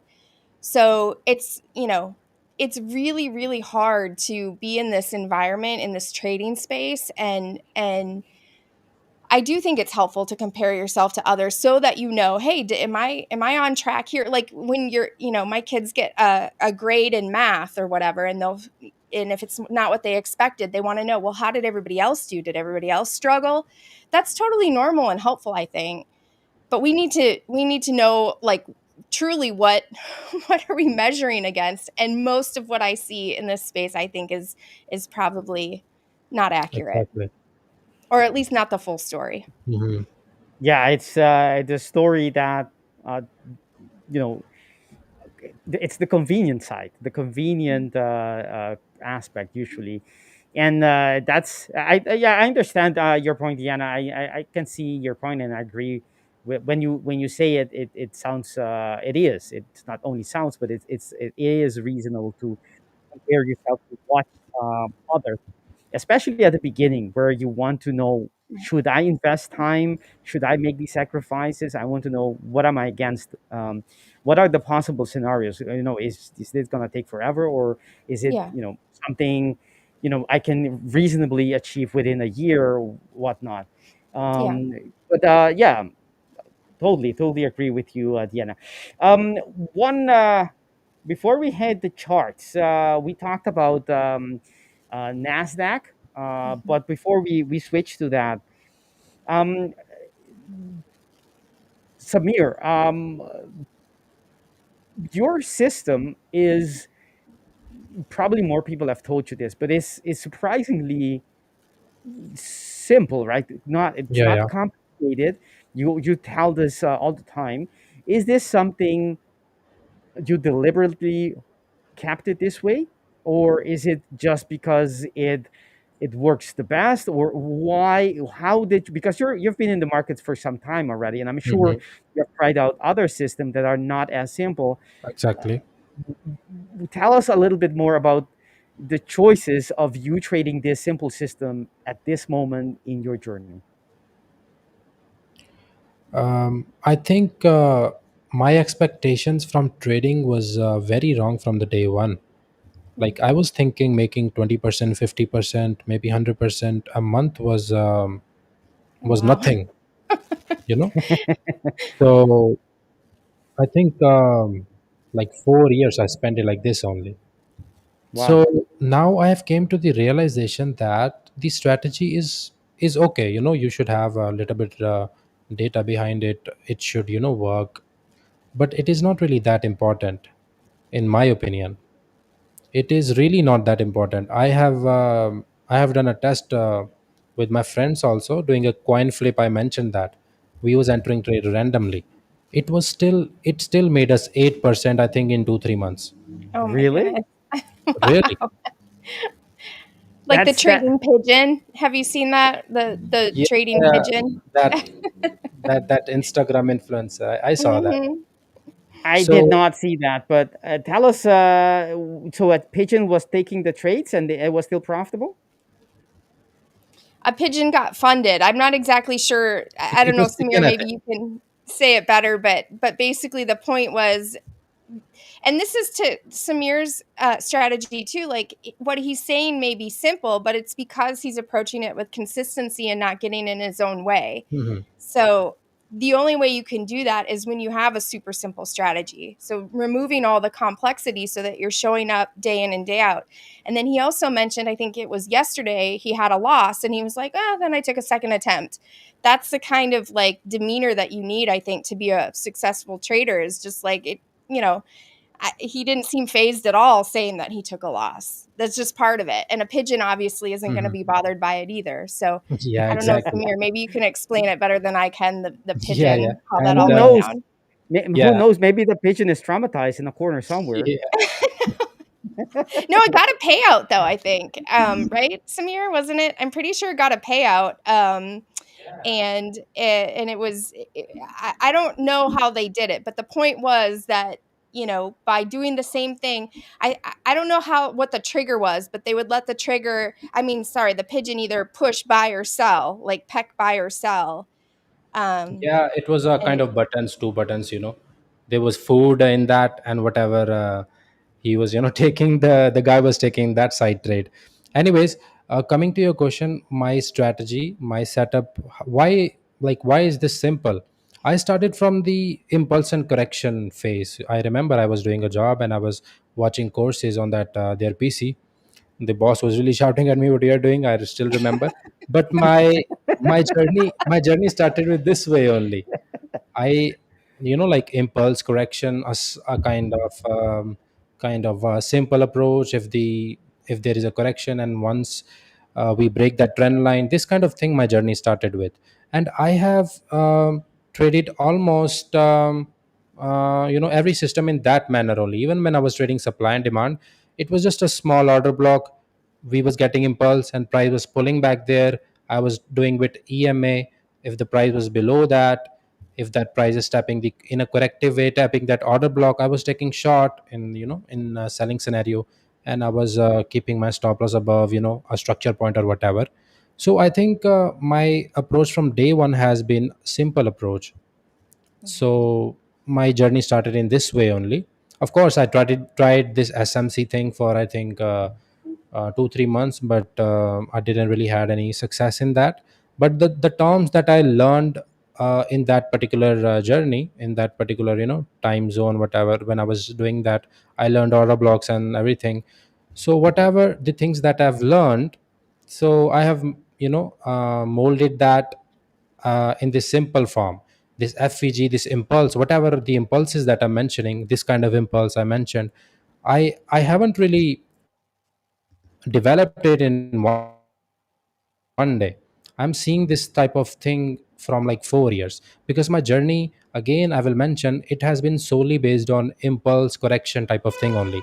I have added and subtracted few things from it. For an example, I was let me give you an example. So this is impulse. Back then I was trading this correction type of thing. Okay, I know, I've trained my eyes what kind of impulse works the better. I cannot explain this or give you a course key, okay, this type of impulse works the better. I can give you 5 examples, okay, this is the impulse which which works better. So again, coming to your point, nowadays I'm not really trading this type of correction, but I have molded my system in this way. For an example, this is a liquidity point, and we are impulsing, and then we are maybe a little bit of momentum loss, and then keeping it simple. Coming to your question again, why I'm keeping it this simple. My journey started it this way only, and I can't really keep things complicated, because I have done that. I didn't really got good results, and I also have trained my mindset in that way. My expectations nowadays, it's not, I don't have to make 10%. I am up 3% on one account, 1% on one account, I believe 0.4% on one account. I have to make 1% to get to the payout. So once I'm at 1%, I'll just stop trading. That's the beauty of this funded accounts. That's why I don't prefer live accounts. I just have to make 1% across. I have 3 accounts right now. Being very honest with you guys or and viewers, I have 3 accounts of 100K. So I can make 1% on these accounts, and I'm good. I'm in India right now, and according to my expenses, is good. Of course, I'm planning other things also on the side, and yeah, keeping things simple, you're gonna get same results anyway. That's my belief. You might can get 5 to 10% here and there over the year of the or over the period of 6 months to maybe 4 months. Maybe you can some guy can make 5% more or 5% less, depending upon the system. But I think fundamentals of trading, if you're doing it in a right way, it is going to be same only. Mhm. If you're taking high risk, of course, there are traders who have made millions. That also comes with Allegedly. experience. That's, I'm not really there yet, but of course, if we all stick to that, maybe 10 year, 15 year, 20 years, the experience that we are going to get, the gut feeling, the confidence that we are going to get, of course we can also be there. That's my belief. Again, I think the fundamentals of my mindset is now very clear, to be honest, man, to these viewers also. um, I you cannot really make these kind of results. You can follow anything, 5 to 10% here and there can be. Even if you follow 1 to 1.5 risk reward, you can follow 1 to 3 risk reward. I Mhm. believe the results are gonna be some kind of same only, maybe 5 to 10% here and there over the long period of time. So that's kind of I'm training my mindset from like 1 year. So that's why it really doesn't really matter to me nowadays, whatever strategy. I'm just keeping it simple because I know the results are going to be same anyway. I think Victor, your system is very complicated to me. You're still going to get similar results, I think, as compared to me, if we both take the decisions and risk management seriously and in a right way. Maybe you can make 10% more in a long period of time. If I'm making 40%, in maybe 8 months you might can make 50%. I'm talking about real account right now. Of course, I don't really trade real accounts, so I can just make 2 3% on funded account, and I'm good with that. yeah, I can totally see your point, and I think you're very wise in seeing through the fact that you're, and in the end you need to look for efficiency with your days on this planet, right? And if you can get good results, and you just mentioned you had 3 accounts I think you mentioned 300, 100 Yeah, each, it is 100K each. Yeah. and you're getting a couple of percent each Mhm. on each of I'm them. not even planning to scaling my funding right now, because my focus is on different thing right now. Once I get there, maybe I'll.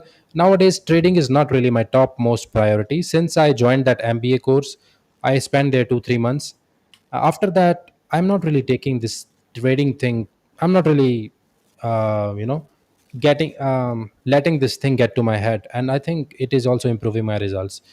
I I can't was really I can't really Interesting. tell you to, don't. I can say with words, don't let this get to your head. But I think with words it cannot happen. You have to take some decisions to, to become like that. You have to maybe start something, so that your focus maybe shift. I So So I co- wise. yeah, I think it's very wise yeah. because Yeah. there's a lot of truth into that. Mhm. Obviously you need to focus on trading somewhat in order for it to function, right? You need to Yeah, be there. You need to do, pull the triggers and all of that. But there is a point where focusing on it more doesn't give you more better results. It just gives Mhm. you exactly. perhaps more headaches or more stress, and that's I what you found in the out. last stream, I have gone through mental stress, and I really sat there and talked to myself, do I want to live this life? I don't Yeah. want this life. Right. So I don't want that life. Even if nowadays I have lost more than, I think, 200 accounts, these prop firm accounts. So after losing this much, these many accounts, I think your risk appetite, your risk tolerance, whatever it is, it gets little bit higher, as compared to a newbie or whatever. Mhm. Again, I will say it's just the journey. Just show up every day, and follow through, take few steps. I think we are all gonna get there. That's my Mhm. belief. I like Mhm. your optimism, Samir. Yeah, I hope indeed everyone watching will get there. of Um, course they that's will. Just stick to that's the. good. I like that positivism. Um, Especially if you're as practical as Samir. I mean, what the things that he is saying are very wise, very practical, and having that kind of practical mindset, I think, is what allows you, not the only thing, obviously, your hard work and your persistence, but that is what Yeah, allows yeah. you to, I think, do a lot better. Still, I make mistakes, but Of through my course. experience, I Yeah. am I am at this point nowadays. I don't let that affect me. Of course, I'm a human.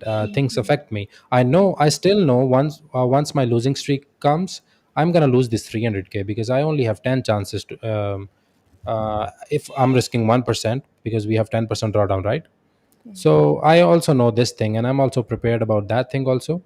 And till then, how much, whatever I can get in a form of payout, I'm gonna make.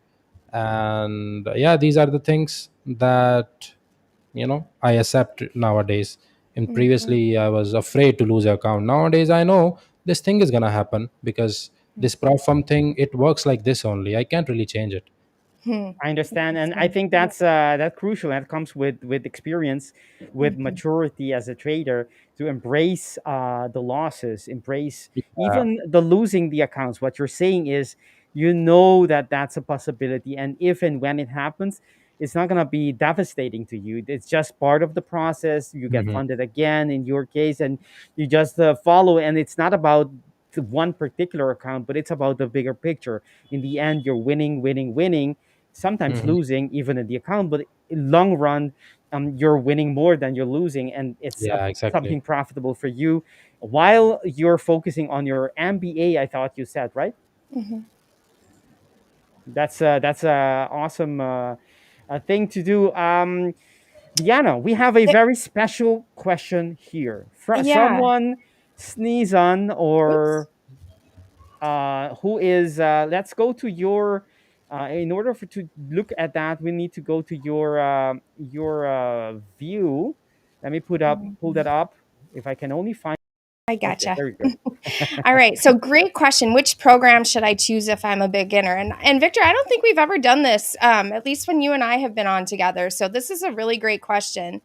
I'll give my opinion, and then everybody feel free to jump in. But if you're a beginner, the best I think of it this way: the earlier you are in your trading journey, the more steps that you want in the program that you choose. That's has always been my take. The reason is, if you're a beginner, you're still kind of proving to yourself that you are able to trade, and so you want the most steps possible, because there is a good chance, just like Samir said, failing a challenge is part of it, and it happens a lot. I failed when I first started passing funding accounts. It was with the 5ers, and I eventually got funded, and then eventually failed that account as well. That's just part of the journey, and it was different when I was failing funded accounts versus when I was failing challenges, right? I had progressed. But I think for me, the best thing to do is to choose the program with the most steps. It's going to still take you 18% to get there, because 6%, 6%, and 6%. And then let's see, and then another 5%, I guess. But that way you can prove to yourself, and you can learn throughout the challenge without having to risk too much in what you pay. So the cost for this program is going to be $95. And then when you do get funded, it'll be another $205. But this is your best low cost way to get funded. And in fact, you have different options as far as account size. So $100,000 funding account, $250,000, or $20,000. And it is a really good idea, if you've not if you know that you are very early on, to take the lowest account possible. Then you can look at the other accounts that the 5ers also offers. So that's the boot camp program. Hypergrowth, give that a second to load. Here's the hypergrowth program, and you can see what that looks like. The fees are a little bit higher than what you saw in boot camp, because the evaluation targets are not as much, and then the high stakes. And cannot get that to, there we go. High stakes is the 2-step. So to me, this is like an intermediate program. Again, you can choose different account sizes. If you are still unsure, I personally would choose a lower account, but you can see that the fee is even lower here. So you might also want to consider this as a newer trader, because again, this fee is lower than the bootcamp fee, and I think that can be a really great way for you to practice as well. Victor and Samir, what do you think? Wanna share your ideas, Samir, on the different programs the 5ers has? What has been your experience so far? What can you tell this user or this member? 5ers is the, I'm not really saying this to promote this, but I think Fiverr is the, I have never really faced this smooth operation ever. I'm trading this prop from like prop firm space till since like 2021. But I think Fiverr payout system, their automation, the time they take for everything to just assign you the account, and once you hit the 10%, even for the scale in their automation team, whatever the system they have in place, it is really wonderful. Sometimes I really think about it, the tech behind this, it's really good. If anybody is from tech background, then they will know, what I'm talking about. But anyways, coming to your question, Fiverr is really good payout. They have never taken more than 1 day. I've traded with other firms also. I have been rejected payouts here and there. Some firms take 3 days, but Fiverr's just 1 day. And about the program, and if you're a beginner, I think go slow. This bootcamp program is also good, and starting small with a high stake is also good. Both are the option for you. It's just what do what kind of personality you have. If you are trading for some time, then of course you can go with high stake, as you have two faces, 2 steps here, and you have a little bit freedom, you have a little bit more drawdown, you can risk a little bit. I should not say you should risk a little bit more, but I think you can risk 1 to 1.5%. Again, if you are a very new trader, you are testing or demo here and there, then of course boot camp, you can choose boot camp. to just explore, you can just see how things works, and if you are a little bit, I know most of our audience, they know about forex. So I think high stake, for me personally, I like high stake accounts, as we have more drawdown, more freedom to trade, and even if we are on a winning streak, if we pass it quickly, then we receive the account quickly. And of course, payout system, it's really good. I'm not really saying um, this to promote or whatever, but this is really my honest opinion, because I've traded with fivers and I have secured more than, I think, 35,000 with fivers.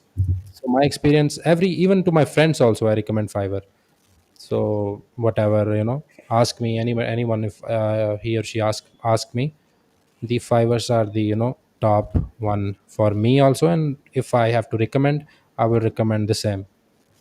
Thank you for your experience and your honest I have really response. wonderful experience, really. That's That's awesome. that's only Yeah, I wouldn't have expected any way, any other way, because that's how I know our company. yeah, But really good. coming to the question, there's a couple of things we could think, we can discern, right? You have the boot camp, which is a 3 step. You have the high stake, which is a 2 step, and you have the hypergrowth, which is the 1 step. Um, and a couple of differences, and they will right away tell you why we have different, different programs. One is the leverage, right? Bootcamp has 1 to 10, high stakes 1 to 100, and hypergrowth is 1 to 30. In general, when you're starting off, although you want high leverage, that's not what you need. Mm. What you need is a low risk environment where you can make a lot of mistake. You can,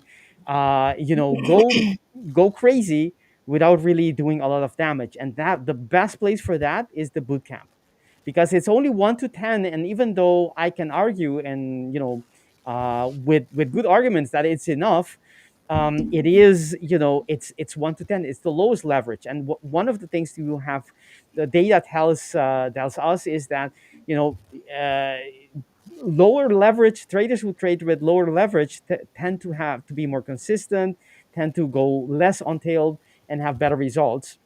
So that's one thing, and that's the reason. And the other thing is also, to you, because it's easy if you are, let's say, risking a lot, maybe 2%. It's easy that just by chance you pass phases, right? So anyone can have a winning trade, right? Just try it long enough and you will have a winning trade. And anyone can have even, a good run. And if you have these good runs with 1-2% on high stakes, it's not, I don't want to say easy, but it's very fairly possible to pass phases and even get funded while you don't have everything sorted out yet. I mean, your psychology, your risk management, or even the rules of your system. And what happens if you do that? If you're at the beginning of your journey and you get funded very quickly while you don't have everything sorted out, what will happen is it will give you a false idea or false impression of really what it takes to be consistently profitable. And that's very bad for your journey, for you as a trader. So what you want to do is, I agree with Diana. Boot camp is the best place, because passing 3 phases with low leverage, you really have to have not only a lot of luck behind you, but actually a good system, good risk management, everything in place to do that. It's quite difficult to pass 3 phases. Not if you have everything in place, but I mean, while you're learning, you can't just by accident pass them. So that would be the best way to begin, and you only start considering putting perhaps more capital at risk by buying bigger accounts when you pass a boot camp, right? Because one of the as a new trader, one of the things you are in a race against time, because you have limited amount of resources, money or time, and you want to get as quick as possible to being funded, and ideally as well consistently funded, without running out of time and without running out of money. So you have to make sure that you're not, wasting a lot of your precious money in any of those process, or any of those phases while you're learning, because at the beginning you're just learning. All of this is just for learning. Don't think about, the first account you're going to buy, that's going to be the account that's going to give you everything. I'm sorry to pop to burst your balloon, but that's not very realistic, not very reasonable to think that. It's probably going to be just a stepping stone, an account that will last as long as, I don't know, some time, and you may or may not get payouts, but it's just one step in the process. So you want to be very conscious of that. So you want to keep the costs low, right? This is in your interest. Well, you want to be keeping the cost low as you're learning, because it is a learning process. And don't think you're going to do it in 6 months.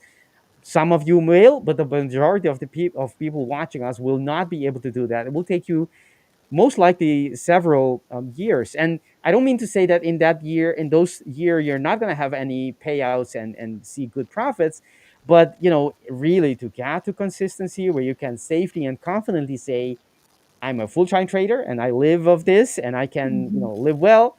That's not going to happen right away. That's going to take quite some time, much more than you expect. So be mindful of the cost. So the program, going back, the boot camp is, I think, the best way because of the low cost. And it gives you, 3 steps to prove yourself before you actually start putting in more. Obviously, you can use the lowest amount on high stakes as well, because that's only 39. But then you have the high leverage, which is not something you want to have too early in your journey. And once you have all of that, the best account is the hyper growth. Once you have the experience, you have everything in place, there is no account on the face of this earth as the hyper growth account, because just take a look at the scaling program. If you will, Deanna, put it on hyper growth scaling. You scroll down, we will find that on This is hypergrowth or boot camp? Hypergrowth. Hypergrowth. Yes. Just want to point out that there's a question about the $20,000 account on Bootcamp. This is a demo account, so there's no cost. It's a free demo account, so that's also an excellent option. Hypergrowth. All right. Here's the scaling. Yes. The scaling account of the hypergrowth is the best you can find anywhere. Go check and tell me if I'm wrong. But just check it out. Obviously, it has a higher cost, so you don't want to be doing this while you're starting out. This is something for experienced traders who know what they're getting into. They have the data, they have the psychology figured out. They have proven themselves, gotten payouts, multiple payouts, consistency, and all of that. Once you're ready for the major leagues, then you get to this, right? Because on the hypergrowth, with only 6 or 8 scales on the highest account, you're already at maximum allocation, which is you're basically doubling the account on each time you scale. That's huge. If you know about compound interest, if you know of how the exponential growth works, this is it. This is where you get that exponential growth in your trading. Trading a prop firm account, you can never do this on your live account, right? If some people say, well, you can if your leverage is low, the risk is low, you're better off doing it on your broker, on your live account. Not this. You can't do this. No way. On your live account, nowhere you will be able to scale up any live account like this. All right, so in conclusion, keep your cost low, whether that is with a high stake account, the smallest one, or a bootcamp. I prefer the bootcamp for the the actual confirmation that you actually have something that is actually solid and robust in your trading. And then you have obviously the high stake, which is quicker. You can quicker get to your targets, And in the end, you want to be on the hyper growth and scale this baby up to those $4 million. Just imagine how that would be being such a trader. All right, so let's. Do we have more questions before we show some? The 20K bootcamp account. That's a special account that we have on special occasions. So you can't buy it normally on the regular season. It's not available. It's something we have. That's a special account we have from time to time when we have events and things like that. And sometimes I believe it was sometimes the giveaways as well. Some of them were into 20K bootcamp, but it's not something you can find. That's not available for all the time. Right now you can't buy it. Beverly is asking, thank you, Beverly, for the question. The high stake better for scalping? It depends if the leverage is what you need for scalping. If you're going with very high risk scalping, you probably need the high stake. I'll be honest with you. However, I don't think you want to be doing that. You don't want to be scalping with a lot of risk, right? Scalping needs to be done safely, even though you're in and out and you're doing a lot of trades. You want to do it safely. That means with low risk. And if you're low in risk, then you don't really need a 1 to 100 necessarily. You can do it with bootcamp as well.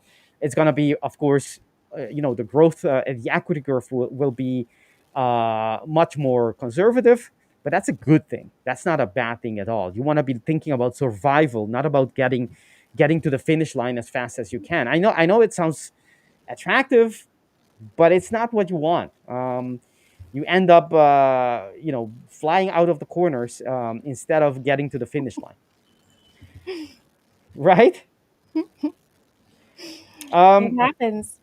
Yes, and if you ask me, I'd rather just reach the finish line. I don't want to be stuck in a corner somewhere on the track. I have no information on that, Paulo. I'll be honest with you. I do not have this information. We should ask someone who does have this information. So I'll not be able to answer that. I haven't reached it. I can tell you that. I haven't reached it yet. Let's see. Khaled is asking, I have passed the first page or the phase of the high stake account, but it is very difficult to pass the second one. I'm trying to pass with small loss. Please tell me what happens after passing the second page. Second phase, you get funded. If you're on a high stake account, it's a two-step. You have step 1, step 2, and you pass that, you get funded. Simple as that. If you find it difficult to find second phase, or you find it difficult on the funded account, that's actually a sign that not everything is. That's a sign that not everything, you haven't got everything figured out yet. Either you passed the previous phase on a very on a good run, which is great for you, but something that doesn't happen all the time, that's not consistent. That's one thing, one possibility. Two, you're not ready yet with your psychology game, right? You're not up to game yet, because once you get to the funded, it gets real, right? In the sense that you actually can get thousands of dollars if you do it right. And typically your executions, you start double thinking, doubting yourself, and seeing all kinds of your mind starts to play games on you, and that's a sign that you're not ready yet. You're not there yet as a trader to handle that pressure. And that's something that you should think about, which I don't know in your particular case what is the case, but you're doing the right thing, which is lowering your risk. You said small lots, which is could be the same, lowering your risk, so that your psychology is more comfortable. Psychologically, your mindset is less on stress, which is necessary if you're having difficulties when the stakes are getting high. That's why it's called high stakes. I think it's really important to remember, though, that if that's where you're at, that's not necessarily a bad thing. So for me personally, when I first started trading with funding companies, I wasn't able to pass the challenge. That was sort of like the the beginning part for me. And then I got to the point where I could pass the challenge, but I couldn't keep them. So I couldn't stay funded. And that's just where I was. And I learned a lot from each of those phases. And then I got to the point where I was able to keep the funding and I was able to get payouts. And then the next phase from there is like, okay, now consistently getting payouts. And so it's a spectrum. And wherever you are in that spectrum, that's okay. So I know for me too, when I first started trading with the 5ers, I had the same problem. Phase 2 was way more intimidating than phase 1. Why? Just because of the psychology involved. The account is more valuable to you at that point because you put in a lot of work to it. So if that's where you are, that's fine. It's just kind of gives you it's like taking your temperature. You know where you are in your journey a little bit. Yeah, Yeah. exactly. It's not a bad thing at all, but it's a sign of where you are. I'm not saying you stop trading it. You just definitely should just continue, but you're in the process. You're in the process, and that's normal. That's what I'm actually trying to tell you. It's normal to find it's a sign of something else. It's not that your system is necessarily broken.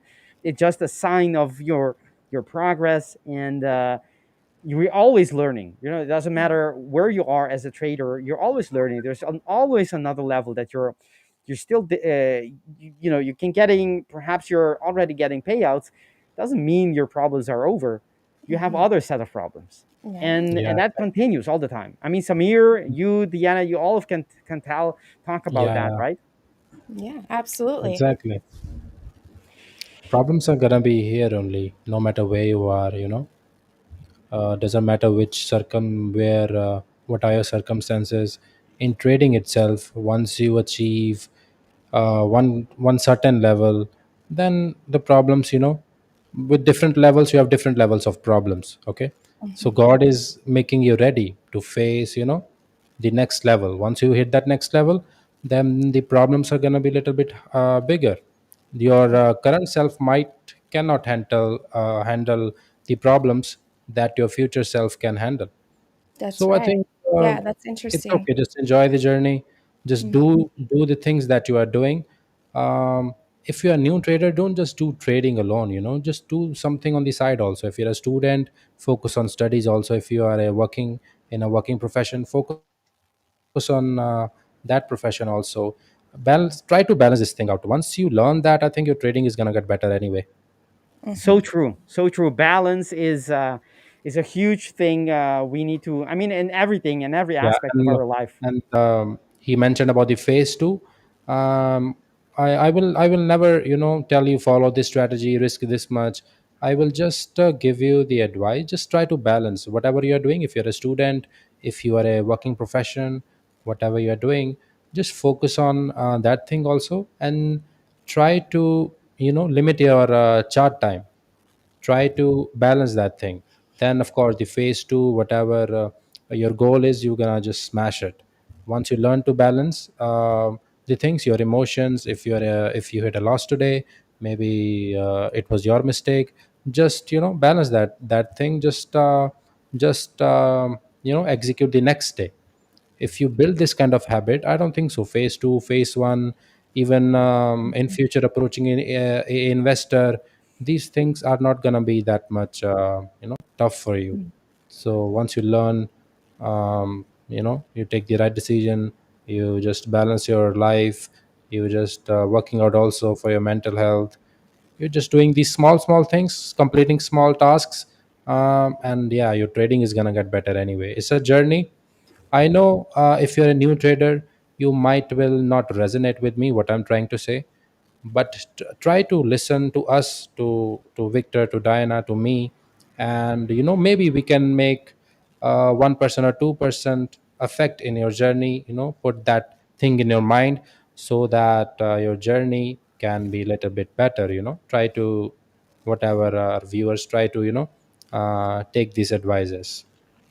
Yeah, I think it's great. Balance is a huge thing, not only in trading, in every aspect of our lives, Yeah. right? We want to have, I mean, for exercise, diet, Mhm. relationship. You want to have balance. It's the best way. That's where the harmony, where everything flows, where you have balance, not too much of one thing. Even in religion, you want to have it a balanced way, right? Yeah, exactly. Otherwise, well, we're not Hmm. gonna go that alley. Yeah. But Here- I Here's a here's a quick question to touch on, Victor. I would say check the rules on this for each of the funding accounts so you can get familiar. But Victor, you want to touch on this? It's the high stakes account only. Is that correct? That has the 2 minutes before and 2 minutes after that you aren't able to take a trade. You can exit a trade, meaning you can hit a limit order or something like that, but you cannot enter a new trade. Yes, the news restriction only applies to the high stake account, meaning it does not apply to bootcamp, not nor to hypergrowth, meaning you can trade unrestricted news or no news during those those high impact news event, but not on a high stake account. You cannot trade. Open a trade. It's about opening the trades. Whether you do it manually or you do it through a pending order does not matter. But you are not allowed to take a trade 2 minutes before. That's 120 seconds, right? So if you're thinking about the third of the second minute, 120 seconds, so 2 minutes before and 2 minutes after, you're not supposed to be opening any trades. If you do, then the profits will not count. And that makes it basically useless to even consider taking it because the risk will be for you, but just the profits will not count because that's what the risk restriction or the news restriction is all about. In the 25K bootcamp, there is no 25K bootcamp. What you're seeing is the phase one, step one of the 100K, which is 25K, right? When you're buying the 100K bootcamp, the phases have different balances, and the first one is 25, right? So that's step one balance, but it's of the 100K. When you get funded at 100K, not at 25. At 25, there isn't a program. Any other questions we have from our dear audience who are trying to get ahead in this trading game? I said game. Yes, I see it as a game. Isn't everything we do in this life a game? Yeah. We either win or we learn. That's Exactly. right. Exactly. I think you said something. I find Samir very wise, very wise. Mhm. Samir, you said a couple of things. I'm a very positive guy, to be honest, I because That's great. whatever happens, I'm like, maybe I can feel down for a day or two, but then my inner self doesn't allow me to stay the same. I'm like, what am I doing? Just let's Mhm. just get to the next level. Of course, maybe I'm taking a little bit time. Of course, as you mentioned about the comparing thing, yeah, I do. It is also kind of healthy, to keep myself push. Okay, he's doing better than me. I have to, Mhm. I also have to do better. I'm not really in a jealous way, but kind of Mhm. maybe inspirational way. Right. Did nas And I 100, think that's the low is gone, I'm seeing on the other chart. Let's see if the my entry represent present. I'm sorry I interrupted you. no, same. I was just gonna say, well, now I lost my train of thought. The market is open and everything is moving, so I'm while you two are watching this market, because I obviously see that you guys are being attracted by the opening bell. I'm gonna take away this. Let's say I'm gonna. No, I was gonna say something. Yes, let me. What I think about you, Samir, if you have half an ear while you're watching the bell, um, I find you very wise. You said a couple of things, and I think they're very true. One of the thing is I see it from I put it in a couple of different words or on a Mhm. different. I present it differently, but they're basically the same thing. You said about focusing on other things, right? Doing a career, doing studies while you're trading. Don't have trading as the only thing you think about because it's not balanced and you tend to be better fit, better able to handle the stress and trade adequately. And the Exactly.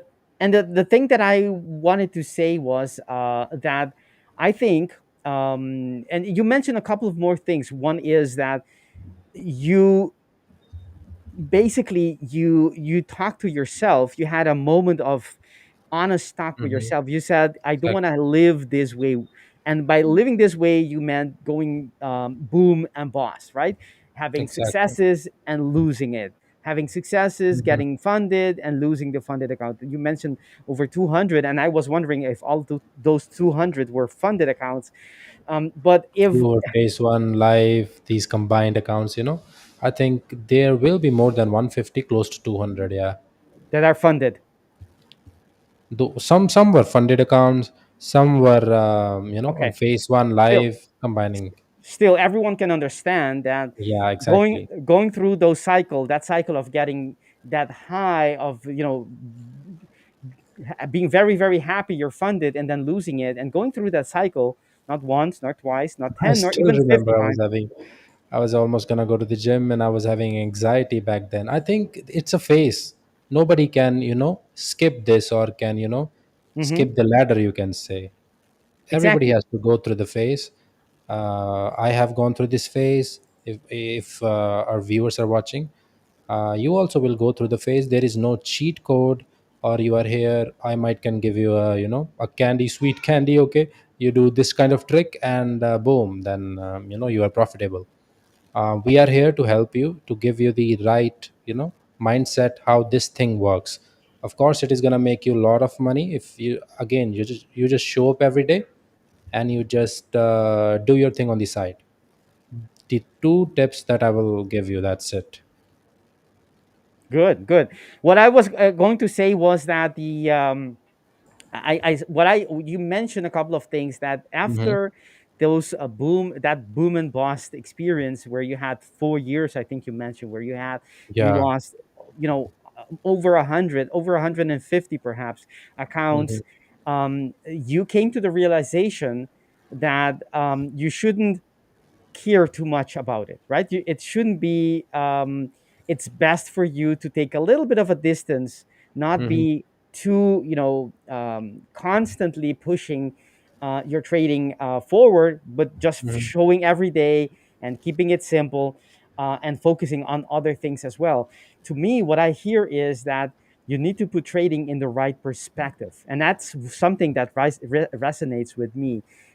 Yes, it can be all of these things, but the reality is it's kind of paradoxical. The more you chase it, the more difficult it becomes. And that's something I've learned. You have to take it with ease. That's why Yeah. that's why low leverage sometimes gives the best results. You think you need more leverage because of course you're going to be able to open bigger accounts, bigger positions, I mean. But the reality is, when you go slower, that's the fastest way to success. And that's the same thing, Exactly. having the right perspective about trading. You might think, oh, he's only doing it a couple of hours a day, he's taking it slowly. um, but sometimes this is another phase. There are at the beginning of your journey where you're, submerged, you're being doing 10, 12 hours a day, figure things out.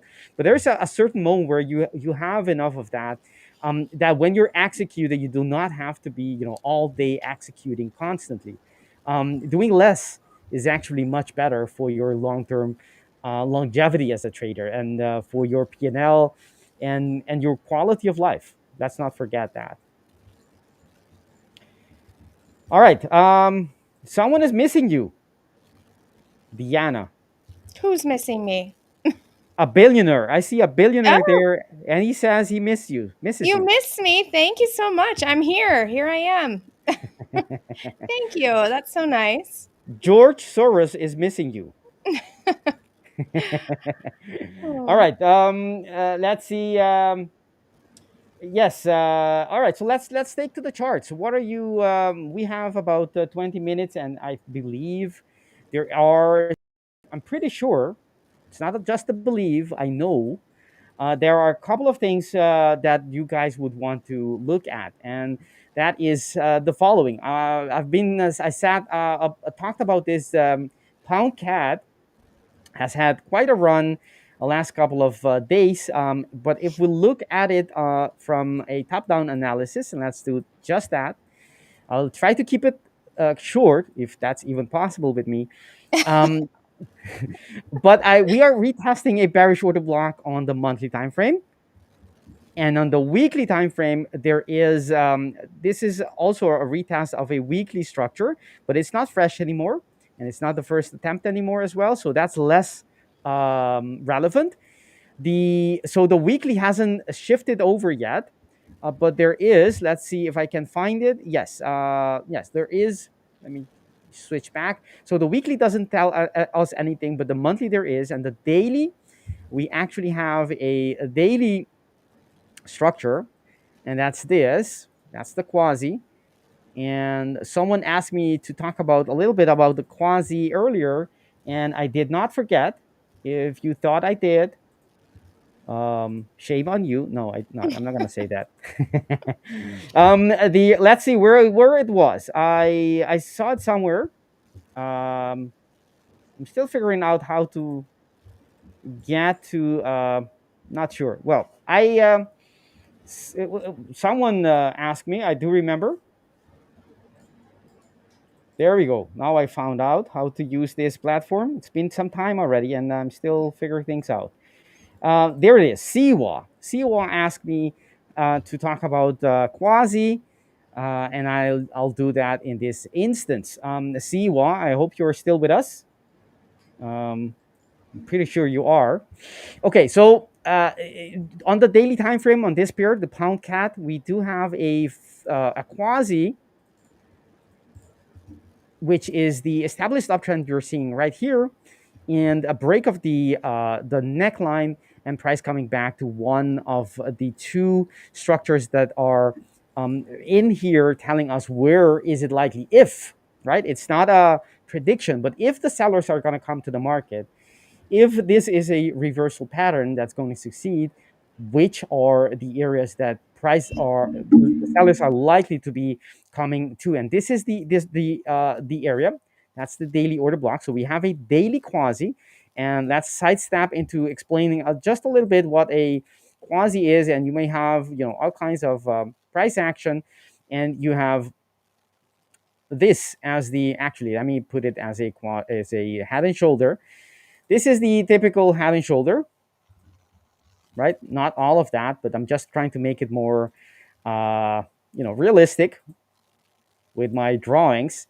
And basically, what it is where you have it's a reversal pattern, very popular, head and shoulder. If you don't know, check it out on YouTube, perhaps on wherever on the internet. You'll find it is where you have a lot of.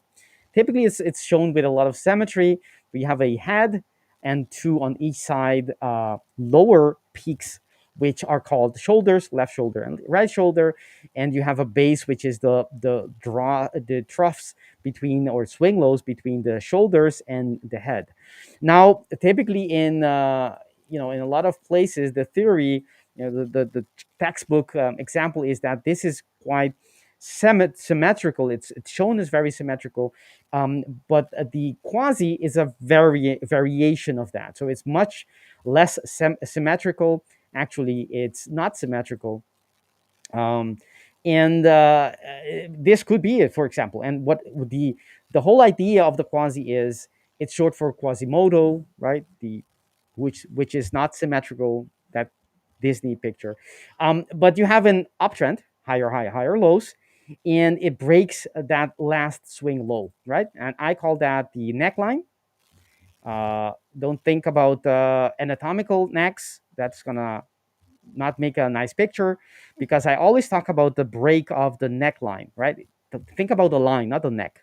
So the line is broken, and it comes back, not all the time, but when it comes back and forms that right shoulder, that's what you want to be. That's where I would be trading in, and it's not symmetrical, so the height of the shoulders are not the same, and as well as the base of each shoulder isn't either.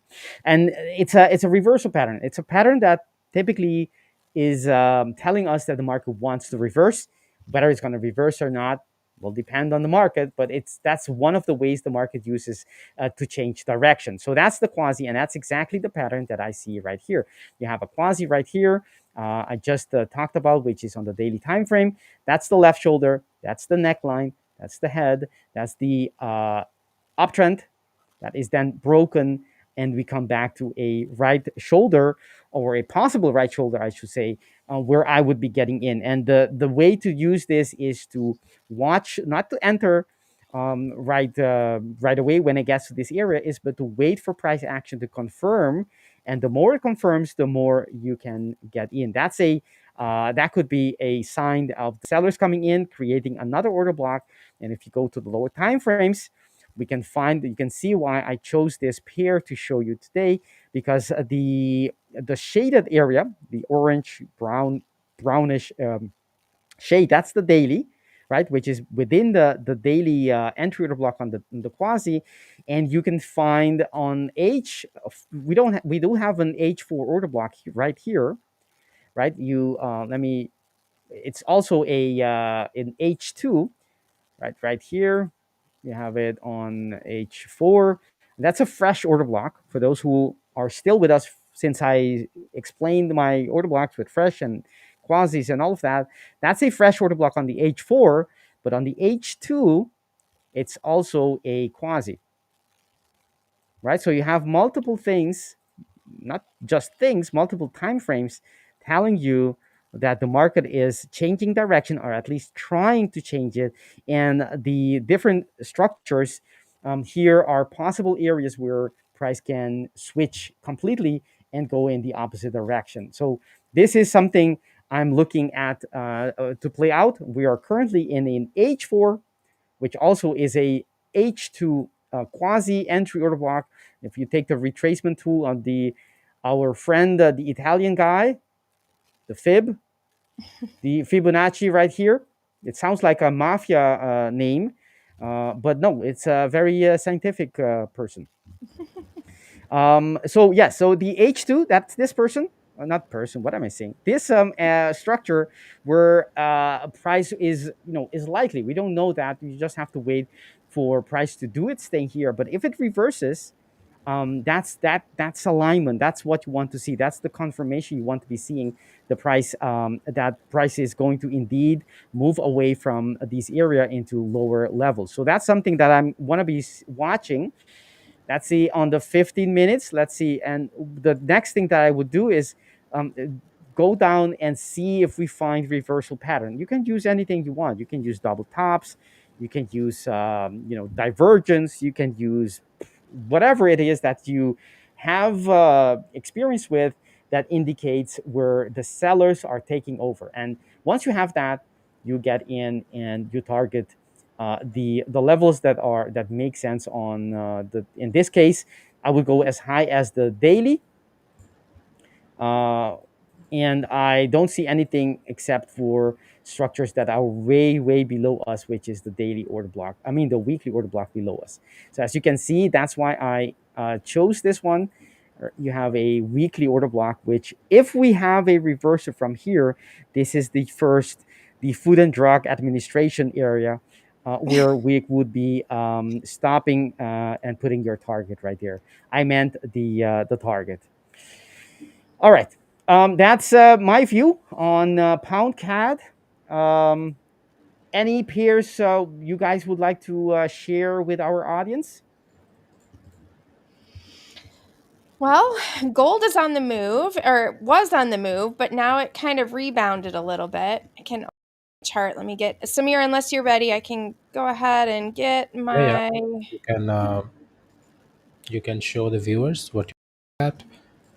I'm just seeing NAS 100 and gold. I have really didn't really had much luck on gold, so I have quit trading it. If you guys are having good profits, congratulations to you. Good luck But me today, or good personally, luck recently? I think over my whole journey, gold has not been gold hasn't given me much profit. So now I don't really trade gold. Yeah, I find gold frustrating too. Sometimes it seems like it's, it works so well, and then other times it's like, Yeah, uh, but that's a good example of when it's really important to rely on your statistics, because I feel like sometimes I'll feel like I'm losing a lot or I'm like often, I tired mean, of, and then I check the losses stat. are okay. Say Losses that are again? okay. Losses are Right. okay, but loss from gold, I don't really like it. Right. Well, but the reality is a lot of times my perspective on my ability to trade gold is different than what my stats show. I'll get frustrated and fed up with gold, and then I'll check the stats and realize, oh, that's not really how I thought it was. Hmm. The reverse can be true on the S&P as well. I tend to overestimate my ability in one and underestimate my ability in the other, it seems like. I don't know why. I don't feel like I have an inherent bias, but sometimes that seems to be the case. So looking at gold, let's take a look here. So starting with the daily time frame on gold, right now we have this like large choppy range where price has just been stuck forever. And even today, it looked like it was going to break to the downside, but still price is stuck in between. Yesterday, it took out the previous day high, then the previous day low. And so it looked like maybe it was going to push higher, but then took a pretty nasty spill just a little while ago. Here's where it took out I may have that labeled. Okay, here. Took out the previous day high, took out the low earlier, then the high, then went back to the low, and then now just came down and wicked below and then pushed back up into the prior day's range. So a little bit chaotic and scattered on gold right now. A little hard to Hmm. decipher what could maybe happen there. Looking at the S&P, though, this is what Samir and LJ were talking about before. Looking kind of bullish on gold, or sorry, on the S&P or on the indices in general. And for me, I would agree with that. So price took out the previous day low, didn't quite make it down to the swing low, and then pushed higher. But then now, since the open has happened, is showing some weakness. So, any kind of view that you have on the market tends to be, or at least for me, tends to be very dynamic based on what's happening with price. And right now, let's clean this up a little bit so it's a little easier to see. Right now, it's a little bit undecided, I would say. ADX is still quite low. It almost looks like it wants to go lower, but I agree, that was a pretty strong bullish setup. If price can start moving to the upside, this could still present a long opportunity. So just need to see what the market wants to do as things progress a little bit further. Awesome. How about you, Samir? Let's check. Okay, you can just switch to my I'm screen. going. Do I Yes, have the I'm going access, or to. only you can do it? I don't know. I think you could as well. Here it is. But let me check. There it is. Let me check Okay. something Oops. because I Oh, see. I had it and then it went away. Okay, now it's good. Okay, maybe. Okay. So now we have officially taken out the last day's lows. So now I'm looking for longs.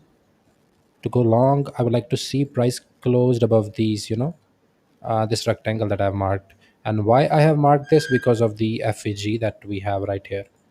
So once we closed above, so I will just set my buy limit, or either on this area, depends upon how impulsively we close. If we are closing with some rejection, even if we closed above, but if still we are not that much impulsive, then I will not take the trade. But as of now, I'm just looking at buy limit here. Or if we are having huge volume, then yeah, I will just set my buy limit here. Then my stop loss would be like 70 points. I don't like it, so I'll just set my buy limit here only. Now we are almost getting there. So once we closed above this area, I am gonna take the trade. I can take the trade live here. I have my MT5 on the other screen. Okay,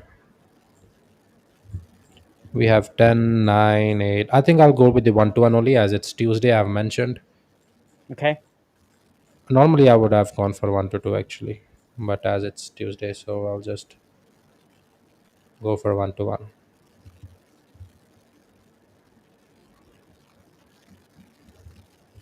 That sounds great, Samir. So while you're taking that trade, that goes to show, guys, you're watching, you're thinking we are, here talking about trading. No, we actually are traders and Yeah, watching the market and taking trades if needed while we talk to you.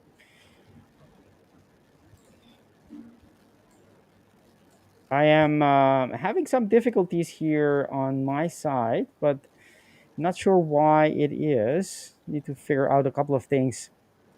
I don't know if my feed, my I'm video already up feed.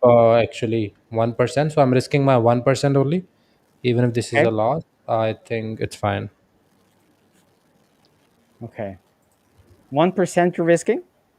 Yeah, I'm risking 1% of this one. Okay, and I'll go and with and your risk reward ratio was I believe it was 1 to 1, was it, or was it 2 to 1? today. It will be 1 to 1 because I Oh, know Tuesdays are not really good for me. So I'll mhm. just go for 1 to 1. That's it. And we have this really good high. You can also extend till here, but I'll just stick to 1 to 1. Perfect, like that. I'm still waiting for the ADX to pick up a little bit. So I'm watching the Okay, now we ADX. are in good entry right here. Can you say that again? I missed what you said. Now we have a good entry right here. So I'll just take the entry now. All And right, the so you're going long on NAS. Yeah, I'm going long on NAS. Let's see. Great, perfect. Yes, you were saying, Diana. So looking at ADX on NASDAQ and S&P, it's quite low on S&P still, but it is higher on NASDAQ. Gold is a bit higher as well. So I'm looking at the two ranges that I look at, and one is just below the 20 threshold. So the market is starting to pick up a little bit as we approach 10 o'clock, but it's still a little bit sleepy, except on the NASDAQ. Sleepy, sleepy, you say. No high impact news today. No high impact news, in fact, until starting tomorrow. So tomorrow is FOMC minutes, a couple hours after the open, and then Thursday there are 3 or 4 high impact news events, actually 2, I guess. Unemployment claims and flash manufacturing, and then they're doing the Jackson Hole Symposium, which is just marked as an orange folder news on Forex Factory. And then Friday, Powell is going to speak. That's marked as a red folder news event. So, perhaps later in the week, we might see a little bit more volatility come into the market. I see. I see. Diana, just a little personal question here. I'm sure the viewers will like it. Have you been to Jackson Hole? I actually did go to Jackson Hole. Yeah, I went. I guess it was a couple years ago now, maybe 2 or 3 years ago. It's beautiful, beautiful. Have you ever been, Victor? I was very nearby a long time ago, but I did not go. We had a choice to where we go, what the route we will take, and we did not choose to go that route. But I was very nearby. Beautiful state. Yeah, it's gorgeous. Maybe next time. Maybe yeah, maybe next time. And I believe was it, and probably maybe viewers will know better than me, but I think the lodge the historical lodge just burned down in the last few months or so. So I'm not sure if that is where they meet for the Jackson Hole Symposium and they'll have to meet somewhere else, or I'm not really sure about that. But um, Yeah, I don't know about that. That's okay. Yeah, I haven't heard any or read anything about that. yeah, it was a couple months ago, but it might not be where they met. So whatever. But they were dealing with some fires there apparently. Hmm. All All right. right. So So the pair that I shown before, the pound CAD, I failed to mention or omit to mention that the today was CPI for the Canadian dollar. So that's why it's extra important that you It's already out. The news has already been out, and although I do not talk about, I don't care too much about the actual number. I just look at the chart and see, and I know that because it's high impact news, it is easy for the volatility, for the spikes, for the uncertainty, the unknown factor to trigger people into thinking one thing and the market does the other thing, or the market tricks you into thinking that is going to continue higher and does the opposite. And that's why the setup is a little bit extra special today. And talking about special, I feel very, very special. And the reason is because I have the two of you today, and we've had a wonderful time talking about Samir's wisdom and his life experience trading, and it's great. That's the whole idea behind this live stream. It's about giving the audience the other side, right? These are we're regular people, and but and it's not that we are by any means of we're not perfect at all, and it's just one way of doing it, and it's not the only way, but just the idea, just the sharing of the experience, the ups and downs, the realization that Samir got to, or that we share some other moment, Diana and I, and myself.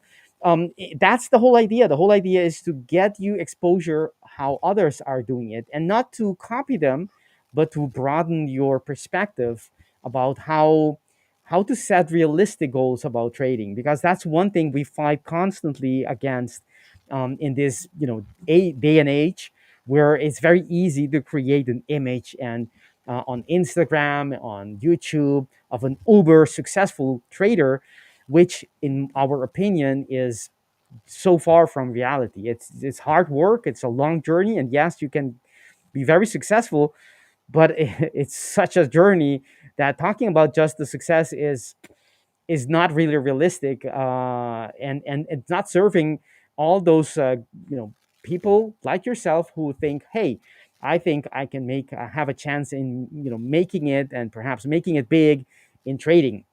And we support you. We're not here to tell you you can't do it. Yes, you can. I'm not Obama, but yes, you can.